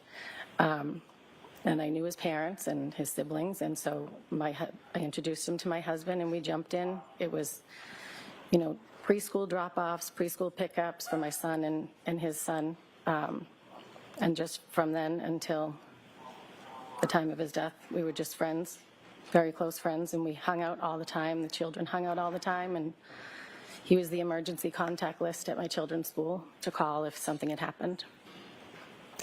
Were you close friends before he took over the care of the children? No, I wasn't very close friends with him then. Were you close with his family before he took over care of the children? No. Did your friendship with him develop after he took care of the children? Yes. You mentioned you have a son? Yes, I do. And is your son the same age as John's nephew? Yes. Was there any common interests or activities that engaged your son with John's nephew? Well, they went to in-home daycare together. They went to preschool together. They went to pre-K together. Then they went to elementary school. They've played baseball together since they were T-ball. My son plays hockey. Patrick tried hockey. He didn't like that. So we spent a lot of time at the baseball fields together. As you spent a lot of time together and had the mutual care of children, did your relationship with him grow closer? Yes. And can you share a little bit with the jury how close you became? Well, John was a bachelor, and he didn't have any children of his own, so when he took over for the children, he sort of, leaned on us to kind of guide him and, all the things to do if someone has a headache and, if there's an ear infection or, he had his mom and dad also helping as well, but I was right up the street. So if I would go to BJ's, I would call and say, can I grab you anything?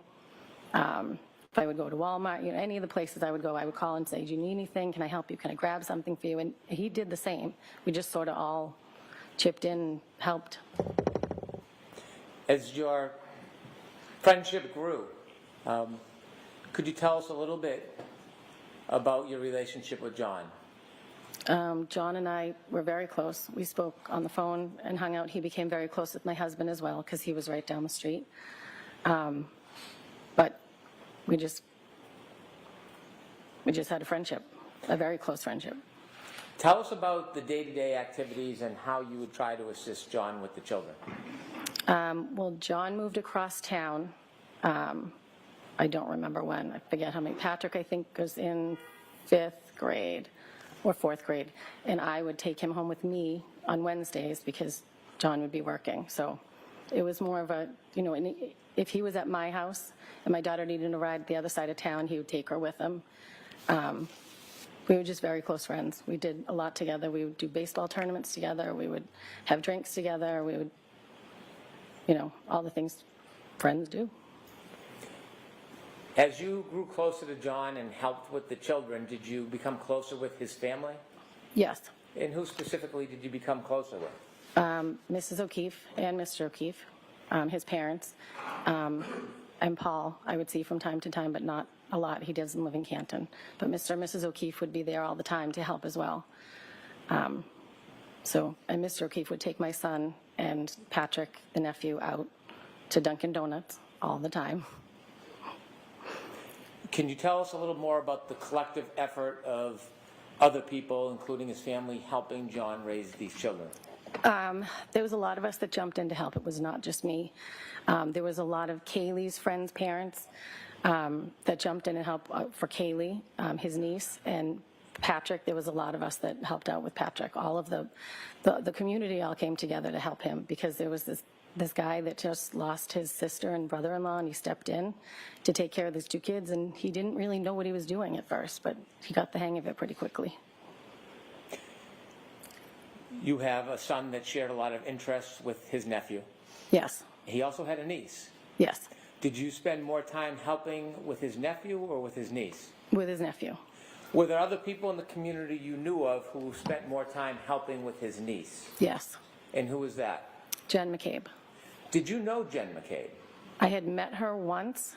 John got a discount at Reebok, so he would take the kids, well, he would take anyone with kids up with him to get shoes, like sneakers for back to school or whatever. So one day he did take Jen and I up to Reebok, but other than that, I never talked to her on the phone. I never saw her out. Her children are older than mine, so we never really crossed paths. As it relates to the night of January 29, 2022, how much earlier was it that John took you out with the children and Miss McCabe out with her children to get sneakers? How many years before that? Years, like 6 or 7 maybe. Okay. And from that time you met Jen McCabe in the years past, did you ever spend time with her again before January 29th, 2022? No, I did not. I didn't know her. Were you friends with her? I was not. Did you speak on the phone with her? No, I did not. So other than that one meeting, you were strangers? Yep, that was the only time. I knew her. I knew of her. She has 4 girls, but I didn't know her. At some point, as you were part of John's life, did you learn that he was dating a person by the name of Karen Reed? Yes, I did. And do you see that person here in the courtroom today? Yes, I do. Could you point her out and describe an article of clothing that she's wearing? She has a black suit jacket seated at the front table. When did you first become familiar or know about Miss Reed? July, I think it was, of 2020. John, we were having people over, and so I invited him, and he said, I'm going to bring Karen over. And I was like, I don't know who that is, but okay. He assumed I knew because he had been dating her for a little bit, but it was COVID, so we didn't see him very often during that time. So Karen came over that night. And this is early 2020? I think it was summer, so I think it was around June or July. Briefly, just tell us a little bit about where and the circumstances of meeting John and Karen for the first time. They came over to my house and we hung out on the back porch, had some drinks, there was music, kids were around, just a nice normal summer night. We had other people over as well. Over the next coming months, did you become more familiar with the defendant? Yes. Did you see her more often? Yes. And could you generally describe for the jury how you learned more of her and saw her more often? She would take care of the kids a lot, mainly, well, not mainly Patrick, but not mainly Kaylee either. She helped out a lot with the kids, so if we were at baseball, she would come to all the baseball games, or she would drop off or pick up my son or Patrick if they were going to the golf course or the driving range. Would you see her during events with your son and John's nephew? Yes. We did baseball tournaments and so when you go to baseball tournaments, would that be away, an overnight type trip? one of them was down the Cape. Okay. How often would you spend time with John and the defendant? Not that often together, but John would stop by himself. My husband would go out more with John, but I didn't spend much time with the two, not a lot of time outside of the baseball field. Did you become friends with the defendant? We were friendly. Did you ever spend time alone to go out or socialize? I did not. Would you see her when you would pick up or drop off kids, or she would pick up or drop off kids? Yes. Did you ever speak to her on the phone? Yes. In relation to what? Corresponding with the kids, pick up, drop off, mainly Ryan and Patrick, not about Kaylee. Did you ever spend any important dates or times or holidays with John and Miss Reed? No.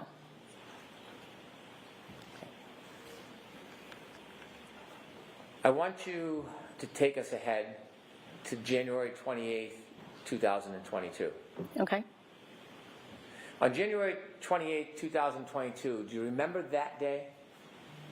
Yes. Generally, what do you remember about the day of January 28, 2022?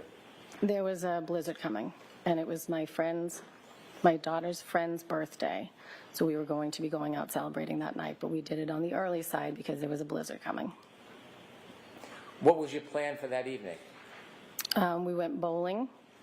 We got dinner, then we went bowling, and then I came home because I wanted to be in before the snow started. Had you communicated in any way with John that day? Yes, he texted me. My son had had an issue at school. Patrick had been dismissed, I think, for a doctor's appointment. So he did text me to see how my son was doing. Did you simply text or did you get a chance to speak to him that day? I believe we just texted. Did you go out that night after bowling? No, I did not. Was your husband home? Yes, Did he go out that night? he did. He went out with John. And do you know where he was planning on going? They went to McCarthy's, a bar in Canton Center. Had you been to McCarthy's before? Yes. Can you just briefly describe what McCarthy's is? It's a restaurant bar. There's a large bar in the middle, the seating on the left and the right. It's right in the center of town. Do you remember about what time your husband went out? I do not remember exactly. I don't know if I got home and then he went out, or if he was already gone when I got home. I don't remember. But it was he went out around the same time that I arrived home, which was on the earlier side. How many times had you been to John's home, would you say, over the past couple of years before this night? Oh, many. Many times? Many times. Were you familiar with the house and the driveway? Yes. May I approach you on? Yes.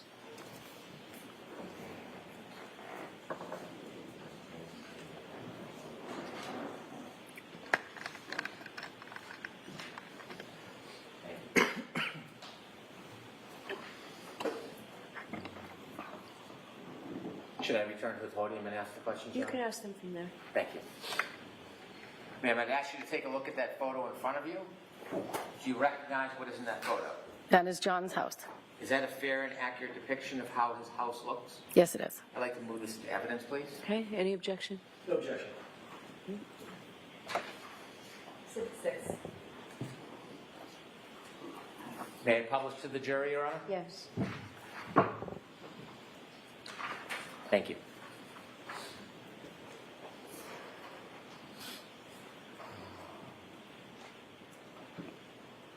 Thank you. You can take it down. I've shown you a second photo. Do you recognize what's in that photo?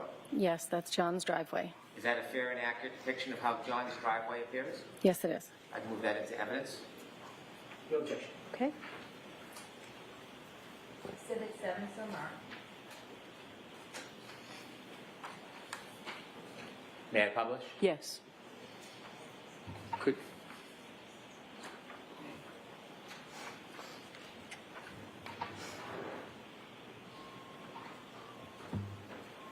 Thank you. I'm showing you a third photo. Do you recognize what's in that photo? Yes. And could you share with the jury what's in that photo? It's the side of John's house looking up from the driveway. Is there anything you notice on the side of the house? The lights. Or the ring camera. Are you guessing, or do you know that's a ring No, camera? I know there's one there. And how do you know that? Because I got a ring camera and I could look and see who was at my door. And then he said, why didn't you tell me about these things? So he bought one. I move to introduce this photo. Okay. No objection. Thank you. Exhibit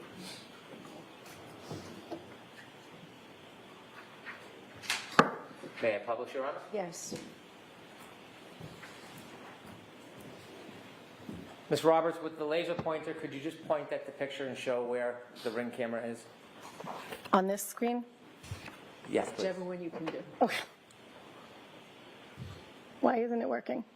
Nope. It's on. Okay, well, you know what? Rather than use the pointer, why don't we describe, can you describe where you see the ring camera on that picture? It's in where the two lights are under the top window. Okay, thank you. We can take that down, please.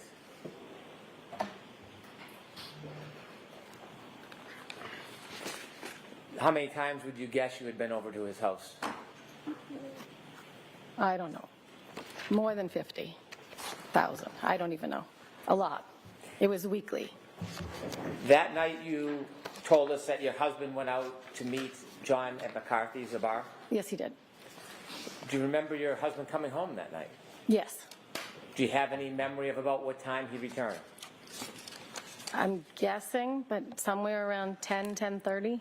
So I'm not going to let you guess. Do you know? Do you have it? I don't know. It was around 10 or 10:30. I can't be exact. Did you see him come home? Yes. What was the forecast for that night and the next morning? There was a blizzard coming. Was that part of the decision-making of going out or staying home? Yes. At that time, when your husband came home, did you look outside? Do you have any memory of what the weather looked like around 10:30? I remember the snow started to fall somewhere around 12 because I remember looking out the window and I could see it starting. And that was the beginning of the snowfall? I believe so. What was the weather out that night? The weather that night, I think, was fine. It was cold, but it wasn't snowing yet. I see. I want to move forward ahead. At some point that night, did you go to sleep? Yes, I did. Did you sleep through the night, Ms. Roberts? Yes, I did. Okay. At some point, did you wake up? Yes, I did. I want you to tell us what was the reason that you woke up. I got a phone call at 5 o'clock in the morning from Karen Reed. Were you expecting a call? No, I was not. Had you ever received a call at 5 in the morning from Ms. Reed before? No. Share with us what happened that morning. What did you hear? Karen called and the first thing she said was, Carrie, John's dead. And then she hung up. And then... When she said that, did you have a chance to have a conversation with her? No, I did not. Describe her demeanor when she said that. She was yelling loud enough, my name, I think it was 3 times, it might have been 2. She was yelling loud enough that she woke my husband.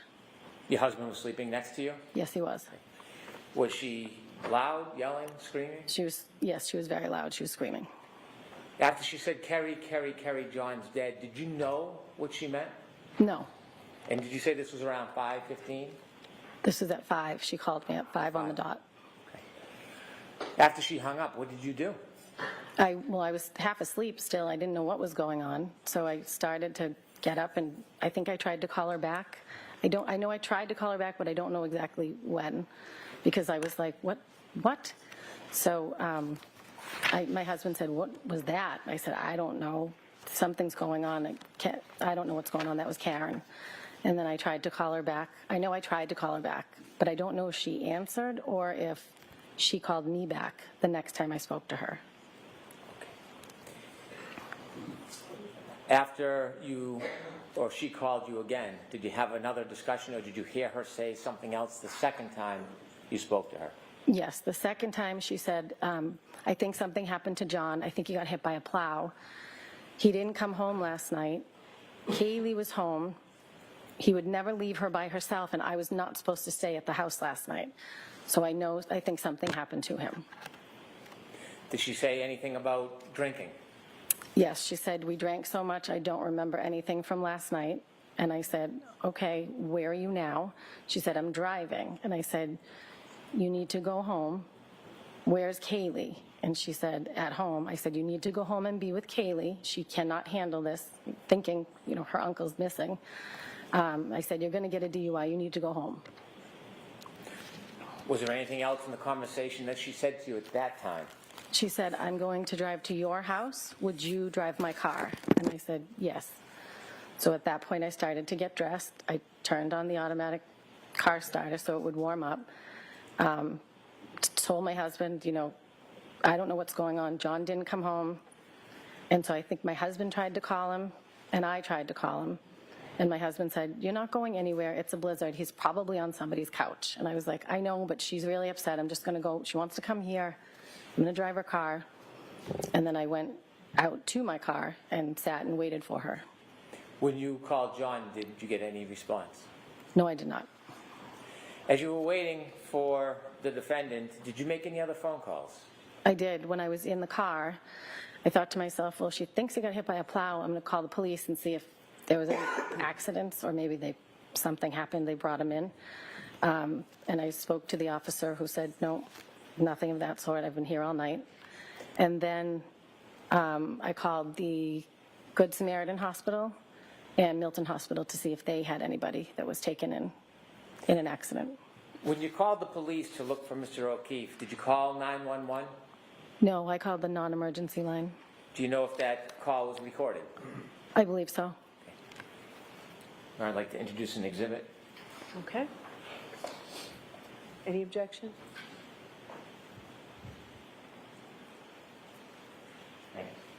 No objection, Your Honor. Okay. Exhibit 9.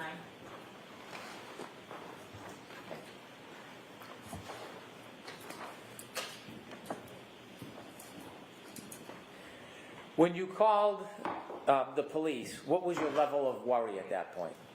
I wasn't super worried. I mean, he didn't come home, but they were out drinking, so I assumed, like my husband said, he's probably on somebody's couch.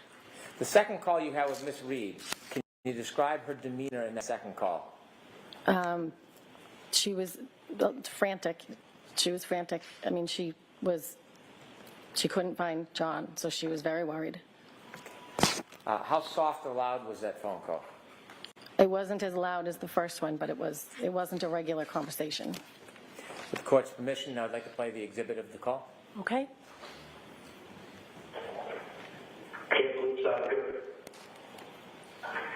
Hi, Brenda Claire, I'm calling because my friend's boyfriend did not come home last night. They were at waterfall, and now she is calling me hysterical because she doesn't know where he is. You didn't take anybody out by the name of John O'Keefe, did you? John O'Keefe? Yeah, he's a Boston cop, and it would be on film, but... No. I think he probably got a ride and passed out at someone's house. I don't know, but... Yeah, no, we didn't launch anybody out or anything like that. And where does he live? He lives on Meadow. There on Pleasant. He lives on Meadow, off Pleasant. Okay, and where's the wife home? You said your girlfriend? With his girlfriend, yeah, they were out having drinks, and then she left and expected him to come home at some point, and he never did. Yeah. And so I said to her, you know, my husband had been out with him earlier in the night, but then he obviously came home. And he has custody of his niece and nephew because their parents passed away. Okay. And so she's home with the niece and nephew, and they're old enough to be home. And so she's nervous because she never even called me. Yeah. So she's like, I feel like something happened. And I said, okay. Well, so call the area hospital and nobody happened. I personally think he probably picked him up and he passed out. I don't know. Yeah, where? Did he didn't drive last night? No. No. Okay. Again, it's more, it would be driven by you. She would have to, call in or come to the patient and talk to us. But I mean, as of right now, it's more, he just didn't come home last night. Is this common sometimes happen with him? No, that's why. He didn't call his niece. That's kind of why she's more freaking out. So I think I called the area hospital and then I would call Kansas police just to make sure he didn't get picked up. But like I said, he's Boston police officer, very known by people. If anybody could have picked him up, Yeah. please take it off. Okay. Again, we're doing having a little bit of party or something. Yeah, no. No. Unfortunately, I wasn't there. I was stuck here. But we didn't get any calls, anything like that. Nobody was arrested or anything like that. Okay. All righty. All right, well, thank you. All right, no problem. Good luck. Okay, See ya. thank you. Bye-bye. Were you in your car when you called the police station and the hospitals looking for John? Yes, it was. Do you know at that point whether anybody else had called the police station? No, I don't know. Do you know at that point if anybody else had called any hospitals? I don't know. How long did you wait in your driveway?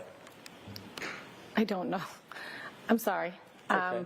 Maybe like 7 minutes, 8 minutes. What were the conditions like out that morning? It was bad. It was in the middle of a blizzard. When you were outside in your car in the driveway waiting, describe the lighting conditions for us. It was still dark out. It was 5 o'clock in the morning and it was snowing, so it was not great. How was the visibility? Not great. It was coming down really fast at that point. You said that night when you went to bed, the snow just started. Had snow accumulated at that point? No, I don't think so. It was just starting to stick. I'm sorry, that was the night before, but at this point when you were in the driveway, had the snow accumulated? Oh, yes. Do you know how many inches it was? No, I don't. Okay. Enough that the plows are out. As you were waiting for the defendant, did she arrive at your house? She did not. What happened?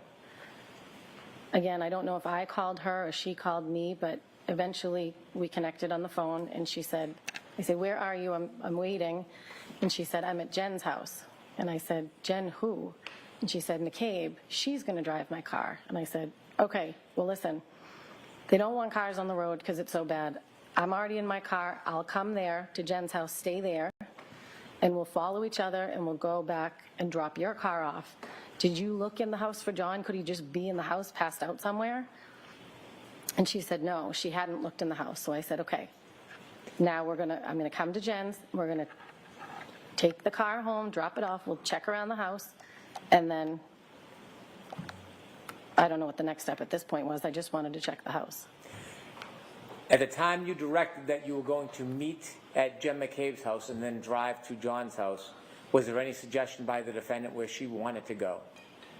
I didn't know where Jen's house was. I knew the street. I had dropped Kaylee off or picked her up a few times. So I said, stay on the phone with me so I don't know which house it is. And so when I got there, I pulled in the driveway and there was some conversation about... Can I back you up and just ask you a little bit about the drive there? I don't mean to interrupt. When you left your house, you talked a little bit about the weather conditions. How long did it take you to get from your home to Jen McCabe's? Oh, it's quick. Probably 4 minutes. What was the driving like? It was not good driving. That's why I didn't want two cars on the road. Did you have any difficulty driving through that storm? No, I mean, it was treacherous. But I was in four-wheel drive. I have an SUV. You mentioned you didn't know exactly where Jen McCabe lived. Had you been there to drop off John's niece before? Yes, but I didn't know which house it was because when I picked her up before, she was either getting out of the car at the driveway or waiting at the end of the driveway, so I didn't know which house it was. I think I interrupted you, but were you telling us that as you drove to Jen McCabe's house, you were on a Bluetooth, on an open conversation with her to help with directions? Yes, Jen and Karen were in Karen's car, and I was on the phone essentially with both of them. Do you know what type of vehicle the defendant was driving at that time? A Lexus SUV. As you drove over to Jen McCabe's home and you had some guidance finding it, did you hear any conversations in that open line with, or even any statements by the defendant? I remember when I pulled in behind her car in Jen's driveway, and at some point Karen said, my taillight, and I looked, and Jen she must have had the brake done because you could see that there was missing taillight. When you say missing taillight, was it merely cracked? No, there was a piece missing. Could you see that as you were parked right behind the defendant's SUV or Lexus? She must have been applying the brakes because you could see it, but there was a lot of snow. When you saw that the taillight had a missing piece, did you say anything? No. Did you think anything of it? No. How long were you parked behind the defendant's Lexus while it was parked in Ms. McCabe's driveway? Not long. We were just, I pulled in and then we stopped, and then the next plan, at some point in that conversation as well, or maybe on the ride, because now we're heading to John's house to drop a car off. I pulled out of the driveway, Jen pulled out, and I followed behind all the way to John's house. And at some point, Karen said, I left him at Waterfall. And I heard Jen say, no, I saw you pull up in front of my sister's. Was anything else said about the broken taillight? No. Okay. You followed Ms. McCabe? Yes. Where did you go? To John's house. Did you arrive? Yes. I want to ask you some questions about when you arrived and what you did next. Okay. When you arrived at Mr. O'Keefe's home, You're in two separate cars. Who pulled into Mr. O'Keefe's driveway first?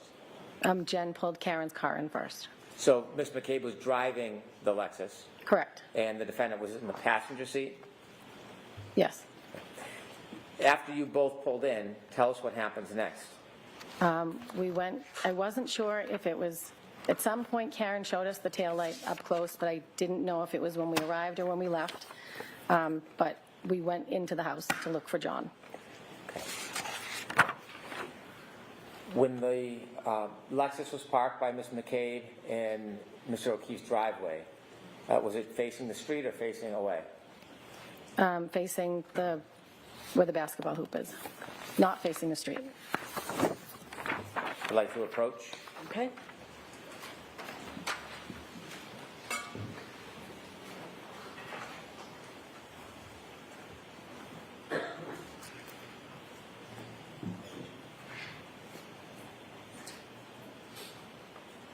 I'm going to show you a photograph. Do you recognize what's in that photograph? Yes, that's John's driveway. That's Karen's car on the left and John's car on the right. Do you recognize both those cars? Yes, I do. Do you recognize that photo as a fair depiction of his driveway? Yes. Do you recognize it as a fair depiction of the motor vehicles? Yes. Now, when you went there that night and you pulled in behind Ms. McCabe and the defendant, is there any differences between how that area looked when you pulled in as opposed to that photo? Well, it was the early hours of the morning, so it was dark out, and there was much more snow. And there was snow coming down. I'm so sorry. You want to finish? Nope. Other than the snow and the lighting, is there any other differences? Nope. I'd like to introduce this as an exhibit, please. All right. There's no objection, Mr. Jackson? No objection. With the court's permission, I'd like to publish. Okay.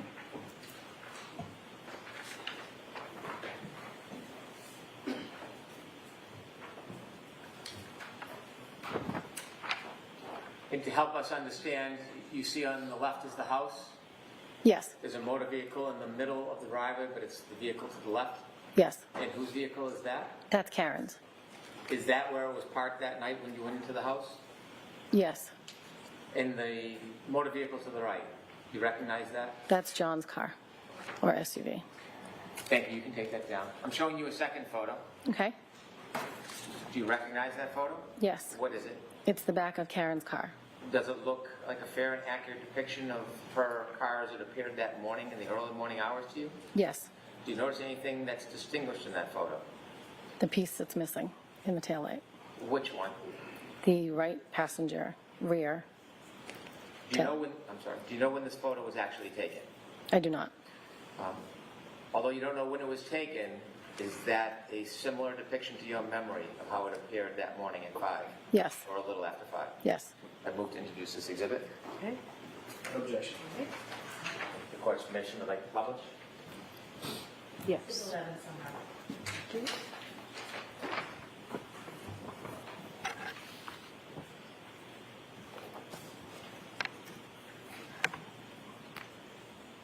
We could take that down, please. After you arrived at Mr. O'Keefe's house, what was the plan to go inside? What were you looking to do? To go inside and look and see if he was passed out somewhere. So we went in through the garage, and I started looking. I think Jen ran upstairs to Kaylee's bedroom, and I just started looking through the living room. Basement door was locked from the inside, so I knew he wasn't in the basement. And then I checked the other living room. He has a big house. Then I went to the top of the stairs to check his bedroom. As you looked around, what was your mood? What was my mood? Yes, were you calm? I mean, I was worried, so we were, at this point, Jen had already established that they went to her sister's. Sustained. Okay. Jen had already. Hold on, Ms. I'll ask the question better. My apologies. How many rooms did you look through in John's house? 1, 2, 5 or 6. Did you see Miss McCabe looking in rooms as well, searching? She went upstairs when I was looking downstairs. At some point as you were looking, did you see the defendant? Yes, Was she looking with you? she was in John's room. What was she doing? She was just standing there when I came up to the top of the stairs. Did she say anything?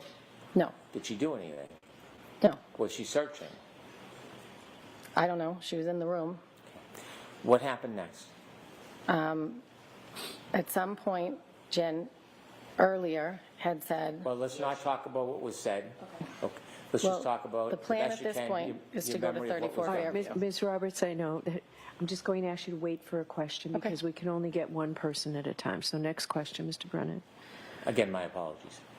And so as you're looking through the house, you don't find John. What happens next?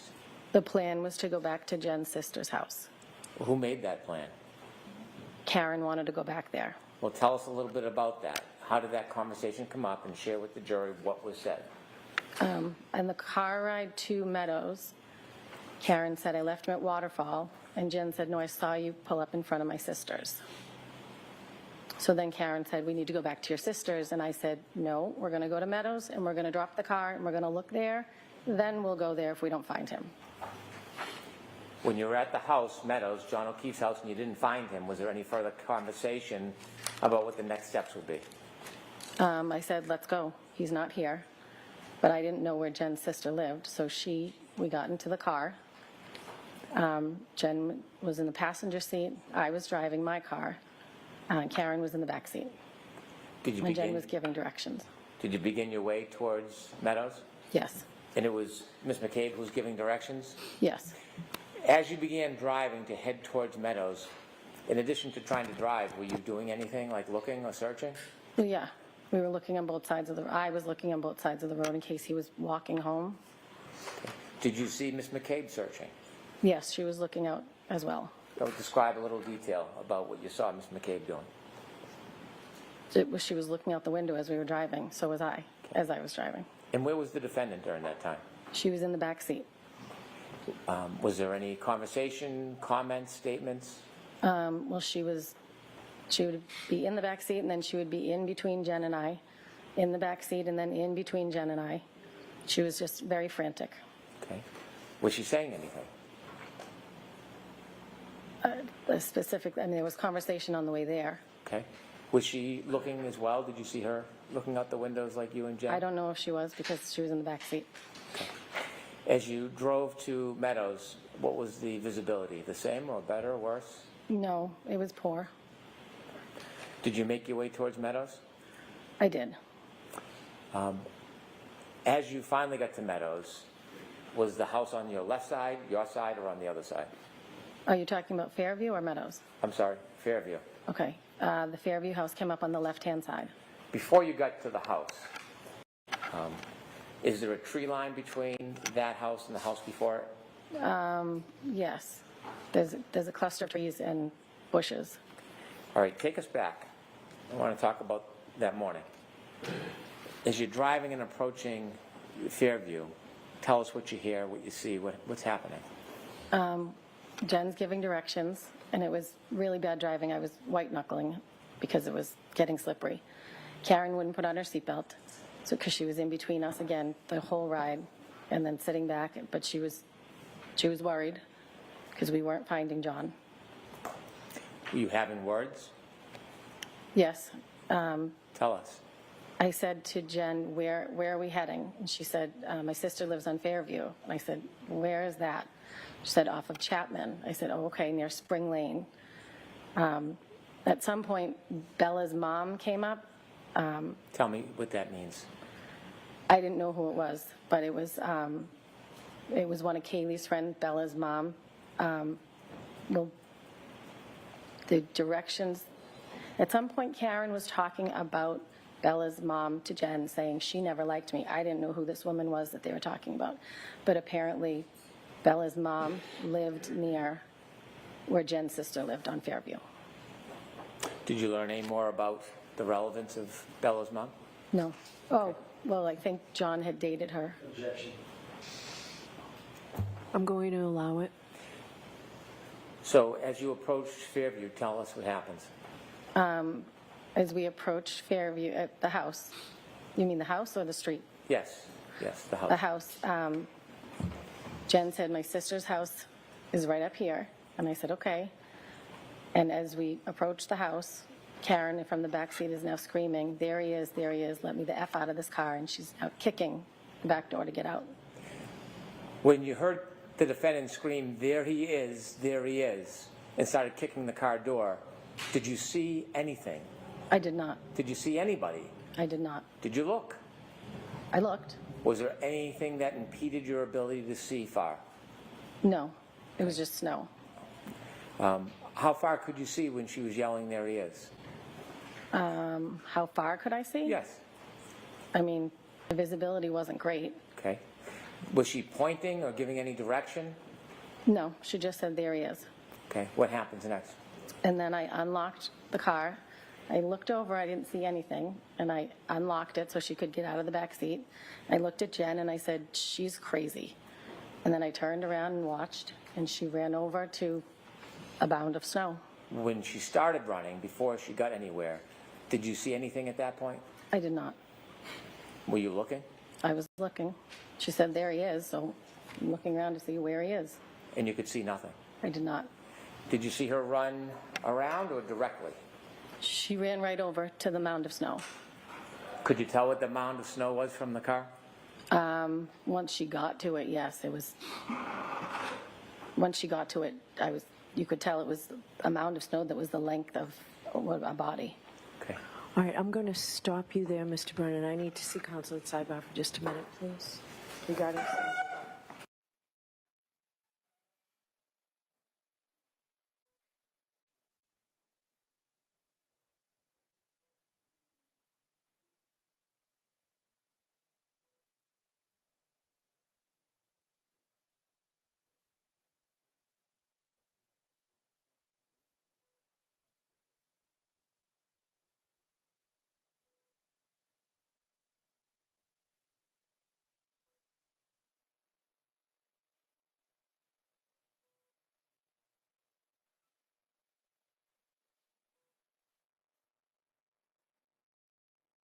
All right, so Ms. Roberts, we're going to have you come back tomorrow. Okay. Jurors, we're going to break for today, so we're going to send you home. The same 3 cautions that I'll tell you every single day. Please do not discuss this case with anyone. Don't do any independent research or investigation in this case. If you happen to see, hear, or read anything about this case, please disregard it and let us know. And please be extra careful with your social media. We'll see you tomorrow morning. Thank you. Court, all rise, please. Jurors, load your books, put them on your seats. All me.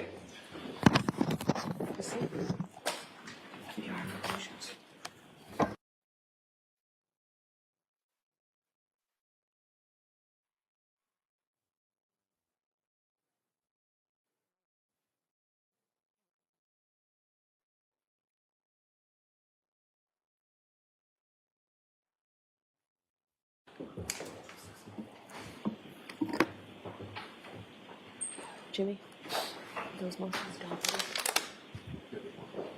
Yes.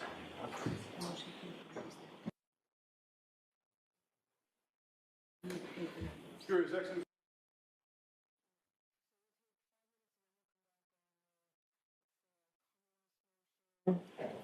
To enforce compliant with the court's April 16th ARCA discovery order and the motion to continue. All right, thank you. Thank you. Sorry, Chrissy, I didn't mean to do that.